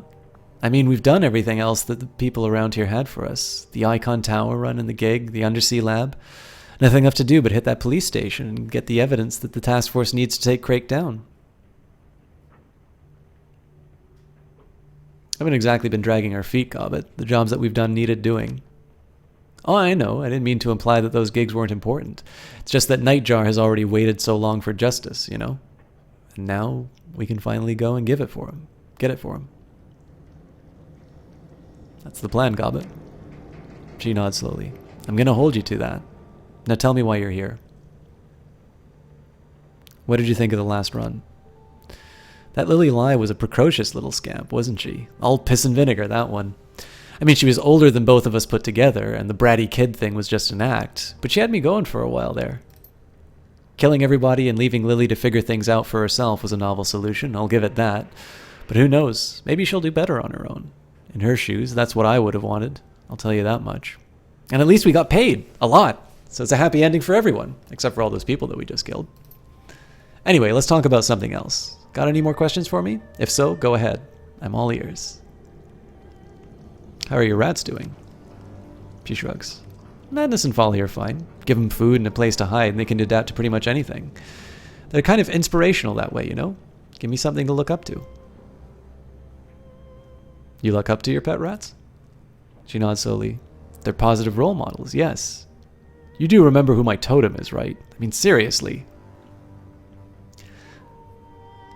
Capital R rat is a spirit totem. Madness and Folly are rodents that you pulled out of a dumpster. Not the same thing, Gobbet. Close enough. Besides, I love them, so lay off. She strokes Folly's coat. The rodent chirps happily and immediately sinks its teeth into her finger. They have some behavioral problems sometimes, but I still... Her sentence devolves into a series of yelps and grunts as she tries to wrestle the animal's jaws open.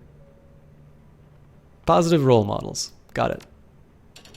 Shut your stupid mouth, and as for you... She flicks Folly on the nose with a fingernail, and the rat finally releases her finger. Gobbet whips her hand to her mouth and sucks on the wound. See? It's all worked out in the end. If that's your takeaway, who am I to argue? No one, that's who. She takes a deep breath and thrusts her bleeding finger into a glass of alcohol on a nearby table. Now kindly steer this conversation off my furry darlings and into something else. Distract me so that I don't have to catch Folly and wring her traitorous little neck. Gotta run. Later.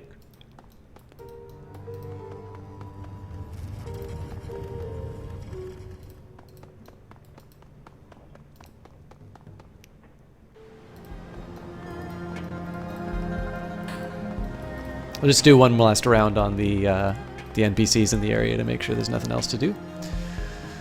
Hui fixes you with a hard stare, but almost immediately breaks his gaze when his PDA buzzes. After a series of quick taps on the device, he flips it off and slips it into his back pocket. He nods at you.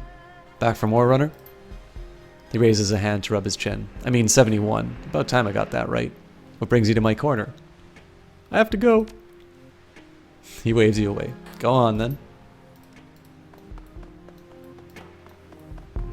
Try and zoom in again just so you guys can see the really nice art direction.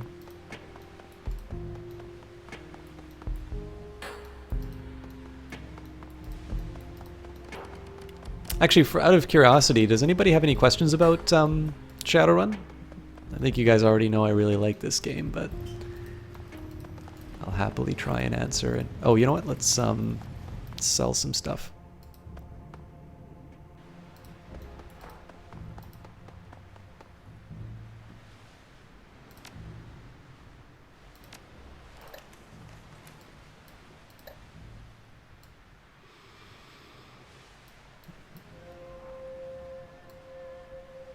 Kind of want to keep the med kits. It might make sense to take or to buy up some of these, like buy some extra supplies. But I think what I'll do is I'll finish off my. I'm going to finish off my cyberware upgrades and then we'll see what's left over.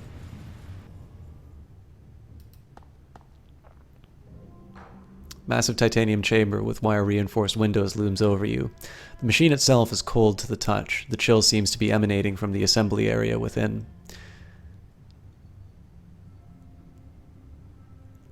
Yeah, I'm glad you like it, Johnny Big Time. The recommendation, again, for those of you who are watching, I think the whole series is very good. You're going to see a very big jump between Shadowrun Returns and Shadowrun Dragonfall. So if any of you are completionists and you're interested in trying this series, you'd want to try Shadowrun Returns first. But the big thing to keep in mind is that it's the first game in that series that they made. And my view is that they probably spent a lot of the time sort of developing the game and the mechanics, and so as a result the story is a little bit shorter, and I don't think it's quite as in-depth as, say, Dragonfall or Shadowrun Hong Kong. It is not a bad game. It's actually it is a good game. It's you know, I think it basically holds up with any other CRPG.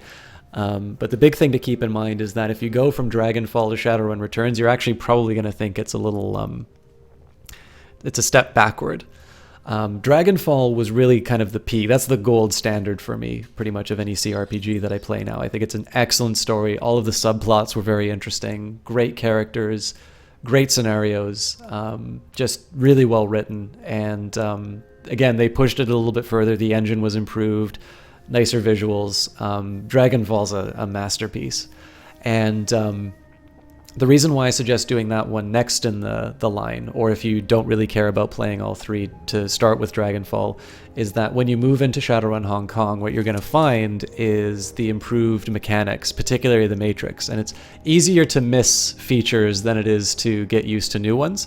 And so, in my view, I think the Shadowrun Hong Kong story is about as good as Dragonfall. In terms of themes that I'm interested in, I liked the Dragonfall story a little bit better, but if I wanted to pull away my own personal interests, kind of the system chalk fix effects, if you will, I think the stories are about equal. And again, they're big stories. You'll have a lot to do inside of them. There's lots of adventures to go through, and lots of different options too. The decisions that you make are somewhat meaningful in this game, so you can have several different kinds of endings, and you can build literally any kind of character, and you have different ways of solving the problems. So they're really well-designed games, and again, by the people who originally made the setting. So browse a kiosk selection of cyberware.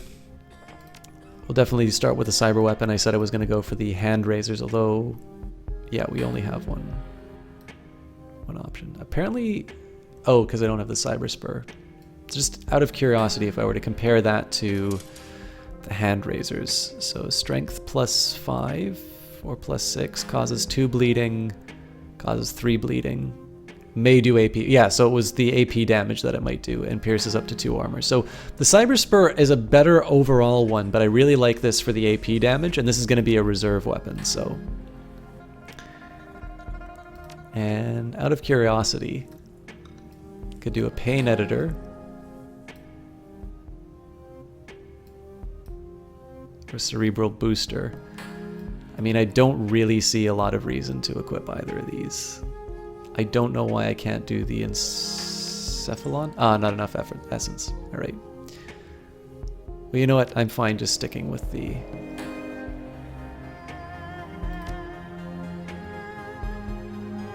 So what this means now, I'm actually going to use my 13 karma to build up my ability to do this this melee.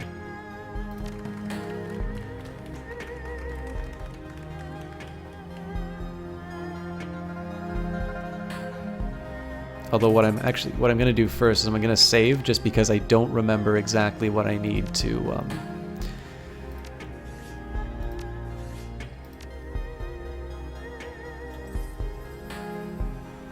I'm not sure if it's a melee weapon or an unarmed that that takes me through with my cyber weapons. Maybe it'll tell me, actually. Let's take a quick look at.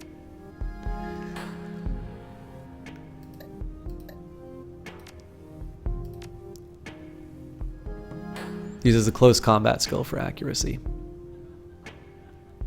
And cyber affinity for critical chance. Okay.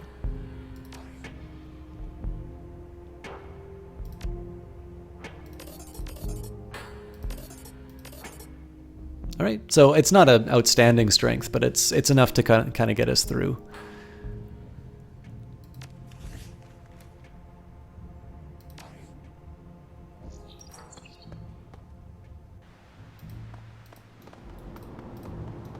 Okay, guys, I think the oven should be ready. So before I go on this mission, I'm just going to go up. I won't like mute the microphone or anything. I'll be back in a very quick second just to make sure everything's the way it needs to be.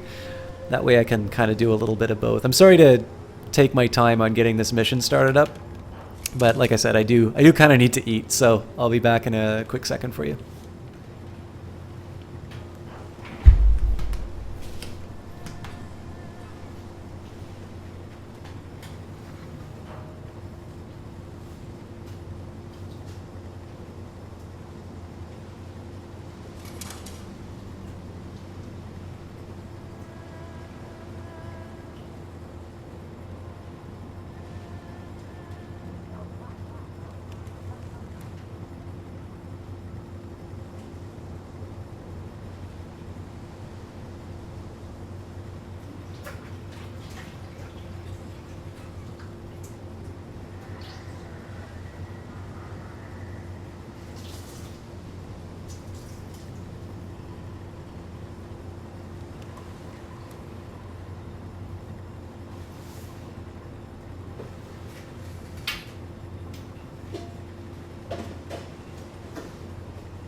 Alright, sorry, chaps.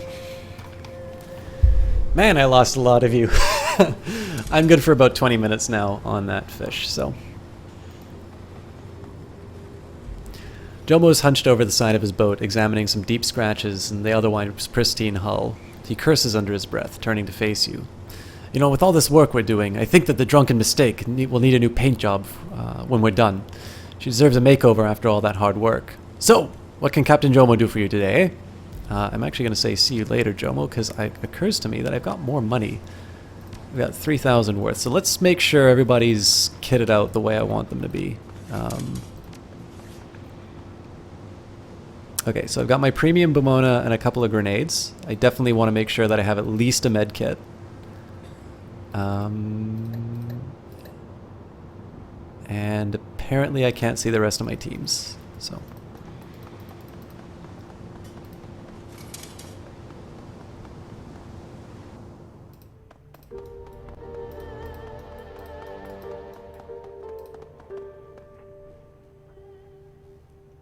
Hey, Jeff.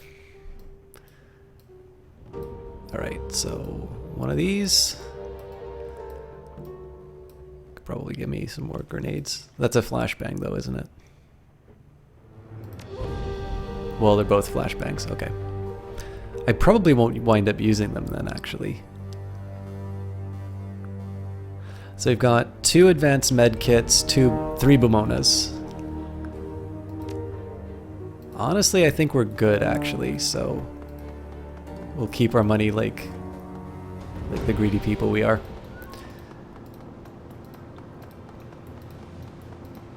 Oh god, I never really looked at... They did a nice job on the water on this.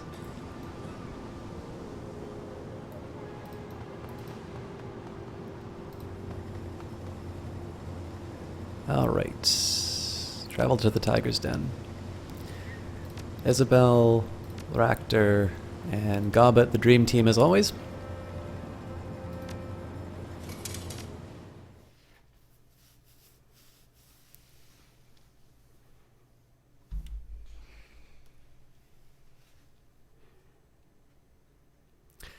The drunken mistake screams over Kowloon Bay, cutting through the grey weather and the greyer waters. Around you, grim faces watch the skyline ahead as Jomo steers you towards Crate's headquarters, the Tiger's Den.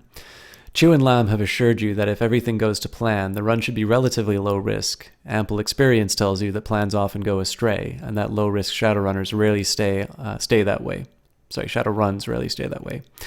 But you also know that the reward for this run outweighs the risk. The incriminating data from the Den's evidence room should be more than enough to bury Crate, expose her client, and cement your position with Kindly Cheng forever. Jomo cuts the engines, and the drunken mistake drifts towards the station's docking zone. Loading dock. It's go time.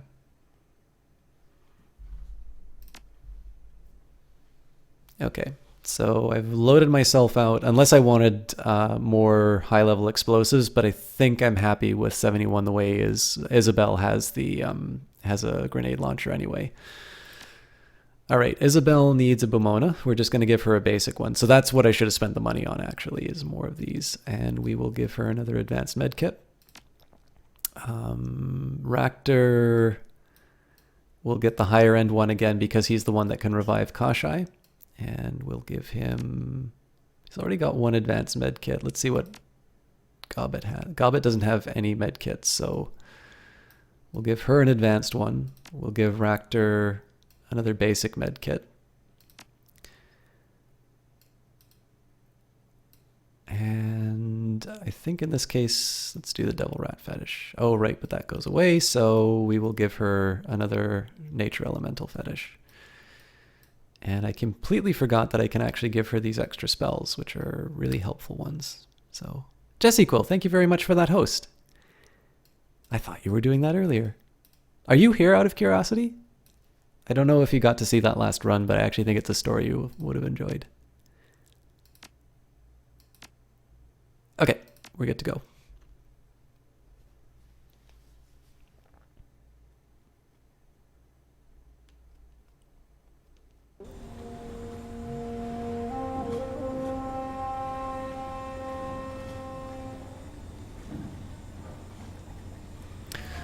The wood of the dock feels comfortingly solid under your feet. Your stomach lurches anyway, the legacy of the long bumpy trip hidden under a tarp in Jomo's speedboat. The sound of water sloshing beneath your feet isn't helping. Remind me not to do that again. Seriously. Next time I'll swim if it comes to it. Captain Jomo barks out a laugh. Wouldn't recommend that, beautiful girl. Lots of sharks out there, both normal and awakened. Nastier things, too. Any one of them would be all too happy to snap up a little thing like you. Sharks, huh? She glances down at the water, frowning. We'll keep that in mind. I will wait here with the boat. You come back to me when your business is done, and I will take you home. He gestures at a uniformed constable in the distance. She nods slightly in response. You see her? That lady there, PC Chung, is your contact. She can tell you how to get into the building. What's her deal? Is she with the task force? Ask her yourself. Me, I just drive the boat. He waves you away with a gnarled hand. Go on, raid your police station. I will wait here with the drunken mistake and protect her from the advances of any swine who might try to impound her. He casts a longing look back at his speedboat. Don't we leave us waiting too long, La? Jomo is possessed of many fine qualities, but patience is not one of them. Don't worry, we'll make this as fast as we can.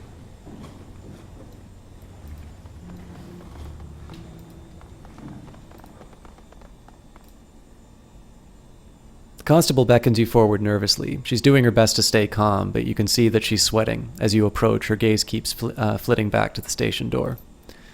You're here, right on time. Good. She brushes a strand of hair out of her eyes. I don't think I could have waited any longer. Constable Chung, nice to meet you too. She raises a finger to her lips, shushing you. Don't use my name. In fact, don't speak. I'm in a compromising enough position as it is. She reaches into one of her voluminous pockets and fishes out an object. A slip of plastic, slick and shiny, connected to an alligator clip. The word visitor is emblazoned on the front. Take this. You're gonna need it. Stylish and functional. I like it. You should. It'll mark you as a friendly to the station's security system. If you try to enter the Tiger's Den without one of those clipped to you, automated systems would sound a general alarm. Every cop in the building would converge on your location. They only issue these things at the front gate, and only after a thorough security check. Anyone who sees you will assume you're supposed to be here. As long as you don't do anything to arouse suspicion, you should be fine. And this badge of yours, it'll get us up to the second floor? Afraid not. I was able to get you the badges, but I don't work the security desk, and that's where you need to go to get access to the elevator. I'll tell you what, though. The desk sergeant on duty, Sheng, is a friend. Tell him you need to meet with Mia and admin to go over some paperwork, and he'll upgrade your badge's clearance rating. I've seen him do it 100 times. Any more advice before we do this? Not really. I think that's everything. There aren't many constables in this building. Just enough to keep the place running and make sure that the interrogation subjects don't escape. It should be pretty dead in there.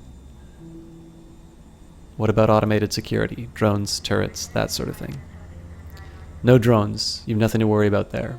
She pauses for a moment, considering. There are some turrets in the training rooms upstairs, near the entrance room, but they're loaded with low-velocity rounds. They're strictly non-lethal, and besides, you shouldn't need to go anywhere near those rooms anyway. On the off chance that your cover gets blown early, you might have to shoot your way to the evidence room. I don't much like the thought of that, but I know it might happen. I'm going to steer clear of the station until you and your pirate friend have cleared out. If you do wind up getting loud, I don't want to catch a stray bullet. Understood. She taps a code into the PDA on her wrist, and you hear a buzzing sound. The door pops open. Well, there you go. Get in there, and if you get caught, we never met. One last question. Why are you doing this? Crate and her people, what they're doing is fucked. Everybody in the station knows it, but nobody wants to make waves. When Chu approached me, I saw my chance to do something, to be a good guy for a change. I figure I owed it to myself to try. She pauses, her eyes flitting away. I know, totally cornball, right? Like some cliche out of an old movie. But I guess I'm doing it anyway. Go ahead and take that for what you will. Now go on, do your job. Get Lam and Chu what they need to bring this place down.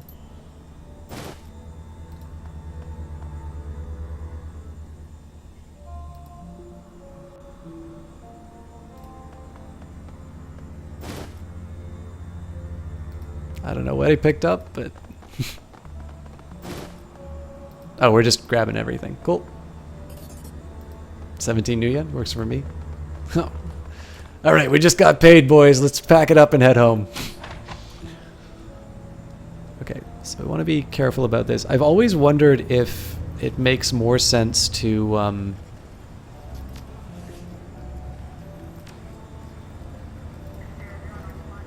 if it makes more sense to actually go into combat mode and move around, but I don't actually think it works that way.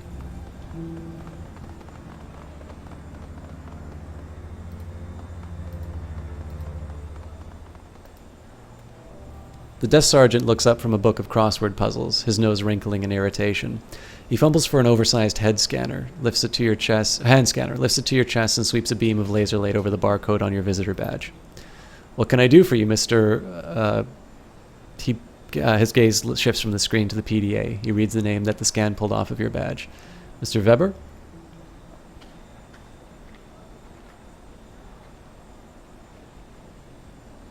Good evening, Sergeant Sheng? He shakes his head brusquely. Afraid not. Shift change. Sheng's on a smoke break. You want something or what? Got a second to answer a question? Just asked me one, didn't you? He glares at you, frowning. Look, this isn't a help desk, but you've already pulled me away from what I was doing, so go ahead and ask what you want. Anything strange been going on in the station lately? Anything strange? What do you mean by that? You know, suspicious behavior, people acting cagey, that sort of thing. His eyes narrows. The only suspicious behavior I've seen in this station is what I'm seeing from you right now. Just answer the question, will you? It's important. Important? Why? The desk sergeant's cheeks begin to redden. Who do you think you are questioning a cop about what happens at the station?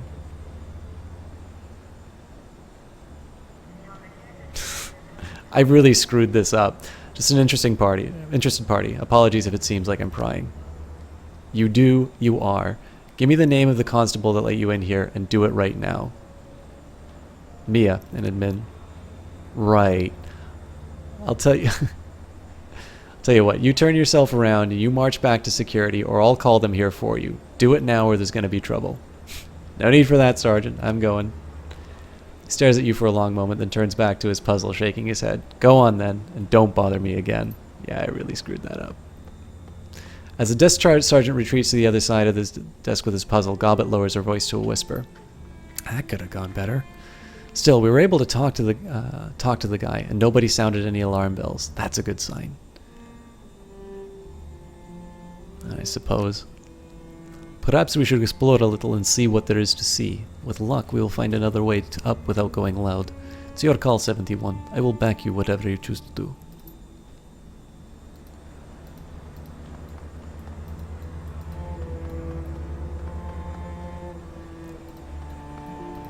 I kind of thought I could exhaust all of my dialogue options. I wouldn't have gone for the suspicious ones right away, but it's actually kind of neat that the order mattered on that.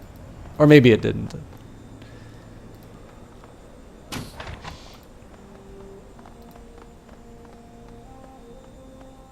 The shelf sags under the weight of the assorted papers, folders, and trinkets that have been stacked on top of it. Search the shelf.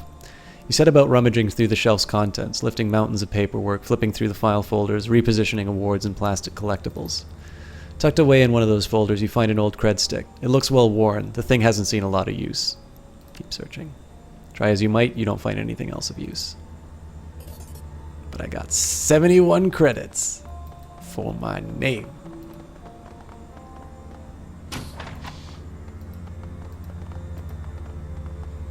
The constable frowns up at a quartet of wall-mounted displays, each overflowing with spreadsheets and video feeds. The foreground of each display is dominated by a sure fit of warning pop-ups and matrix-related error messages. The troll rattles off a command on her keypad. A moment later, a chiming sound rings out, and another half-dozen error messages open up on each of the displays. Shaking her head, the troll turns away from the displays to face you. You lost? Something I can do to help you.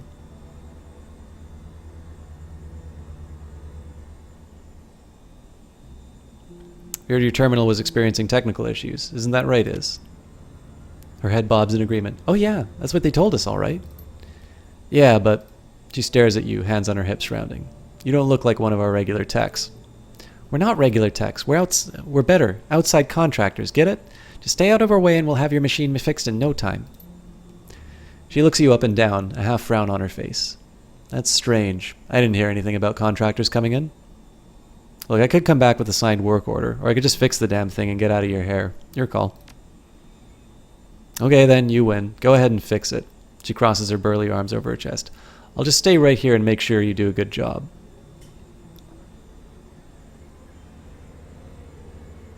It'd be quicker and easier without you hovering over me. I'm sure that it would, but I'm the one who's ultimately responsible for this terminal. If you do something to break it, that's on me. Besides, if you do manage to fix it, I should be here to see how you did it. That way I'll be able to take care of it next time. There's going to be some trial and error involved in this. Might take a while. She stares at you for a long moment, then sighs. Alright, how long are we talking?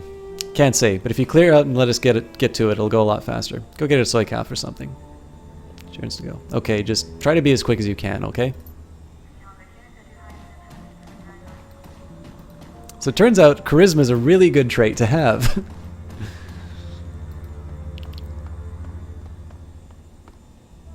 Terminal is active. Its matrix ports open and unlocked.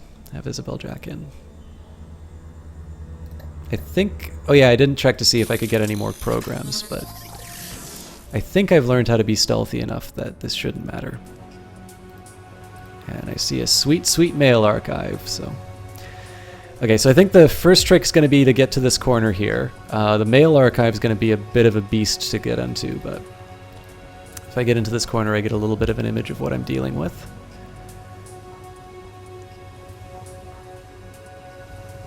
Alright, so if I time it right, I get a nice clear path down the middle. Thank you again for that, host, Mr. Friends. Okay, oh, no, I blew it.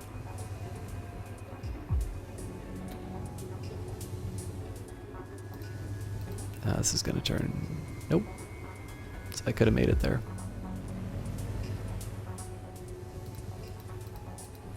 Going for it. Oh, yeah!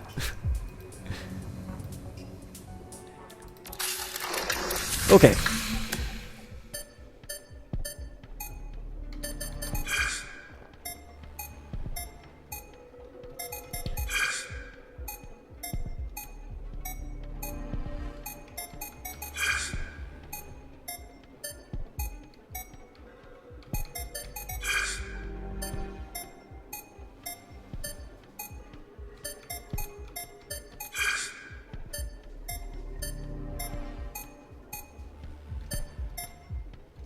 Ah, screw it.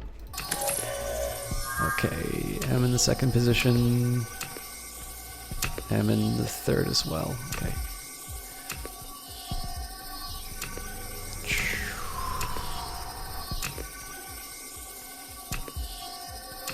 I think this one.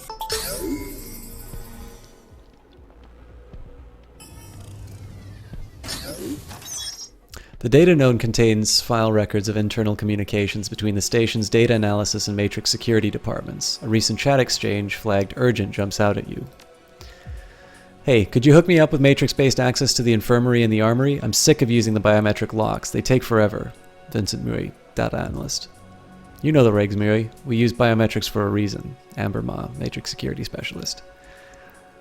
Oh, come on. Everybody knows that you matrix security guys bypass the biometrics all the time. Hell, I've watched Shu go waltzing into the infirmary with a wave of her PDA. No retinal scan, no thumb on the reader, nothing. So what's it going to hurt for one guy from data analysis to do the same? You know me. At least I'm as trustworthy as Shu, security clearance or no. I'll let you drive my 45 77.6 Ti. Deal! The codes are attached to this chat. That's what I love about you, Ma. You can always be counted on to listen to reason.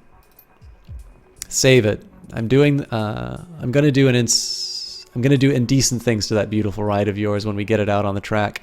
Oh, and Miri, for the love of all that is holy, delete this chat log. Nobody can know that I did this for you. Chat log comes to an end. It's a simple matter to pull the attached matrix access codes and download them to your PDA. I think my dinner is almost done. I'm going to check on it. It's got a little 5-minute window, so... I don't know if there's any other access points, so I should probably work out a path. I think I'll just go to this corner here, and... Can I do it? It's going to be close. Yeah. Okay. So it looks like there's probably another access point here. I'm going to guess that these upper areas don't have access, but... We'll take a look. I also want to see exactly where where these things are peaking. Okay, sorry guys, that's my dinner. So just give me a second. I want to take a quick look at it, and we'll be back to going through the matrix.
Alright, again, sorry about that, chat. Wasn't paying attention the last couple of minutes. I have a deck on my team, or is this one provided to the general? No, so GT for life. The decker on the team is Isabel. I always bring her on my runs. She's the dwarf. Alright, so I got 4 minutes on my vegetables, and then I'm going to take another quick break, and I'll probably just eat at the computer, so I won't keep you too much later. I know every time I get up to like make some food or something like that, I always lose like 5 or 6 viewers, but it's a better alternative than starving, so.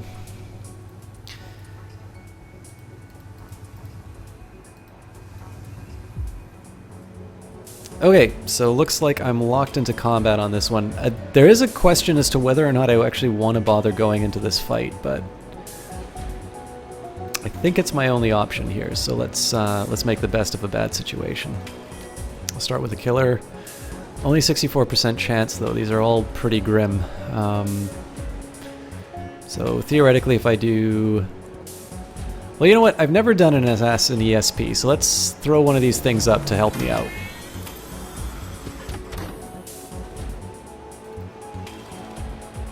And then I'll use my killer on the one with the highest chance. Alright, crit's good.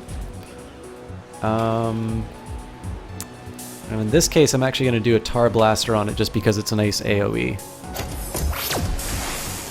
Cool, so that wiped it out. Now the Assassin program...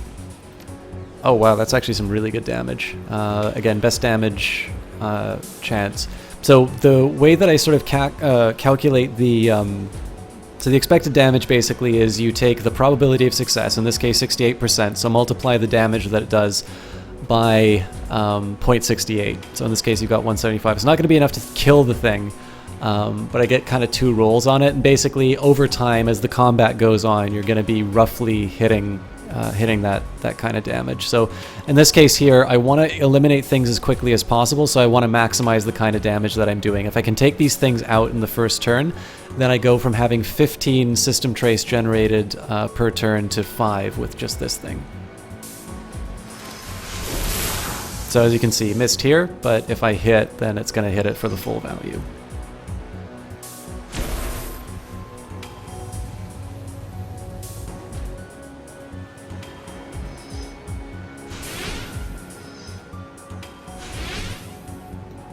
So we'll get Isabel again. Isabel's going to do the killer ice. Oh, looks like that thing's out of range. Okay. Oh no, it's heal. Okay, so we've got a 55 or a 54. Both of these are kind of crappy odds, but we'll work with what we got. Missed. Do erosion then. All right, so that's going to be doing some chip damage over. Oh, hang on, that wasn't erosion. Nice. So that took it out. And now the assassin program. It might make some sense to actually try and move it around, but to try and get a flanking position on this one's actually going to be pretty tough. So I think in this case we're just going to lob things at it until it dies.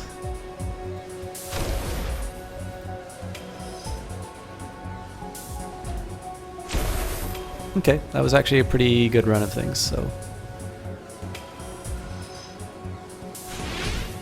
I could technically use this combat as a chance to kind of move in on this territory, but I'm not confident enough in my ability to navigate it.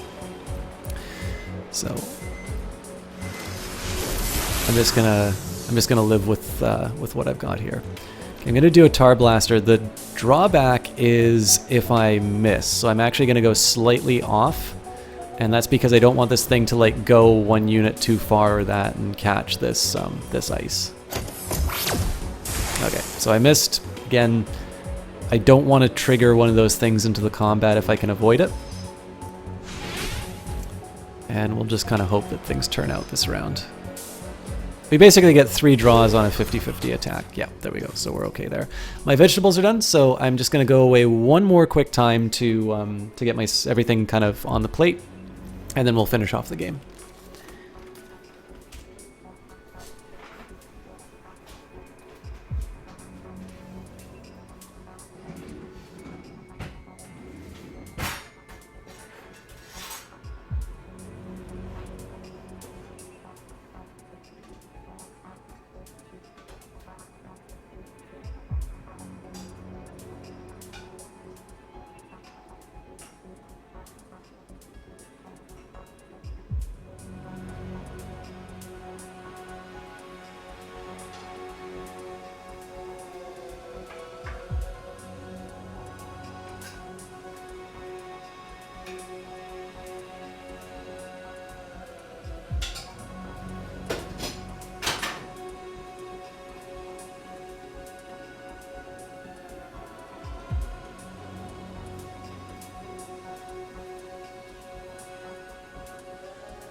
This is really good. All right. So as you can see, when you finish combat, it doesn't actually start everything moving again until you move yourself.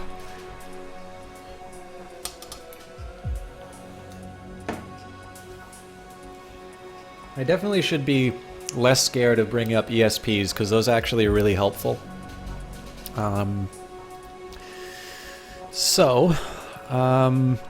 I think I'm damned if I do, damned if I don't. So let's take a look at what we're working with. So it looks like this is all moving pretty slow, and it's also moving more or less in sync. So I think I'm just going to wait. I probably have a nice gap around here. So I'm going to wait till this thing goes back on its track. I'm going to wait around here once I see roughly where things are shaping up.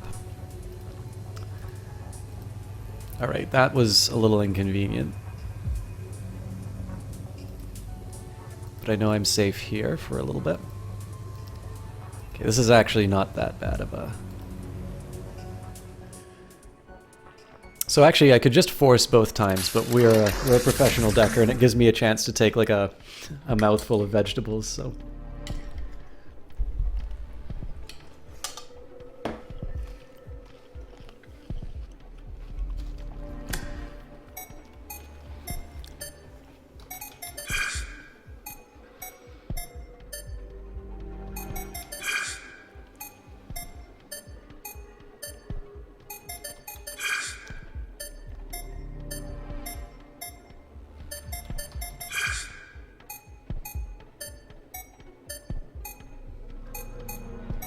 Ah, screw it. It's less time than I normally want, but I think we can do it. Alright. Probably this one? No. Almost certainly this one then. We did it, chat! Okay. First floor cameras are down. And definitely want to get to the communication sub.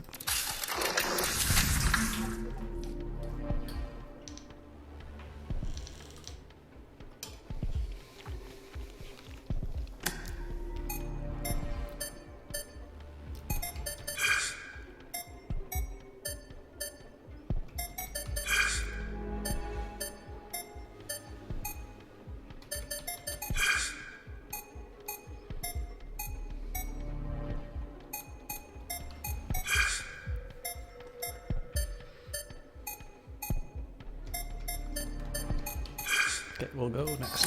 I usually only need a minute on these, so...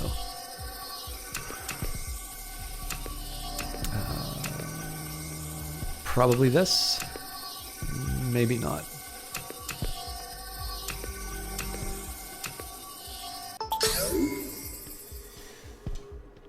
The only mistake was doubting myself.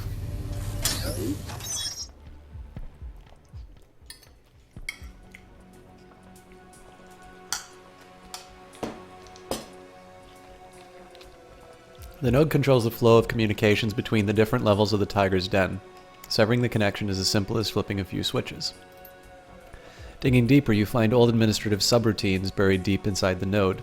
You could use these to upgrade your clearance rating if the station security system, if you wanted to. Upgrade your security rating, the security rating of your visitor badge to grant elevator access. Cool.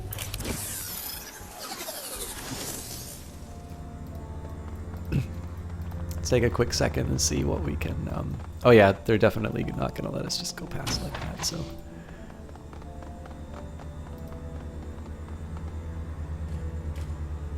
So here we send a drone into the vent. That's good old Ractor's job. This I'm mostly doing just for the curiosity of it.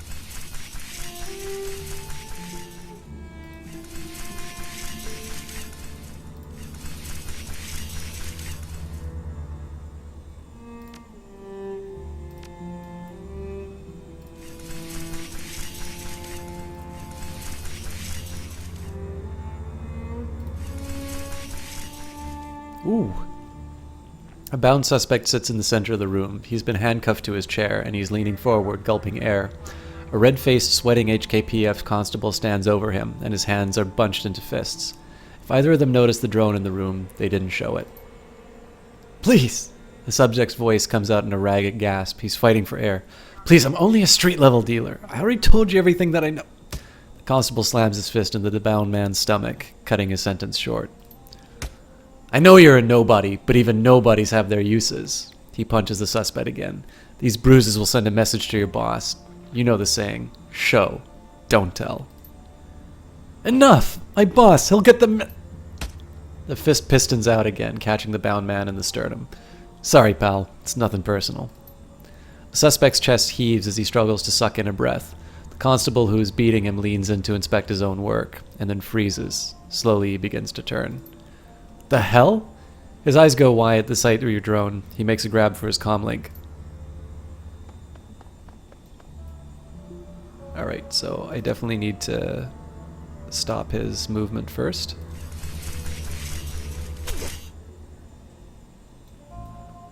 I'm not going to go bursting out. Let's see if I can give him an overclock. Yeah, curiously, I can't shoot through doors. What do you know? Oh, no, they're all triggered. That sucks. Okay, well, what we'll do instead is we'll... Oh, no, we're not using the hand raisers yet. We'll set up an Overwatch. That really sucks if everybody's gonna come charging in, but...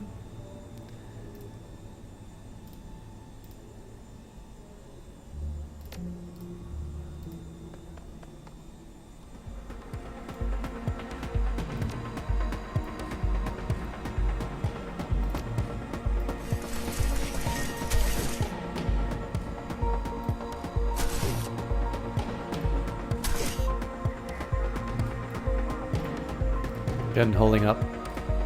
I'm not actually going to make the move until they start working on us, so...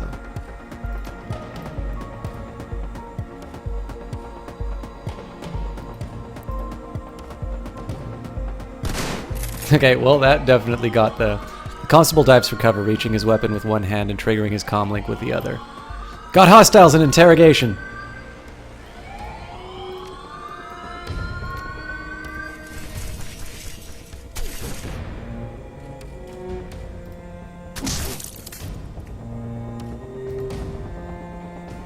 The steel reinforced briefcase has been sealed with a state-of-the-art maglock. Enter a keycode.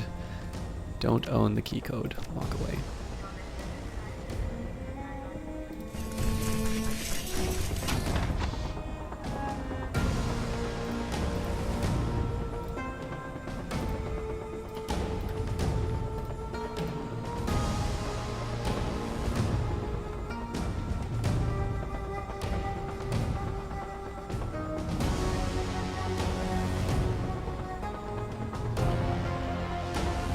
So we've got a full, basically got our work cut out for us.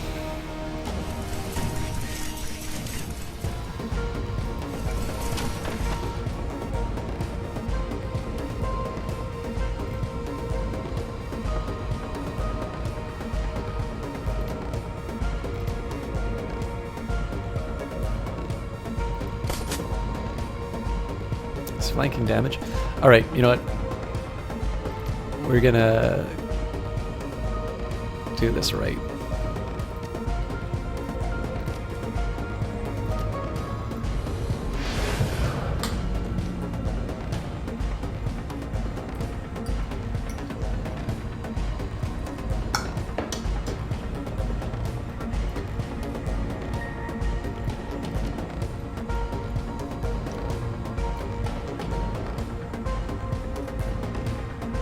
You know what? I can still hit this guy, so. And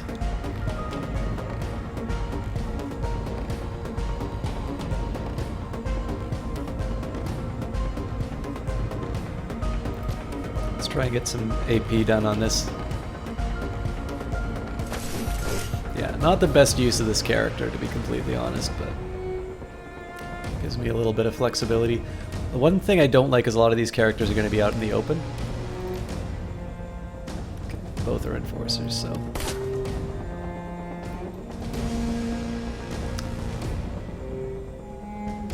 I'm going to hold back on Ractor.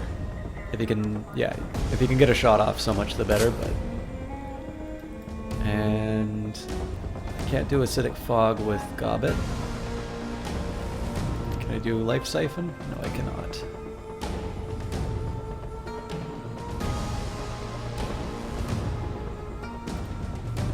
Set her up with an Overwatch this round. So Kashai will be able to do some work on the end here.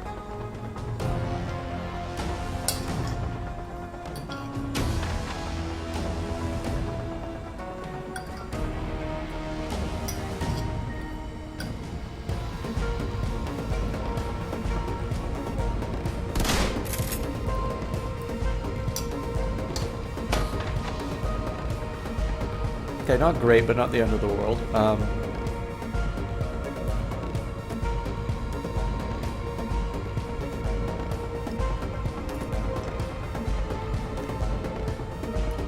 think I'll set myself around the corner here. That should give me a good flank on this guy.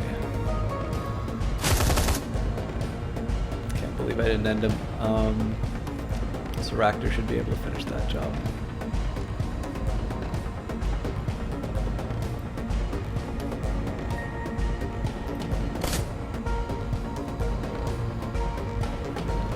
See what Isabel can do with this.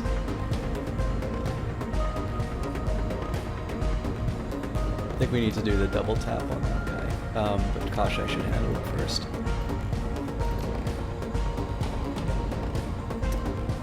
So that's 3 moves versus yeah. So it'd be better to knock this guy out of position, but oh my god. Okay. Let's see what Gobbet can do instead. So she's gonna knock this guy out of cover. Again, the aim on that one was not necessarily to... Hey, Joshy, man. Aim on that one is not necessarily to do damage to them. Although, while I'm at it, we'll do a nice strip armor.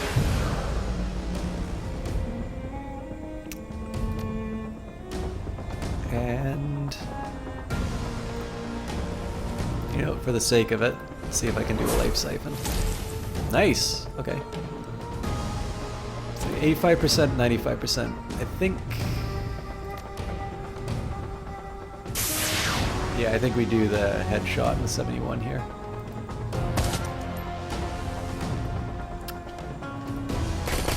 Oh, come on, Isabel. Oh, God!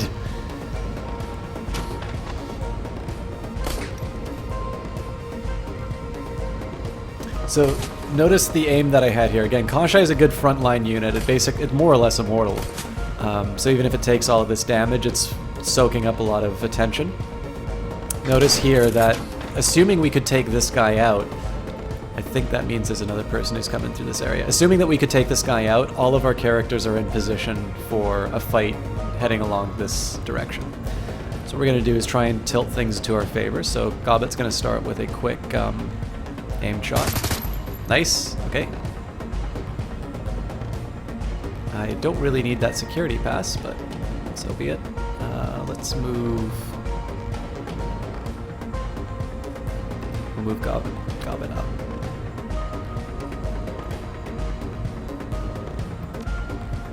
And now Raptor can finally do what I've been wanting him to do all along, which is overcharge Kashai.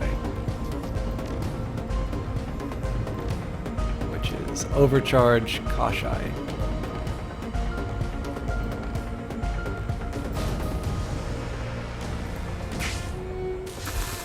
Not the best position for this guy to be because we're one prone to a grenade and he's standing out in the open. But we're also potentially eliminating this enemy through the fact that I get 5 free attacks. Don't open the door, damn it.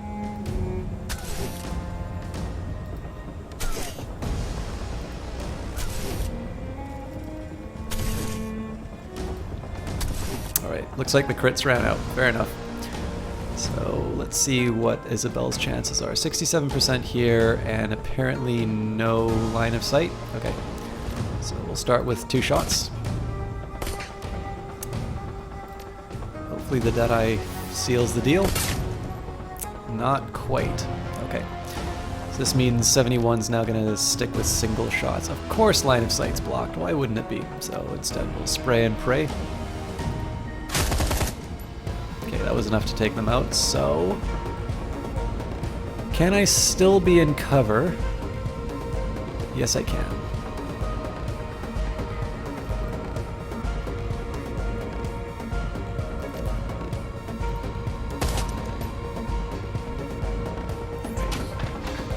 Again, we're in good shape for the retaliation. I also have the option of preparing Kashai whenever I want, but I like him to soak up as much damage as possible. Sorry guys, I'm just going to take a minute and finish off my dinner. Salmon's actually really good. I'm tempted to go for another piece.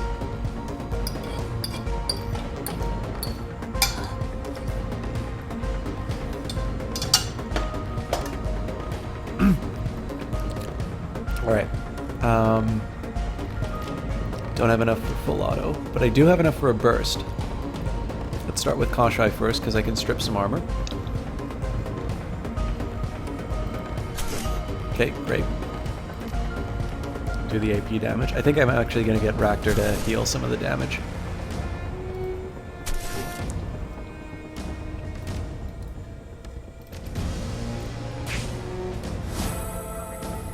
And this is a really dumb decision for me to do with Raktor, but it's possible that I could take this person out without having to use my other characters, so we're going to do an aim shot. No luck.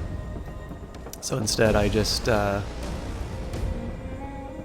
think I'm going to use this turn to get a slightly better position, and then we'll finish off our targets. Still blocked, huh? Okay, we won't worry too much about that then. Let's get Gobbet.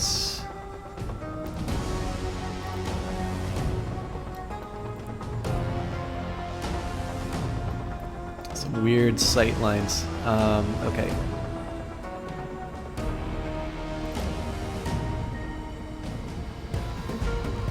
This'll do the trick.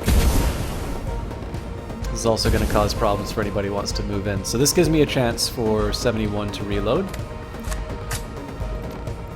Full auto Overwatch.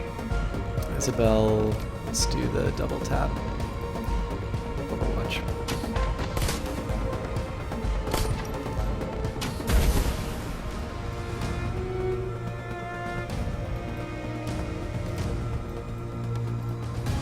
Can't do a heal on Kashai yet, but we can boost him a little bit. I'm going to move Raktor to where Isabel used to be, because Isabel's going to be moving this turn as well. Move Isabel. There's no good cover for her, actually. Can she at least shoot this person? She cannot. Okay, so we're going to have to waste 2 turns moving her into position then? Possibly 3, wow. So I don't really want to be a frontliner like this, but it's the only option I have at the moment, so let's do the best that we have. Let's see if Gobbet can do something about this, actually. Yep. So the real question now is, do I want Kashai to... You know what, I think I'm going to let...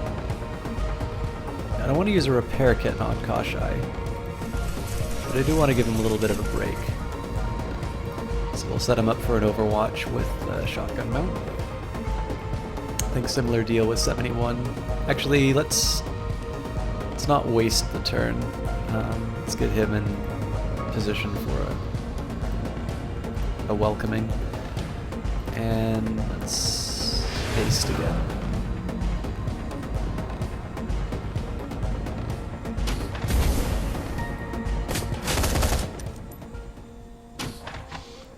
Alright, so not exactly how we wanted to do this round, but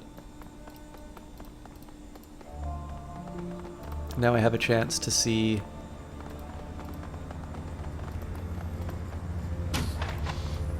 if I can find the key for that briefcase.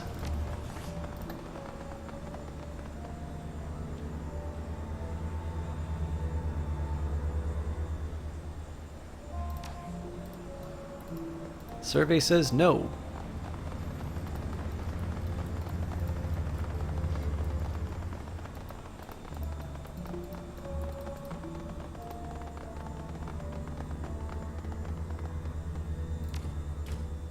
Light above the elevator flashes green and a happy tone chimes out of the access panel speakers.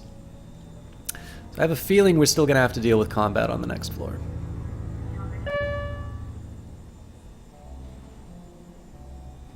Stepping into the hallway of the administrative level is like walking into an entirely different environment. It's much cooler up here, and the burnt soy calf odor of the recycled air below is nowhere to be found. The elevator doors begin to slide shut behind you. Ractor inclines his head, and Kashai rams itself into the elevator doors. They grind to the halt. There we are. That should keep reinforcements from coming in behind us. For a while, at least. Thinking. A stopgap measure, my friend. Nothing more. He looks past you, down the hall. Now that we are in Krait's inner sanctum, we are likely to face stiff opposition, especially with the alarms blaring like this.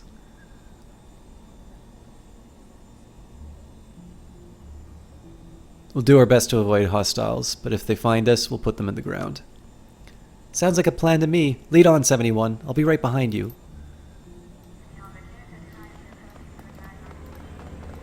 I wonder if these would have been locked if I hadn't triggered the alarms.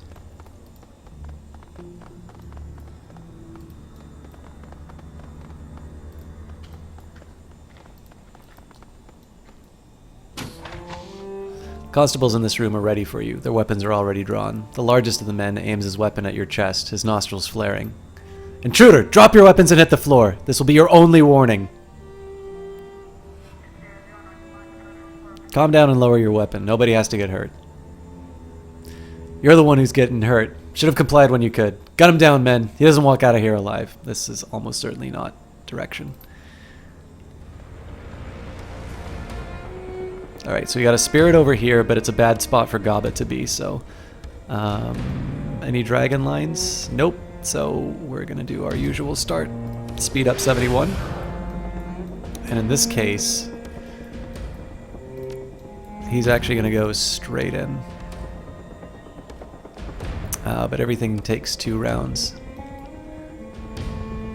Alright, so I'm just going to set him up behind those desks. Now what I'm going to start with is I'm actually going to overcharge Kashai, and I'm going to get him to knock somebody out of their hiding spot.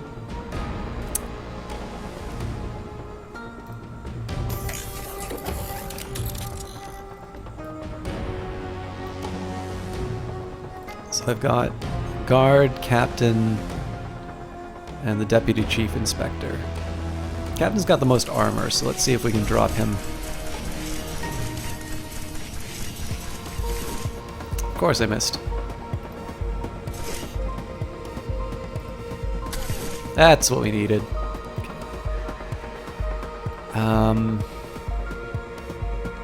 But he's in rain. Let's see how the rest of this pans out.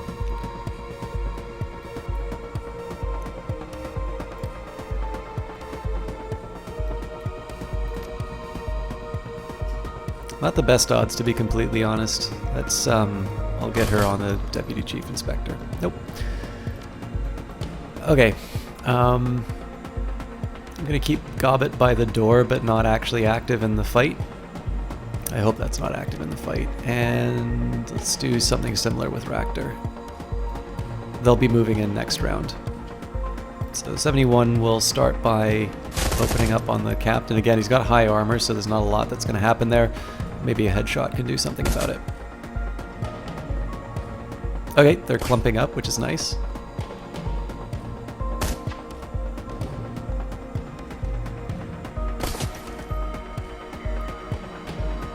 So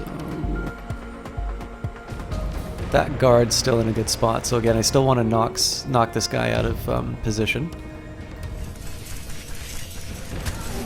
Great. I actually might be able to finish him off. Nice. Okay. So unfortunately, Kashai is going to be a little bit of a bullet sponge this round, but that's fine because in the end, if it drops, then it comes back next turn.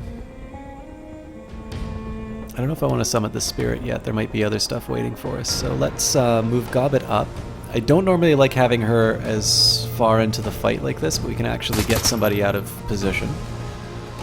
So now 71 gets his choice of targets. So starting off, Isabel's going to take on the guard.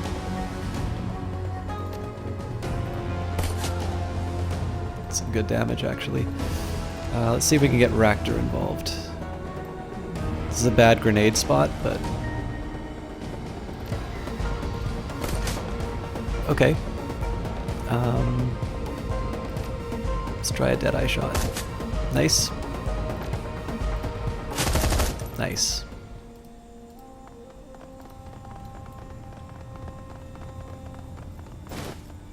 Level 3 access pass.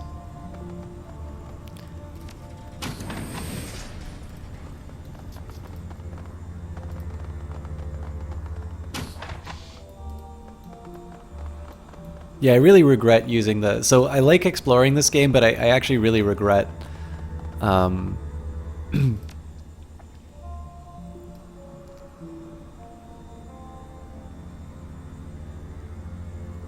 think I'm going to give this to 71. I do regret going into the interrogation room because it's no benefit. I got a little bit of story stuff, but nothing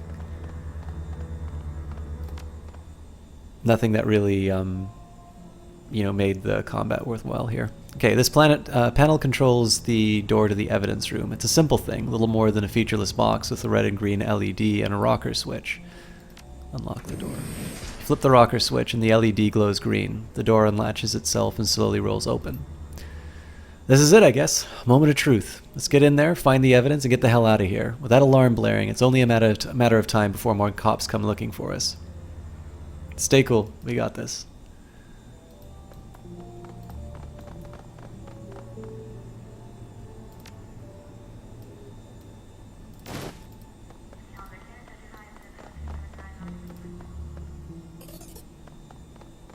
Is a man not entitled to the sweat of his brow?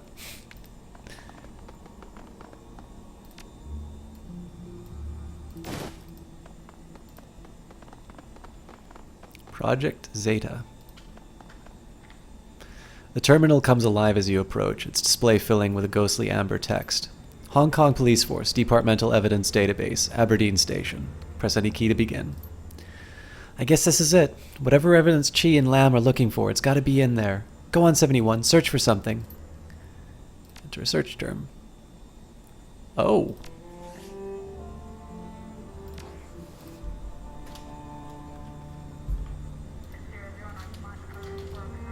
I want to do Project Zeta, but let's see what it says about Crate. Okay. Wait a second, what the fuck? She leans into the screen staring. It's blank. There's nothing on this terminal. No files, no evidence, nothing. Looks that way. Somebody must have known we were coming. That's it. We gotta cut and run. We need to do it now.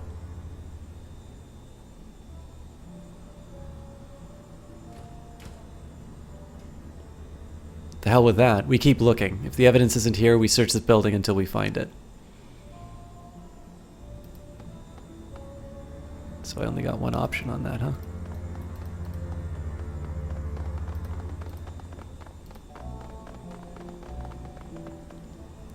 Chu recoils in surprise at the sight of you. 71! You're alive! What the hell is going on here? You tell me. What are you doing here, Chu? We lost contact with you. Your body cam's cut out and your condition monitor flatline. You should be... The sentence trails to nothing and her eyes narrows. The evidence. Did you find it? There was no dirt on Crate in that room, Chu. No data files. No video. Nothing. What have you walked us into? What the hell is going on? Someone is playing with us. Not just you, but me and Lam. And that means that they know about the task force. Wait, Chu. We don't know... Yes, we do, Lam. Wake up. We're in trouble here. Ready your weapon, 71. We're being fucked. Lam lets out a sigh. Yes, Chi, you are.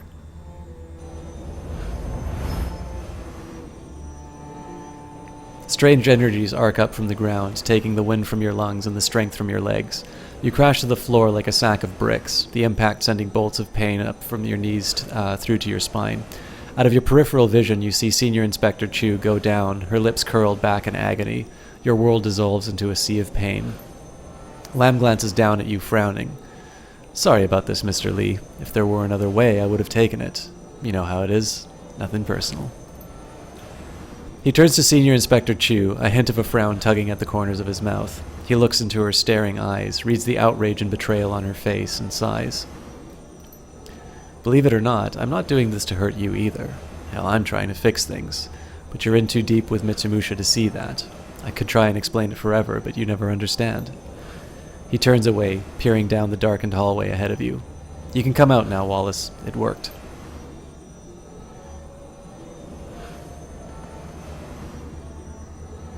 A group of mages, cowled and armored, step forward from the shadows. Each is decked out in the colors and regalia of the Special Duties Unit. The man in the center of the pack pulls back his hood, revealing a familiar pockmarked face, the face of the mage who interrogated you, back when all this began. Of course it worked. It was my plan. He sneers down at Chu. And there she is, the company woman herself. Got anything to say for yourself, Chu? Any more edicts from Mitsumusha to deliver? The scintillating energy that wraps around Chu's body tightens and intensifies, holding her fast. She doesn't make a sound. His lips curl into a smug grin.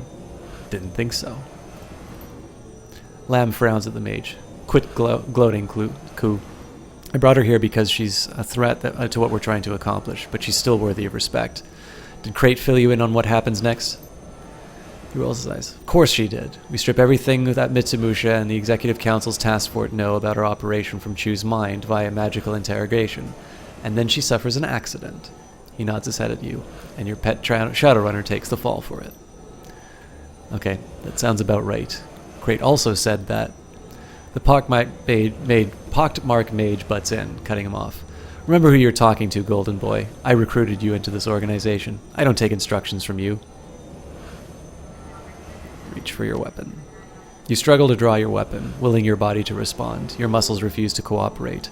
The crackling red glow of the floor flares up and intensifies, pulsing like a living thing. Ku jerks his head in your direction. Look, the poor fool is trying to move. We've ensnared your essence, asshole. You belong to us now. Don't try to fight it, 71. You'll only hurt yourself.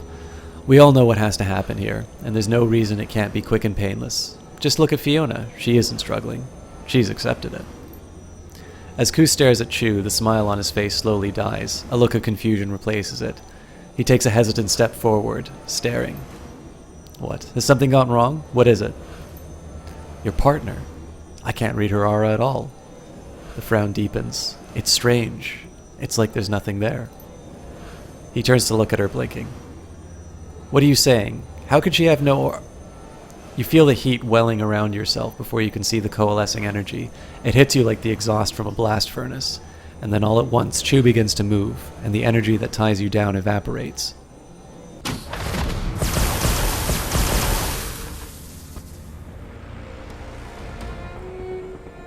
Wow. This game's very good at big dramatic reveals. Alright. So we're actually going to start with Chu first. She's in the most likely flanking position, so... Raptor is always going to overcharge Kashai and send him in. This is so we can get rid of the cover bonuses for some of these guys. I need to decide who I want to take on first, though. Gobbet will buff 71.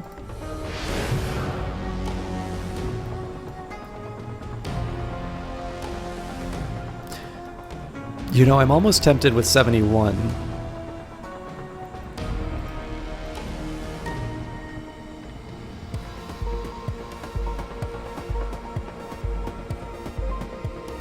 Yeah, but that's still not cover. Yeah, none of those positions work as cover. Okay.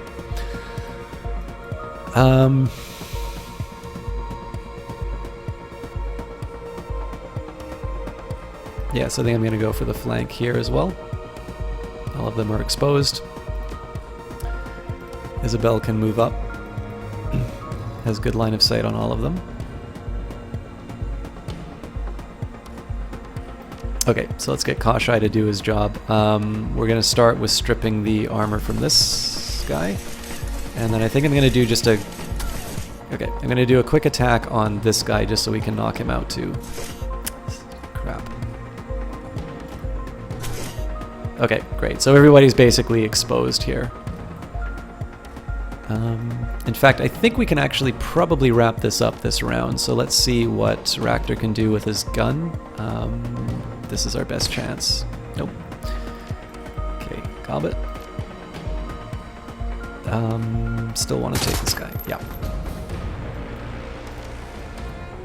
Okay, we'll get Isabel to focus down this combat mage.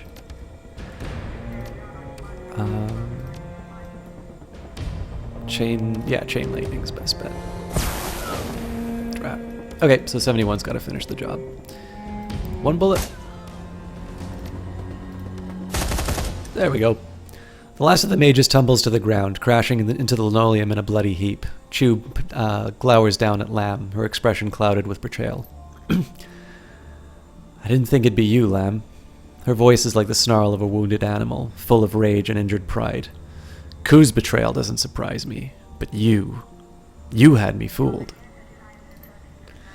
Lamb stares up at Chu, wide-eyed and unblinking. The entire left half of his torso is charged, carbonized. The synthetic fibers of his suit have melted and fused with the burnt flesh, causing the wounds to look disturbingly slick.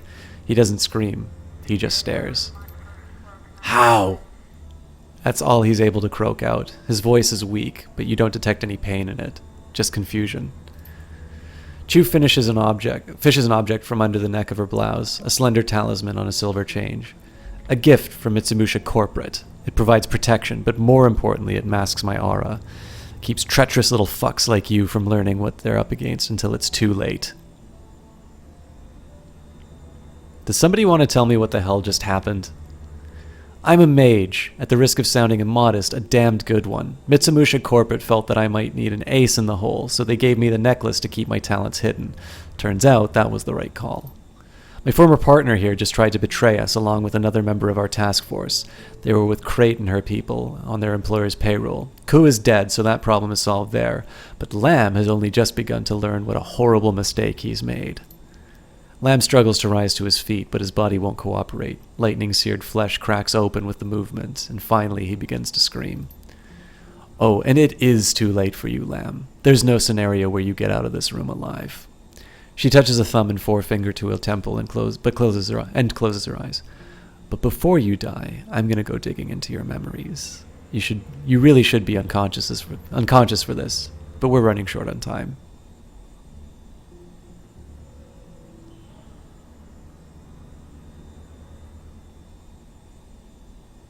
You were the mage that I couldn't see. You tore up my mind while I was passed out. She growls out an answer without opening her eyes. Later. I'm busy. Lamb's screams intensify, growing in volume and pitch. Blood streams from his nostrils, and he begins beating his head against the ground. Chu closes the fingers of her left hand into a fist, and the dying man's muscles seize. For a torturous second, his back arches off the floor, and then it goes limp. She opens her eyes and takes a deep breath. Son of a bitch. If you learned anything useful, spit it out. We need to get moving. There's nothing in the evidence locker, just like you said, and Lamb knew that there wouldn't be from the beginning. This mission was over before it started. He was on Crate's payroll, right? Maybe his PDA has some answers. Good thought. Grab it, and we'll check it if we make it out of here. She tucks her pendant back under her blouse. The chain that holds it glistens like quicksilver on her skin. Between the PDA and what I pulled from Lamb, we may find some answers after all.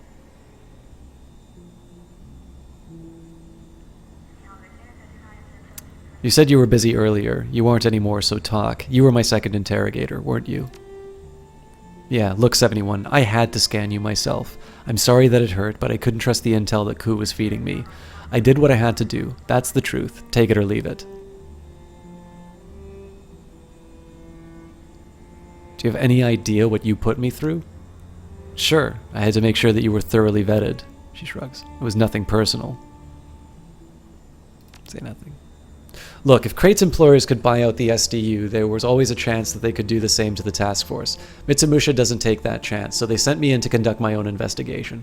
Evidence gathering was a key component of that, and your memories qualified as evidence. If that's true, then you should have gathered evidence from Lamb a long time ago. Couldn't. Magical interrogation hurts. I couldn't risk tipping him off. Besides, I didn't suspect him of anything. I half expected that someone on the task force would turn out to be a mole, but I didn't think it would be him. Look, I understand if you're still angry about your interrogation. I get it, but there'll be time to get into that later. For now, we have to work together to get out of here before they lock down the station. Deal? Deal. Let's get the hell out of here. She points at the door to the command center that you walked through on your way in. That way, back where we came. That's our way out. We need to find a way out of here and back to Captain Jomo, and we have to do it before the SDU corners us. It's a nice little plot twist. I kind of thought this was a little straightforward for... Yeah. Oh, hang on. I don't think that was here before. Chu types a rapid-fire series of commands onto the terminal's keypad. A moment later, the system's ring of integrated holoprojectors come to life. A shimmering column of light appears over the machine. Mitsumusha command codes still work. I've taken the system out of standby mode and powered everything back up on this floor. Let's see what we're up against. As Chu's fingers fly over the keyboard, a cascade of information flows on the holodisplay. Countless windows, charts, and spreadsheets blossom into existence like ephemeral ghostly flowers, hovering over a few seconds before winking away. The senior inspector's gaze flits from window to window, and the confidence on her face slowly dies. Well, that inspires confidence. She pulls back, her cheeks slowly draining of color. Oh, shit. More good news, I take it? Not exactly. Looks like Crate and her people had a contingency plan, something to spring on us just in case their mole dropped the ball. Keep talking. SDU has the building surrounded. All of the land exits are covered. They've got us completely locked out of the elevator, and they've got boats coming in to cover the harbor.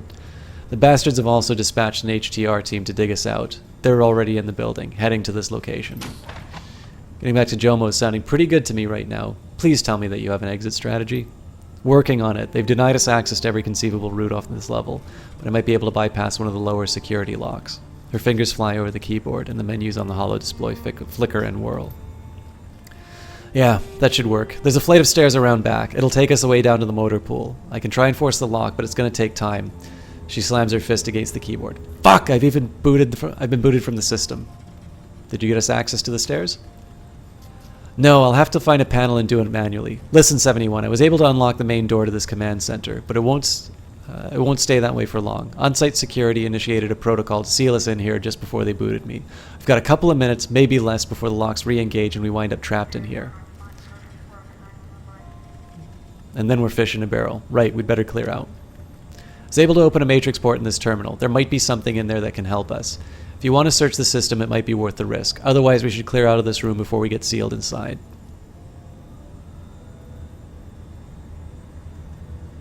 Hey, Lego Kip. Not too bad. We're actually going to be wrapping up pretty soon. But the epilogue on this game is fantastic. Can't pass up a chance to get into their system. We'll hole up in here, hit the matrix, and pull us out before the doors seal. Good, just don't take too long in there. When those doors do seal, anyone who's still in this room is as good as dead. Got it. There are a couple of training rooms with powered down turrets on either side of the doorway, just beyond this room. Might be a decent place to make a stand, especially if you can get those guns up and running again. After we've handled whatever hostiles Crate throws at us, I'll crack the door and get the staircase open. We'll climb down to the motor pool, and from there we can make our way to Jomo on foot. Works for me. Let's do this. Yeah, sorry, Lego Kip. You hear a loud crash down the hall, followed by the thunderous clamor of heavy footsteps. Armored troops approaching from the front and sides. Chu looks at her hands, hooks her hands into a spellcasting posture. Get ready, 71. Here they come. Oh, I hope I get to save. Of course not. Alright, well. Okay. Activate the training courses, jack into the command center matrix.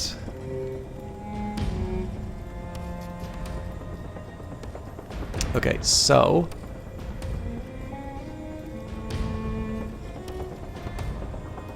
as usual, buff everybody for our first round. I'm going to do something a little different with Raptor this time, though. So Raptor's going to go exploring the medical card reader. Looks like Lego kept. I'm going to be going a little longer, so guys, I'm just going to get another piece of fish, and then I'm going to finish off this combat.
Hey, Frantic Whisper.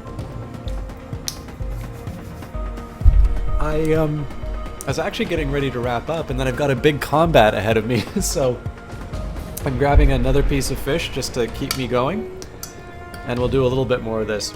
This is fantastic. By the way, I don't know if you have Shadowrun, but this this extended this like epilogue that they've done is really, really good.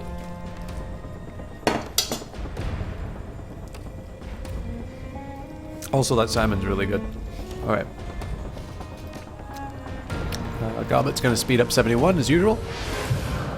We'll decide what to do with her later. All right. Kasha is actually quite weak right now, but okay. 4, 4, 4. So either go for the shock trooper or the combat mage. I think we rip the armor of the shock trooper and then we AP hit the combat mage.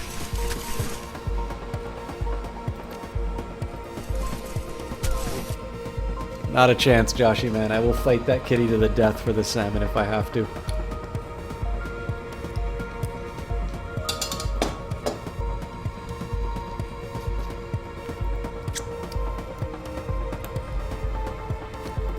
Okay. I don't think there's any dragon lines on this level I need to think about. Oh, but there is a summoning spirit. Okay. So I'm gonna move Gobbet into summoning reach next time. You know what? That's probably not cover.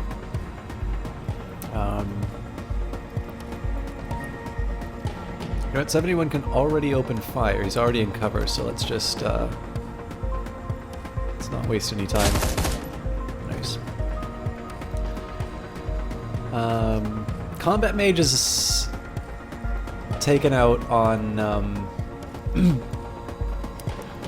on AP points, so in this case I'm actually going to go for the guard. I don't think I'll be able to finish them off, but yeah, but Isabel might be able to do something about that.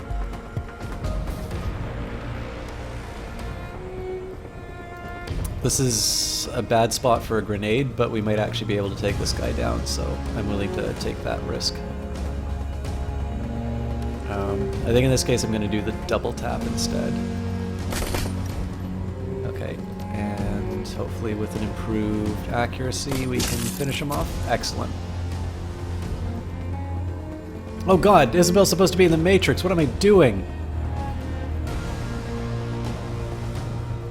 Trigger the door to open with your PDA. Oh my god, that's a lot of stuff.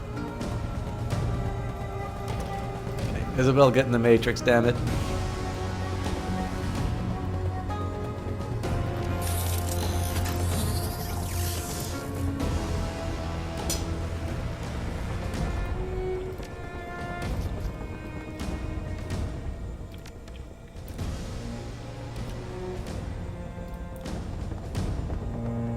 Give me the loot.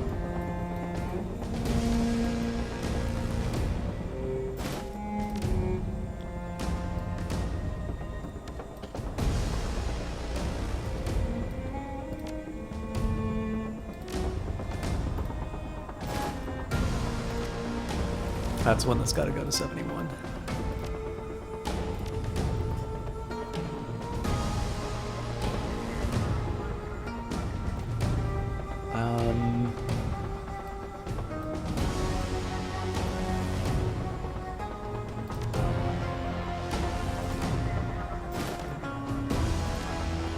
That's just going to the stash.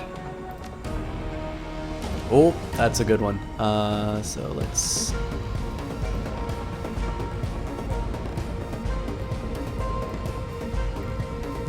dump this. Isn't inventory management wonderful, chat? Oh god, so many good grenades. You know what? I am not in a forgiving mood. 71 is not carrying any stunning weapons anymore.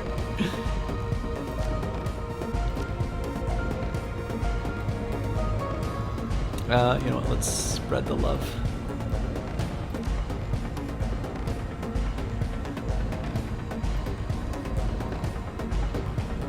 Ooh, look at that cannon.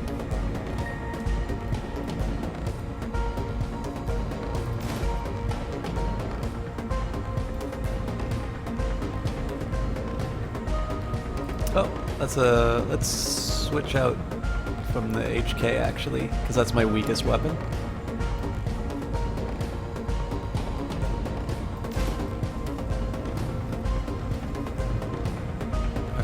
Well, I think it's pretty obvious what 71 does here, but let's see if Kashai can finish this guy off.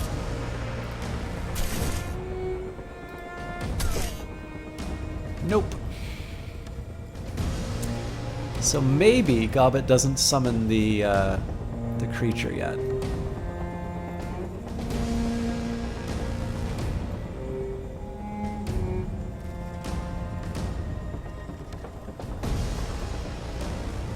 I didn't think of it that way, Frantic Whisper, and I think you're right.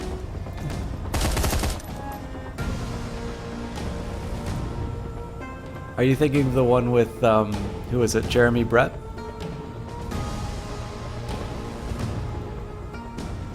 Okay, I think I'm actually going to run, I'll run 71 ahead on this, just because he can sort of afford to take the most damage. He's also has some capacity with hand-to-hand combat. I don't really want to move Gobbet outside of this room because she's going to be able to summon a spirit, but it's also helpful to have people working. Oh, there's a dragon line there. That's an easy answer then. Kind of want people working on these terminals if I can. Alright, yeah, there's reinforced. That's exactly why I didn't want to move people up, but...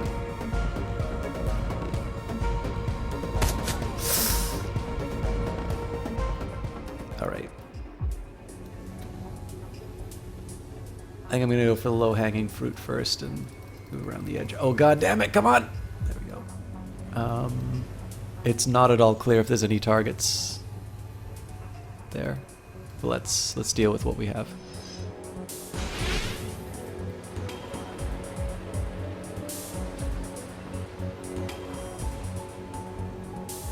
It's actually really helpful that it lets me know about these, that there's nothing here for me, so I'm not going to bother with this fight.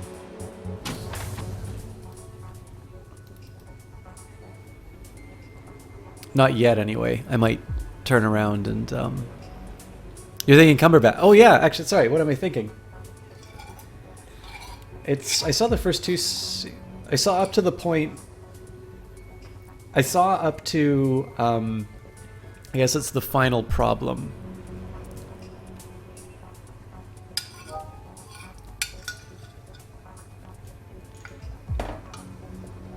Okay.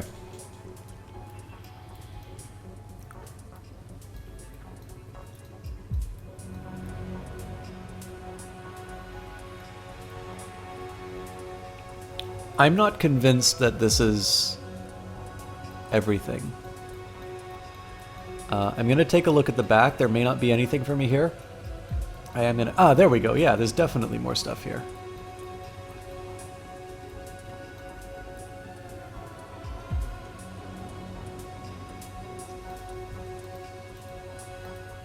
Oh, God.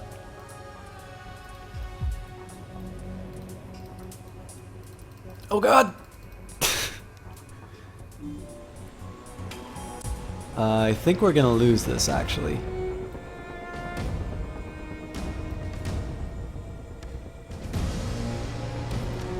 Okay, I need to get Gobbet out of danger.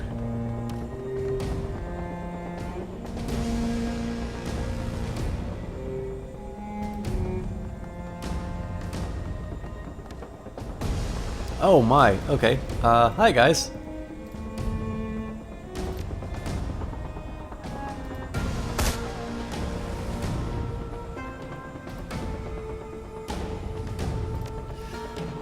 Switch everybody out for premium medkits, because I have a feeling we're gonna need them in a minute.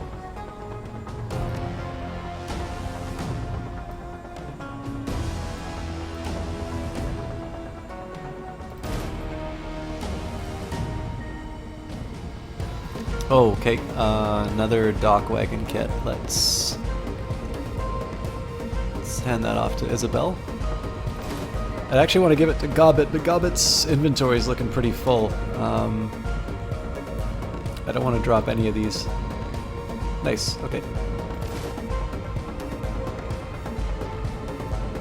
Okay, let's get Raktor back in the fight. He's going to be able to charge up Kashai in a little bit.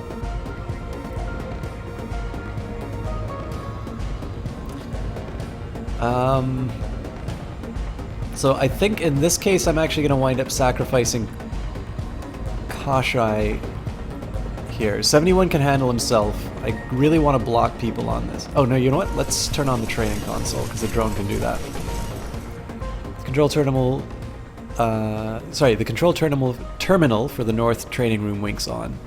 SDU training room north. Turret status offline. Launcher status offline. Activate the turrets and order them to attack hostile targets. End turret system online. FOF targeting active. Safety interlocks engaged. Turret status training mode. Safety interlocks may be disengaged via local matrix access. Activate the automated smoke launcher system. Step back from the terminal. Alright, so hopefully this starts tilting things in our favor. Let's do a good old armor strip on this guy. Nobody who uses shotguns, so we'll put this in the stash. Again, probably I could stand to be looting when I don't have, you know, a time-sensitive mission to finish, but, you know. Oh, and she can summon a spirit too, apparently. I thought she was a mage. Works for me.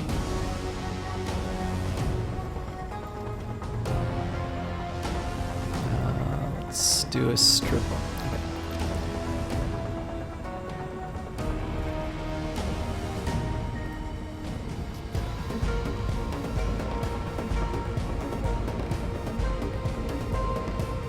Let's do, I think we'll just do a straight up strip armor on the closest available.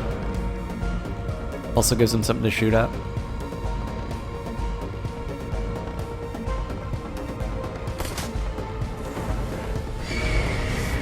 Alright, I really need Gobbet here to steal that, because this is a guy who's actually going to do AP damage to me.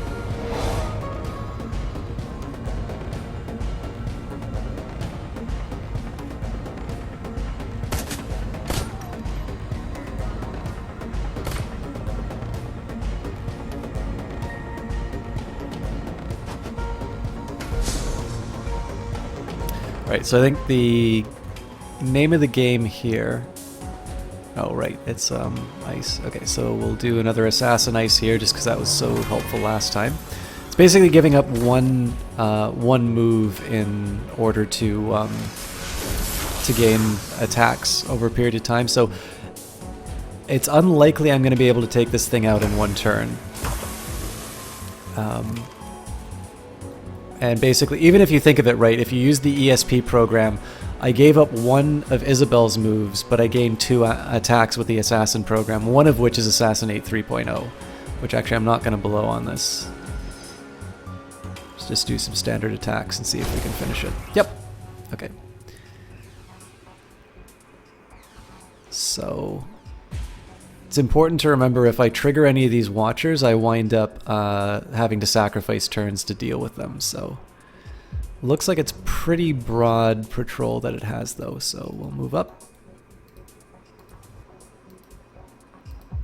There we go. Okay, now sadly these are just cameras, but... yeah, we'll do the Simon Says game.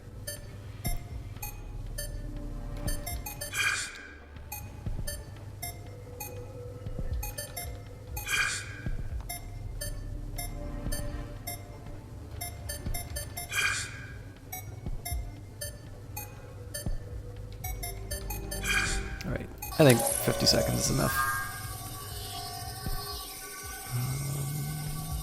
Oh my god, there was so many. I think it's this one, but let's double check. Yep. So one of the things to remember about this hacking game here is I think it's about 20... it's a trace of 20 if you fail. And you get to try again. If you force it open, it's 50. So basically you can fail it twice and you're still ahead. It's only if you fail it 3 times. So see, force your way past blocker ice causes 50 system trace, or hack blocker ice causes 20 system trace on failure. So in this case, unless you really think you can't do this game at all, it's always better to hack the ice. And you notice I do have a pretty big surplus. I usually just do this because it's sort of fun to play, especially when I'm trying to talk to chat.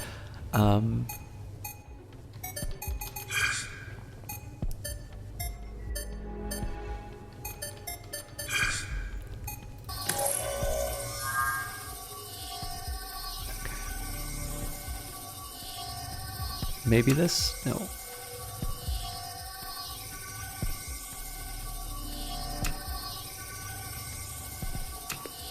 This is looking more promising.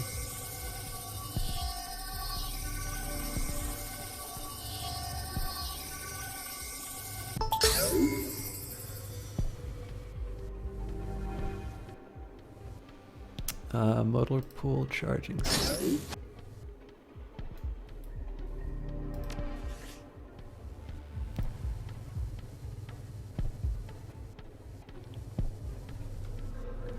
Okay, so 71 will activate the training course.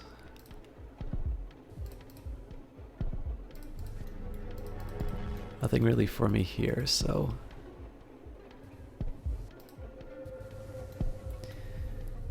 Alright, so there's probably something to the north here. I will actually head back over here just to make sure that there's... I'll head back over to this just to make sure that there's nothing extra I can't do.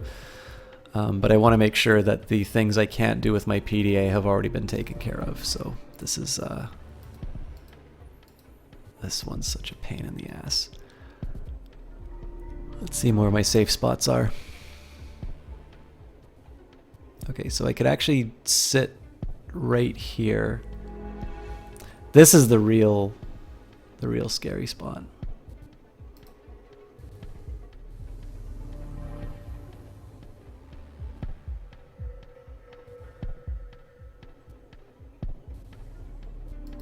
There's no point even risking that. Let's just move up here. Jesus.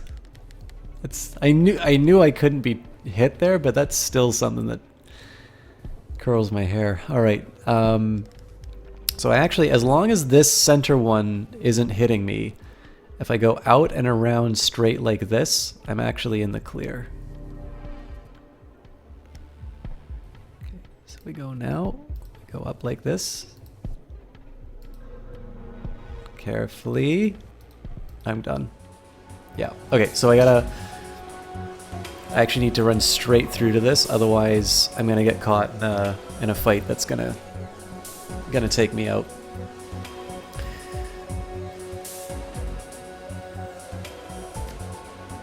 I got a little too jumpy there. Okay, 3 enemies. I think we can manage this. It's gonna be really close though.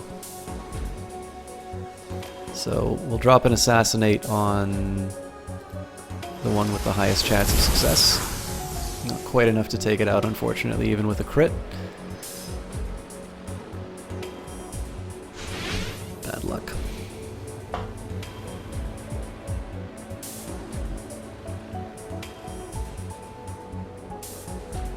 Alright, let's see what Isabel can do about this. We'll do a killer ice on this. Okay, good. I think an erosion should be able to take it out. Yeah, couldn't really have expected that to work. Okay, nice. Cover wasn't great, but so we'll again try to do the long bomb on this thing. Good. I think so. I do another 25 damage per round on this thing. I think we still try to take it off the board though.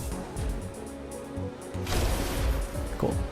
So the reason I do that is because that's one fewer +5 trace that I get. Okay, 2 turns before this is over. So start with 71. We'll activate the console.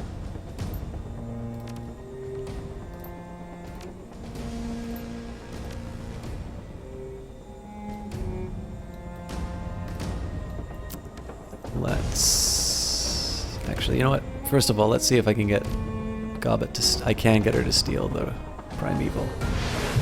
Not a good spot for her to finish her turn in, unfortunately, but I think we have a way of tilting this in our favor. Let's start with 71 though, so...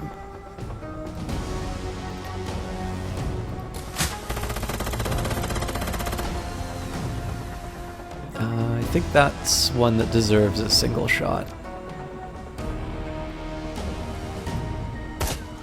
Nice.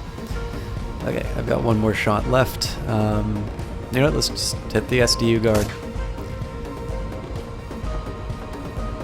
Okay, Raptor. I'm gonna push him straight to the edge. Where's Kashai? Can he repair Kashai? Unfortunately not. So we'll do a little bit of a Hail Mary on the SDU captain. Some damage. Who's the bigger risk to Gobbet right now? I think we'll kneecap the combat mage.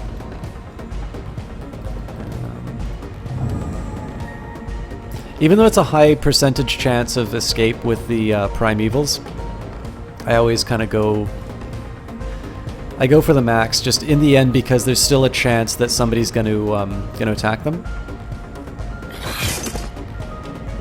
Okay, so it's going to cost me 3 to... Yeah, you know what? Doing AP damage to multiple targets is worth it. Ah, we missed. Alright. Anything else we can loot in here? If not, then the good inspector's going to be...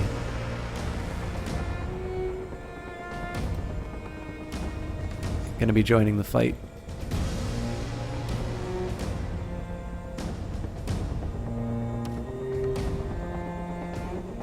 Alright. Yeah, I think we need more bodies to get these guys fighting over, so let's start by stripping his armor. And then we'll just do some water bolts to finish the job.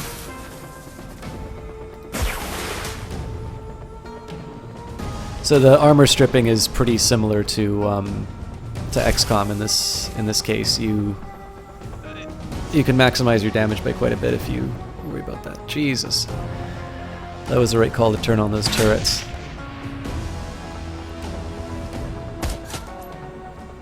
Gobbet took a pretty big hit though. I think it was still worth it though to take the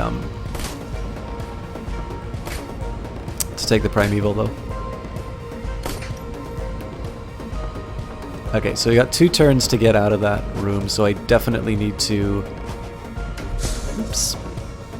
Definitely need to finish up that combat pretty quickly.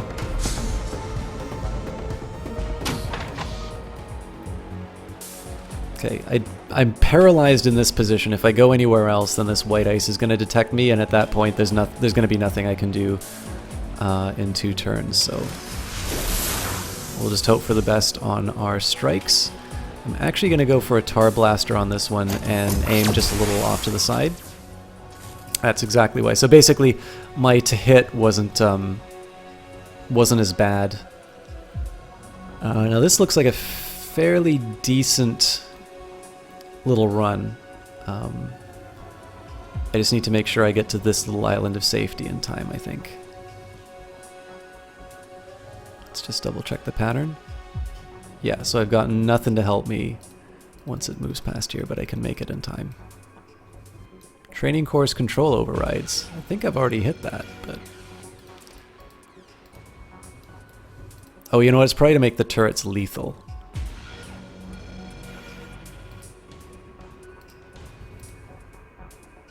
So, again, no reason not to do the game. Oh, come on.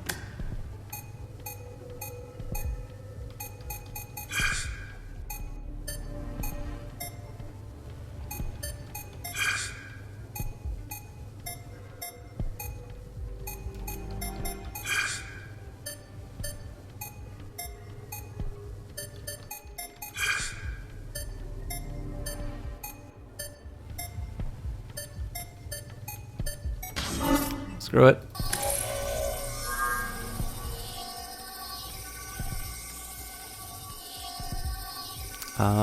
Maybe this? Gotta double check.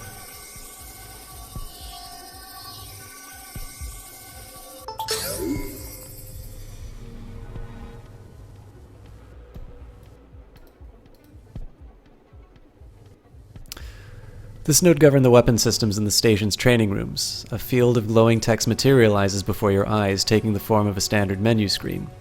Training room calibration system admin access. 1. Smoke launcher calibration. 2. Turret safety interlocks. Enter smoke system calibration subnode. Looks as though the smoke system was originally designed for station defense and later repurposed into a training tool. Surprisingly, the old station defense protocols were never deleted. Instead, they lie dormant, buried under a mountain of spaghetti code and developer comments. Wouldn't take much to disable the safety overrides and eject the smoke grenades. In theory, you could then manually load the launchers with any kind of grenade that you liked. Activate. Oh, I have to manually reload it. That's going to be a problem. Enter the turret safety interlocks. The turrets in the training rooms have been rigged to fire live ammunition at an artificially reduced velocity. Getting hit with one would hurt, but it wouldn't cause any permanent damage. It doesn't take long to isolate the turret's internal safeties. Disabling them would greatly enhance the turret's damage dealing potential, but you'd still need to manually activate the turrets via the local control consoles. Boost to lethal levels, return to main menu, disconnect from the node. So unfortunately I don't have any more smoke grenades, but then they weren't necessarily helping me because the guy could throw them back anyway. I think here I just do a straight out run. Oop, don't get caught. There we go. So we've been here and here. This is the exit, and I think I'm actually going to head back to this area just to make sure I don't need to activate them again or anything. Oh, this is so dumb of me. Ooh. I got lucky. Ugh. It's definitely an ugly start. Okay, definitely got to do an assassin.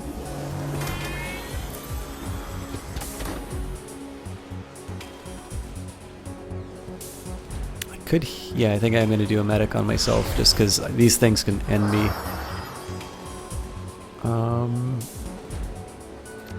Let's just start. This thing's a beast, so let's just hit it with a killer ice and hopefully the assassin drone will do the rest.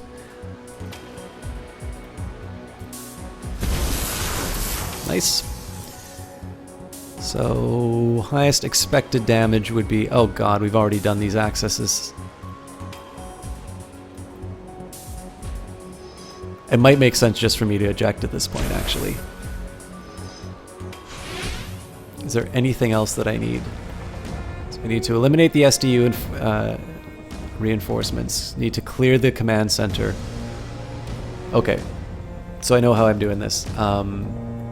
Next round, Isabel is jacking out and running straight to the exit. Actually. Okay, yeah, she's already done, so. Is this the best place I can have 71 right now? Well, I am going to be greedy and get some loot.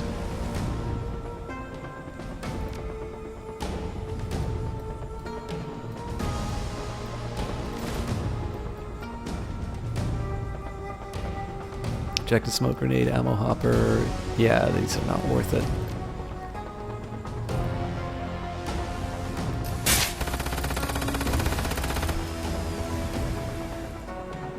And I don't think there's anything I can do with one round, so I'm just gonna head out into the middle of the room.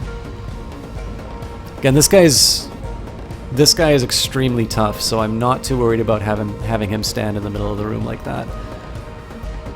Okay, Raptor's got to get out of the main command center, and hopefully repair Kashai, actually. So let's move on to that. Interesting. Okay, so it looks like I do have to move him at least once. Still not accessible, huh? Okay. Well, let's do what we can to the combat mage.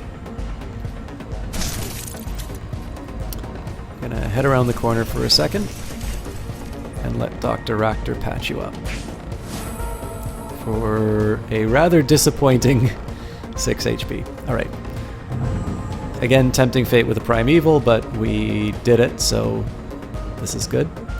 I'm a little curious.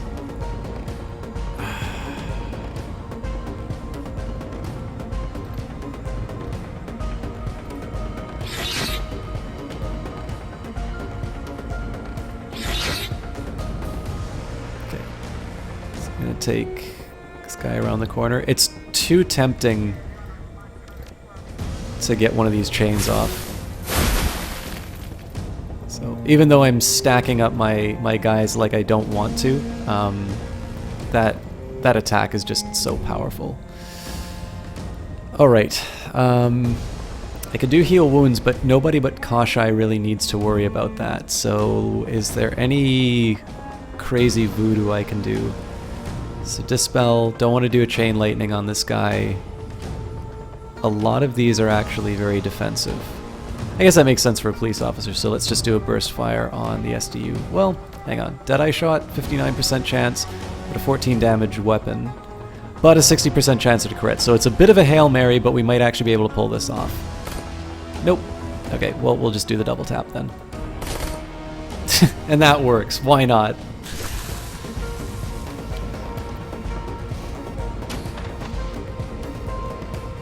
Good God, I hope this turret does its job.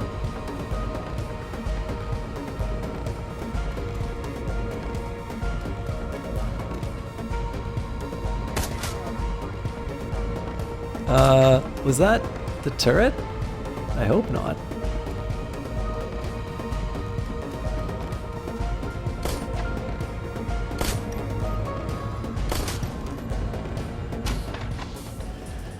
Okay, similar story, I think. I'll hit it with a Killer Ice. Nice.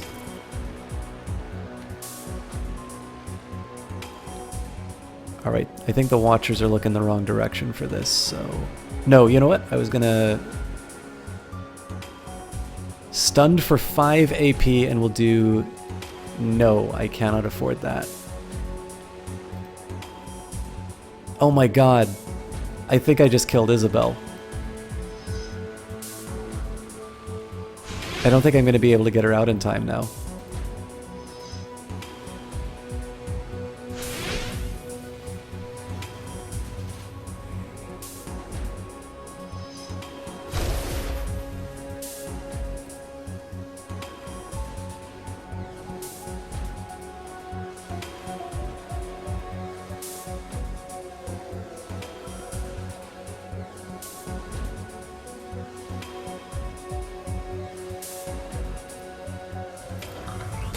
Oh, good. Okay.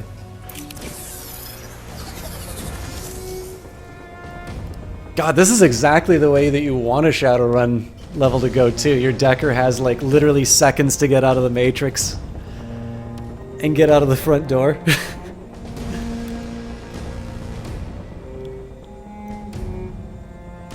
I never even think about this stuff until it happens in the game, and then it just...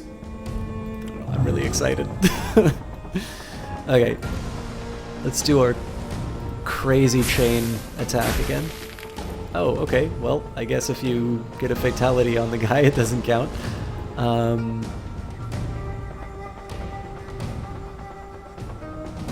Let's go after the Shock Trooper. I kind of want to keep the Conjurer up because they're going to keep summoning creatures, and those creatures are ones that I can steal. Let's also get 71 into the middle of the fight because you know he wants to scrap. Who's weak? Grenadier is weak.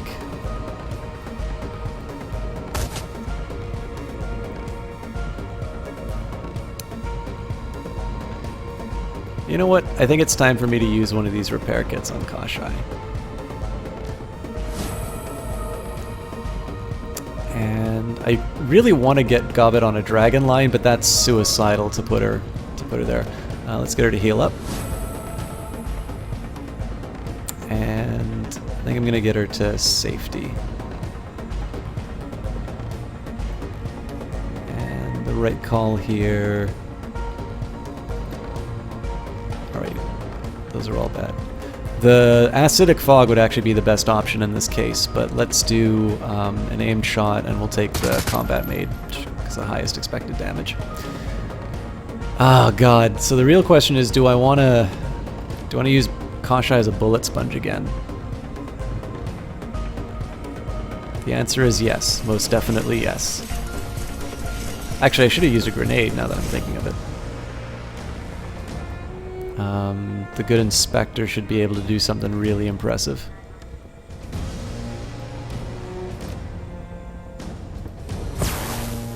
Oh, come on!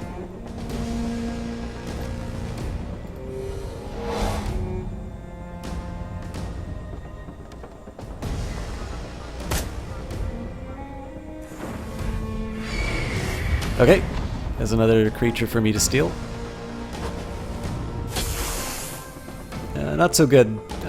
That 71 was the one who got hit by that. He's kind of my main combat.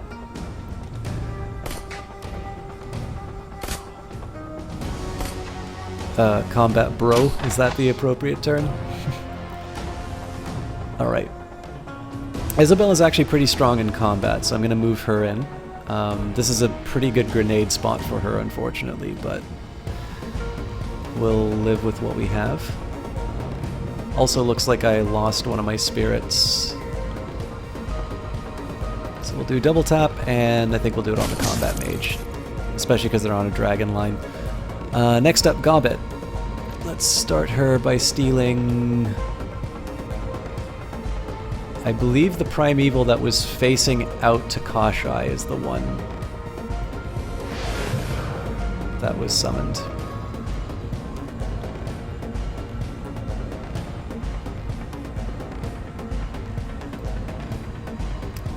And let's do a strip armor on the captain.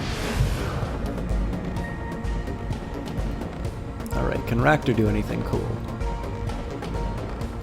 Well, he can also get into a nice clustered position for a grenade to get it thrown at him, so let's get him to... Kashai still got some moves, actually, so let's improve his strength and quickness.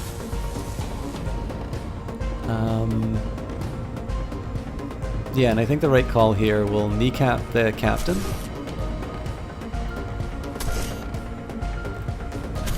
We'll just do as much damage as we can. Again, maxing out this primeval, even if it means I lose control of it, there's actually more enemies than me, so the probability that they're going to attack one of my people is quite low.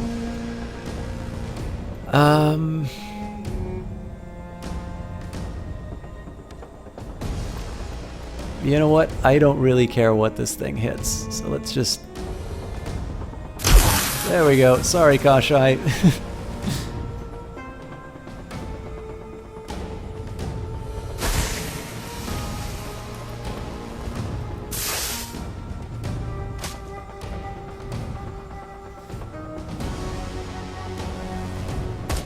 There's actually some nice, really big fights in the last couple of ones. I'm wondering if this is the direction where the rest of the series is going to go when they make a new Shadowrun game.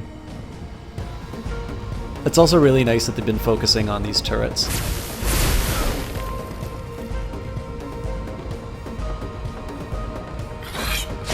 Yeah, so these things have been going after our enemies. Alright, so Gobbet's going to start by speeding up 71 again. 71 unfortunately needs to reload his weapon. Oh, you know what? I should have done a single shot before I did that. Alright, Kashai. Let's get you to strip the armor on the SDU captain. I think the SDU captain's the most likely one to be carrying a grenade, so we'll be sure to full auto him down. Not enough. Alright, so headshot should finish that. Oh, come on! Raktor. Please show 71 how to fire a pistol.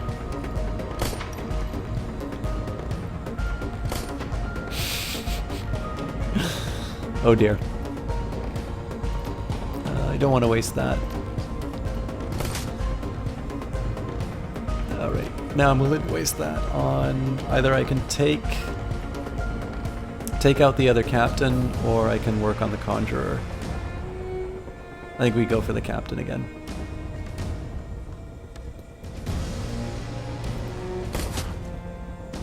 Not quite enough. Gotta be careful for Gobbet here.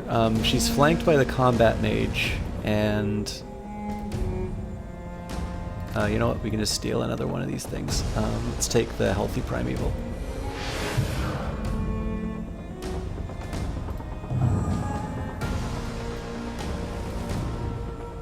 So first up, chain it. Oh yeah, doesn't work if I do multiple ones. Oh, and I can't hit the combat mage, so we might actually be able to put this guy to sleep.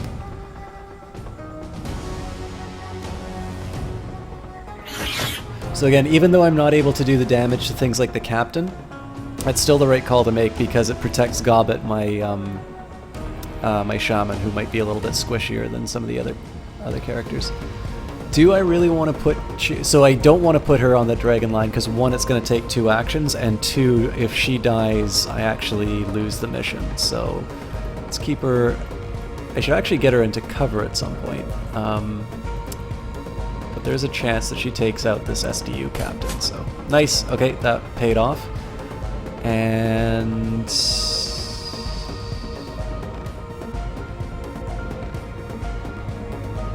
These are all terrible cover options. This might work though.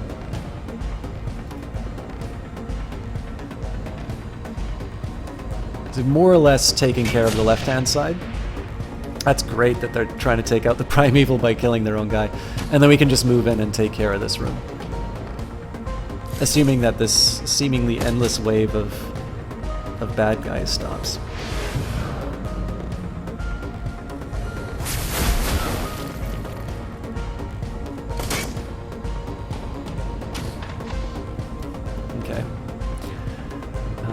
I think Gobbet's move is pretty obvious. We use Rat to steal the primeval.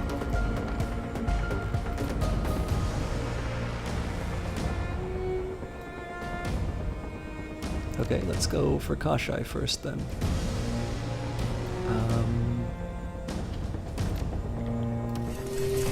Kick the crap out of the Conjurer. I want Isabel to...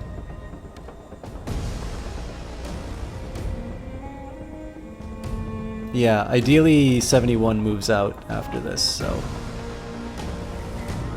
let's get Isabel to double tap the Conjurer. Jesus Christ. That's a lot of damage. I don't think it's going to be enough to take her out, though. Oh, Jesus Christ, she's lethal. Alright, I don't like wasting 2 moves of 71s, but unless I want to move... Actually, no, I can move the Inspector. Is there a good cover I can move the Inspector to? Not really, but this is still okay. First bounce has a range of 8 tiles. 1, 2, 3, 4, 5, 6. That's probably not going to make it, unfortunately.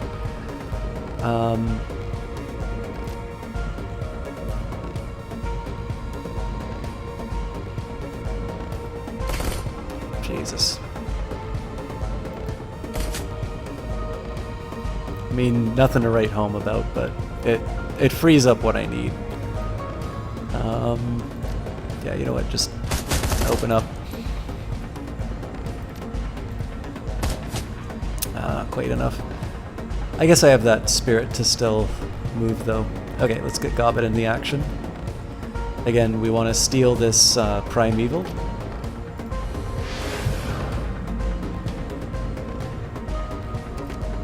This guy. 33% chance it gets loose, but again, we've got 3 or 4 guys that it's potentially going to be dealing with. Alright, well, I know what I'm doing first. It's beautiful! And hopefully we can finish this guy off. How is he still alive? There we go. Now we'll move on to the mage. Some good AP damage there. I'm debating on just unsummoning this thing, but let's go for the 26. Okay, it actually worked, which is amazing.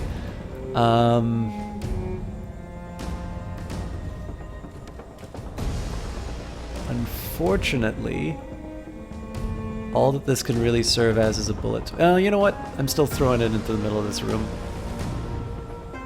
let's try the... I'm going to try the edge here just to see if I can get away.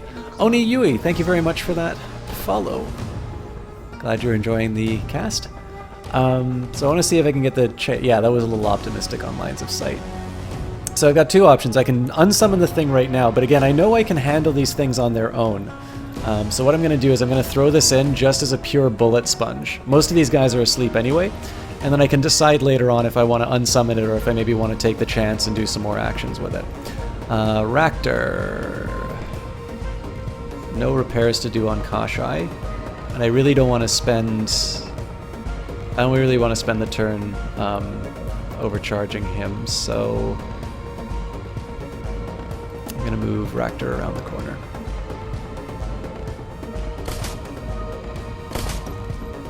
I do actually kind of want to move the detective to dispel that, but let's see what we can accomplish first. Okay, first up. It has escaped.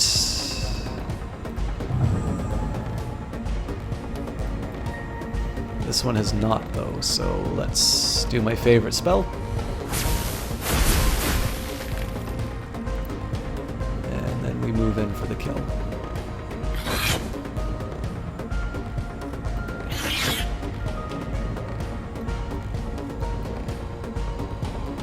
Where's Gobbet?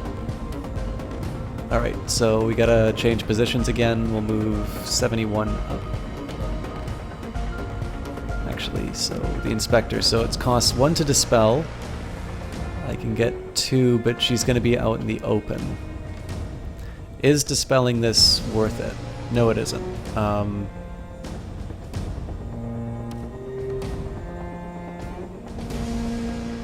Oh, hang on. Okay, so there's cover here. Nice, okay.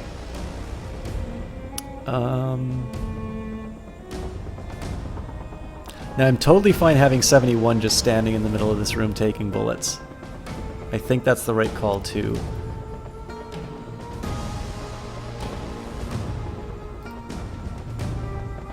I'll figure out what to do with him next round. I don't understand why her actions are so low. I definitely want her to steal that Primeval, though. Alright, well, we'll get her into cover this round. There's no point on putting her in the dragon line now, because there's nothing for anybody to do. Isabel.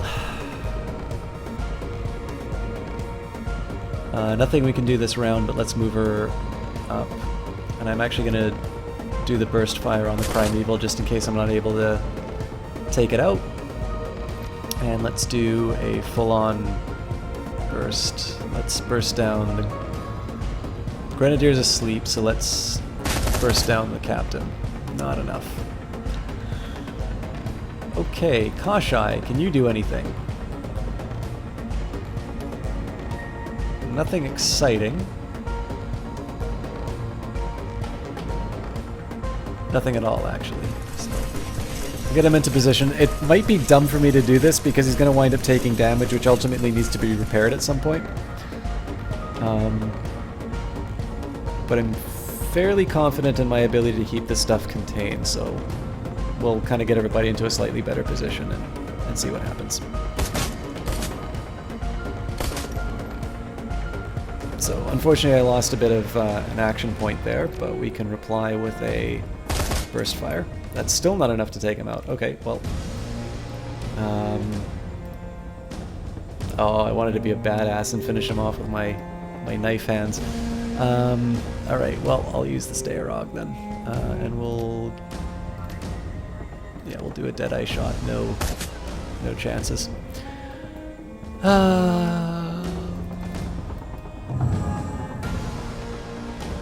We still have this thing in my possession, unbelievably. So, Chain Lightning. Oh, so much for that.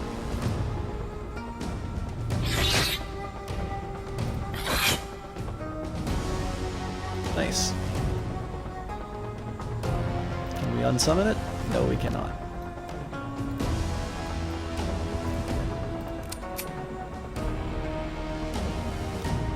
So I think we'll just move up and overwatch like where Ractor is, so he'll stay put.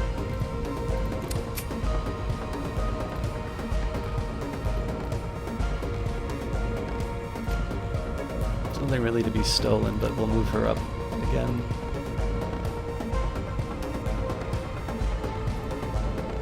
That might still be a potential grenade area.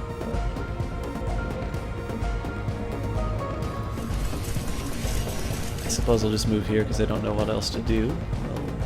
I'll set up an Overwatch. Load. Still want to keep her safe.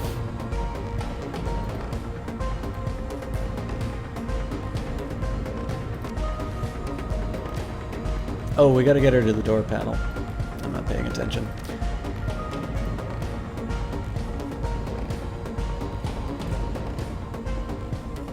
And they've got some breathing room. I'll do what I can to get us access to this door panel. She leans in, studying the panel, then enters a series of keynote commands. After a few moments, you hear an audible click. And there we go, staircase unlocked. Do me a favor and take point 71. I think I soaked up some drain bursting. I soaked up some drain bursting us out of that trap. My head is swimming.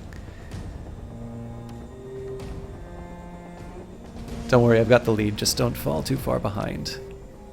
I'll be fine. Now go, I've got your back. Do we really need to do each round of this? Okay.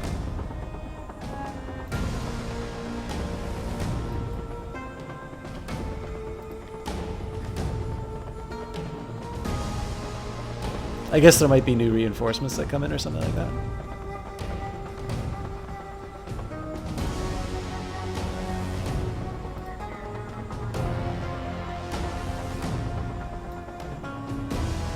Oh, it's because there's a primeval here still.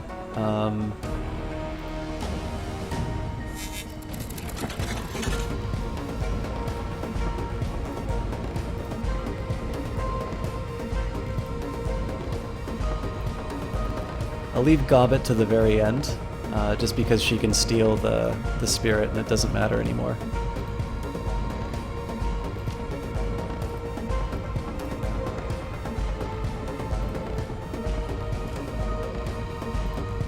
Yeah, there we go. Hey, Kite, good to see you. I've been promising I've been going to be wrapping this up soon, but we'll see whether or not I actually go through it. Guys, Kite, as you already know, is... oh my god, it's 2 o'clock in the morning. I actually need to be up like it's 6. The sound of gunfire echoes through the halls behind you. You press forward, a sea of blood and corpses in your wake. So far, so good. Now all you need to do is contend with is a police station overflowing with SDU officers, all of whom want you dead. The motor pool seems like the best way out. Plenty of cover and a straight exit to the docks where Jomo is waiting to extract you. Chi is deathly silent as you descend towards the motor pool, her eyes narrowed to slits. As the door swings open, you step out into the light and steel yourself for whatever comes next. If I've saved here, it's auto-saved, so I think I'm actually going to have to call it tonight. But I will shout out Kite. So, we end. And of course, we're going to look for somebody to... Oh my god. Yeah. I'm sorry, guys. I'd love to do more combat, but I didn't realize how late it was. So, I am going to shout out Kite, though. So, guys, it's... Oh, sorry, Kite. I know this is usually a stream people like to fall asleep to, but I went a lot later than I intended to. It's actually a 6-hour cast for me, and my voice is getting a little tired anyway. But I'm gonna exit just to make sure that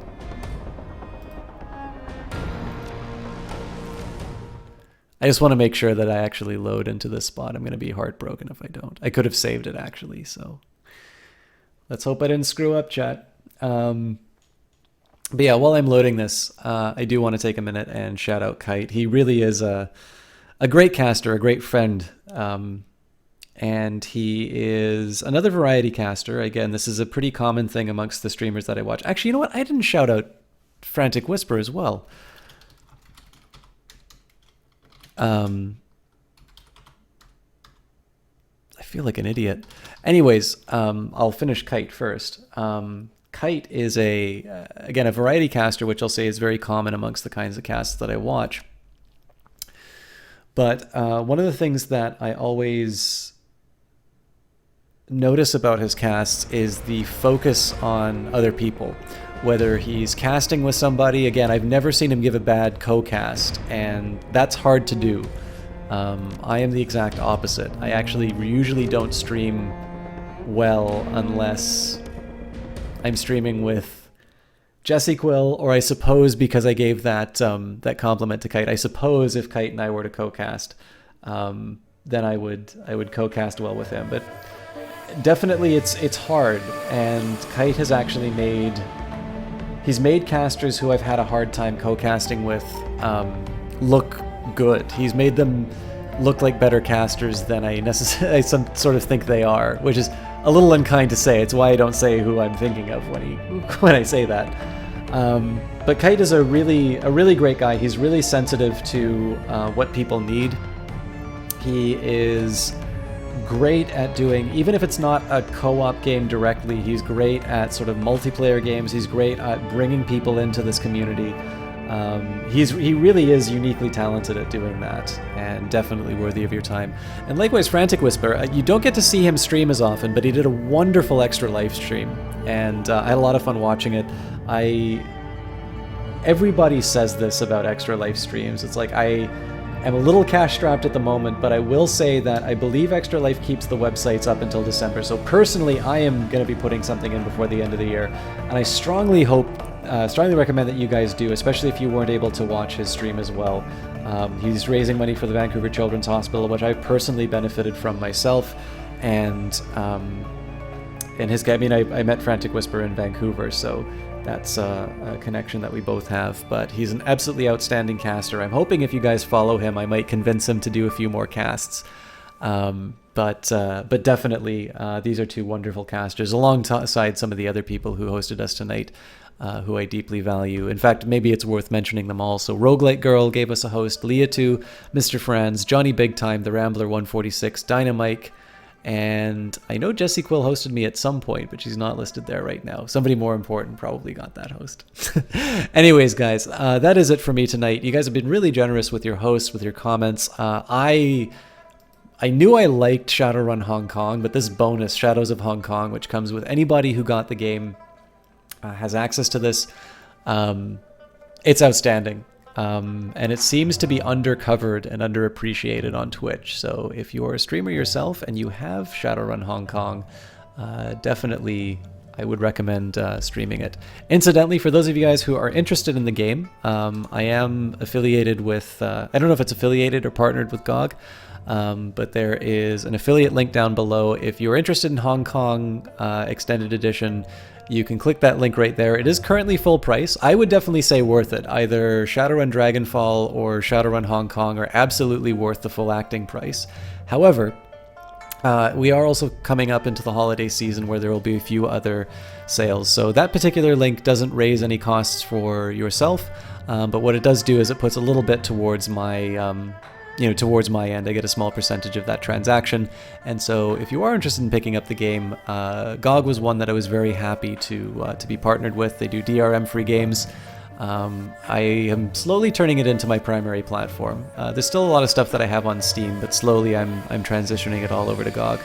And overall, I'm much happier with that platform, and I definitely think they're a little more consumer and developer friendly. So with that in mind, it's the reason why I give that recommendation there. But of course, the important thing here is that Harebrained Schemes gets the support. So whether you buy it on Steam, whether you buy it on GOG, and whether you even buy it through my affiliate link, it is worth remembering there's some really great people who made this game. The way that they did their Kickstarter, the way that they have supported this for 3 games now, Shadowrun Returns, Shadowrun Dragonfall, Shadowrun Hong Kong, and they've done other games. I played an iPad game that they made called Crimson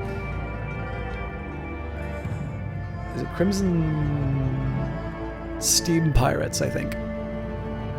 I haven't done Necropolis yet, but really interesting group of developers, great sense of what Kickstarter should be like and what makes a game fun.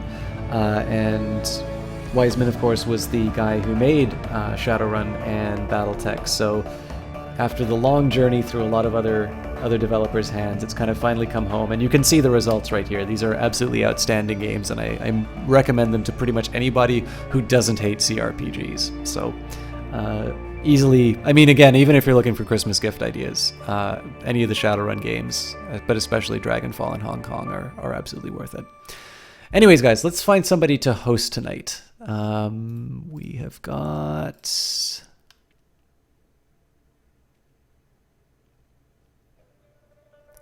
Kitch22 and Kilgore Trout. Kitch22 is playing Planet Coaster, which I haven't seen, but Kilgore Trout is playing Half-Life, which I think is a lot of fun to watch. And Kilgore's a really great guy, so I think we're going to raid him tonight.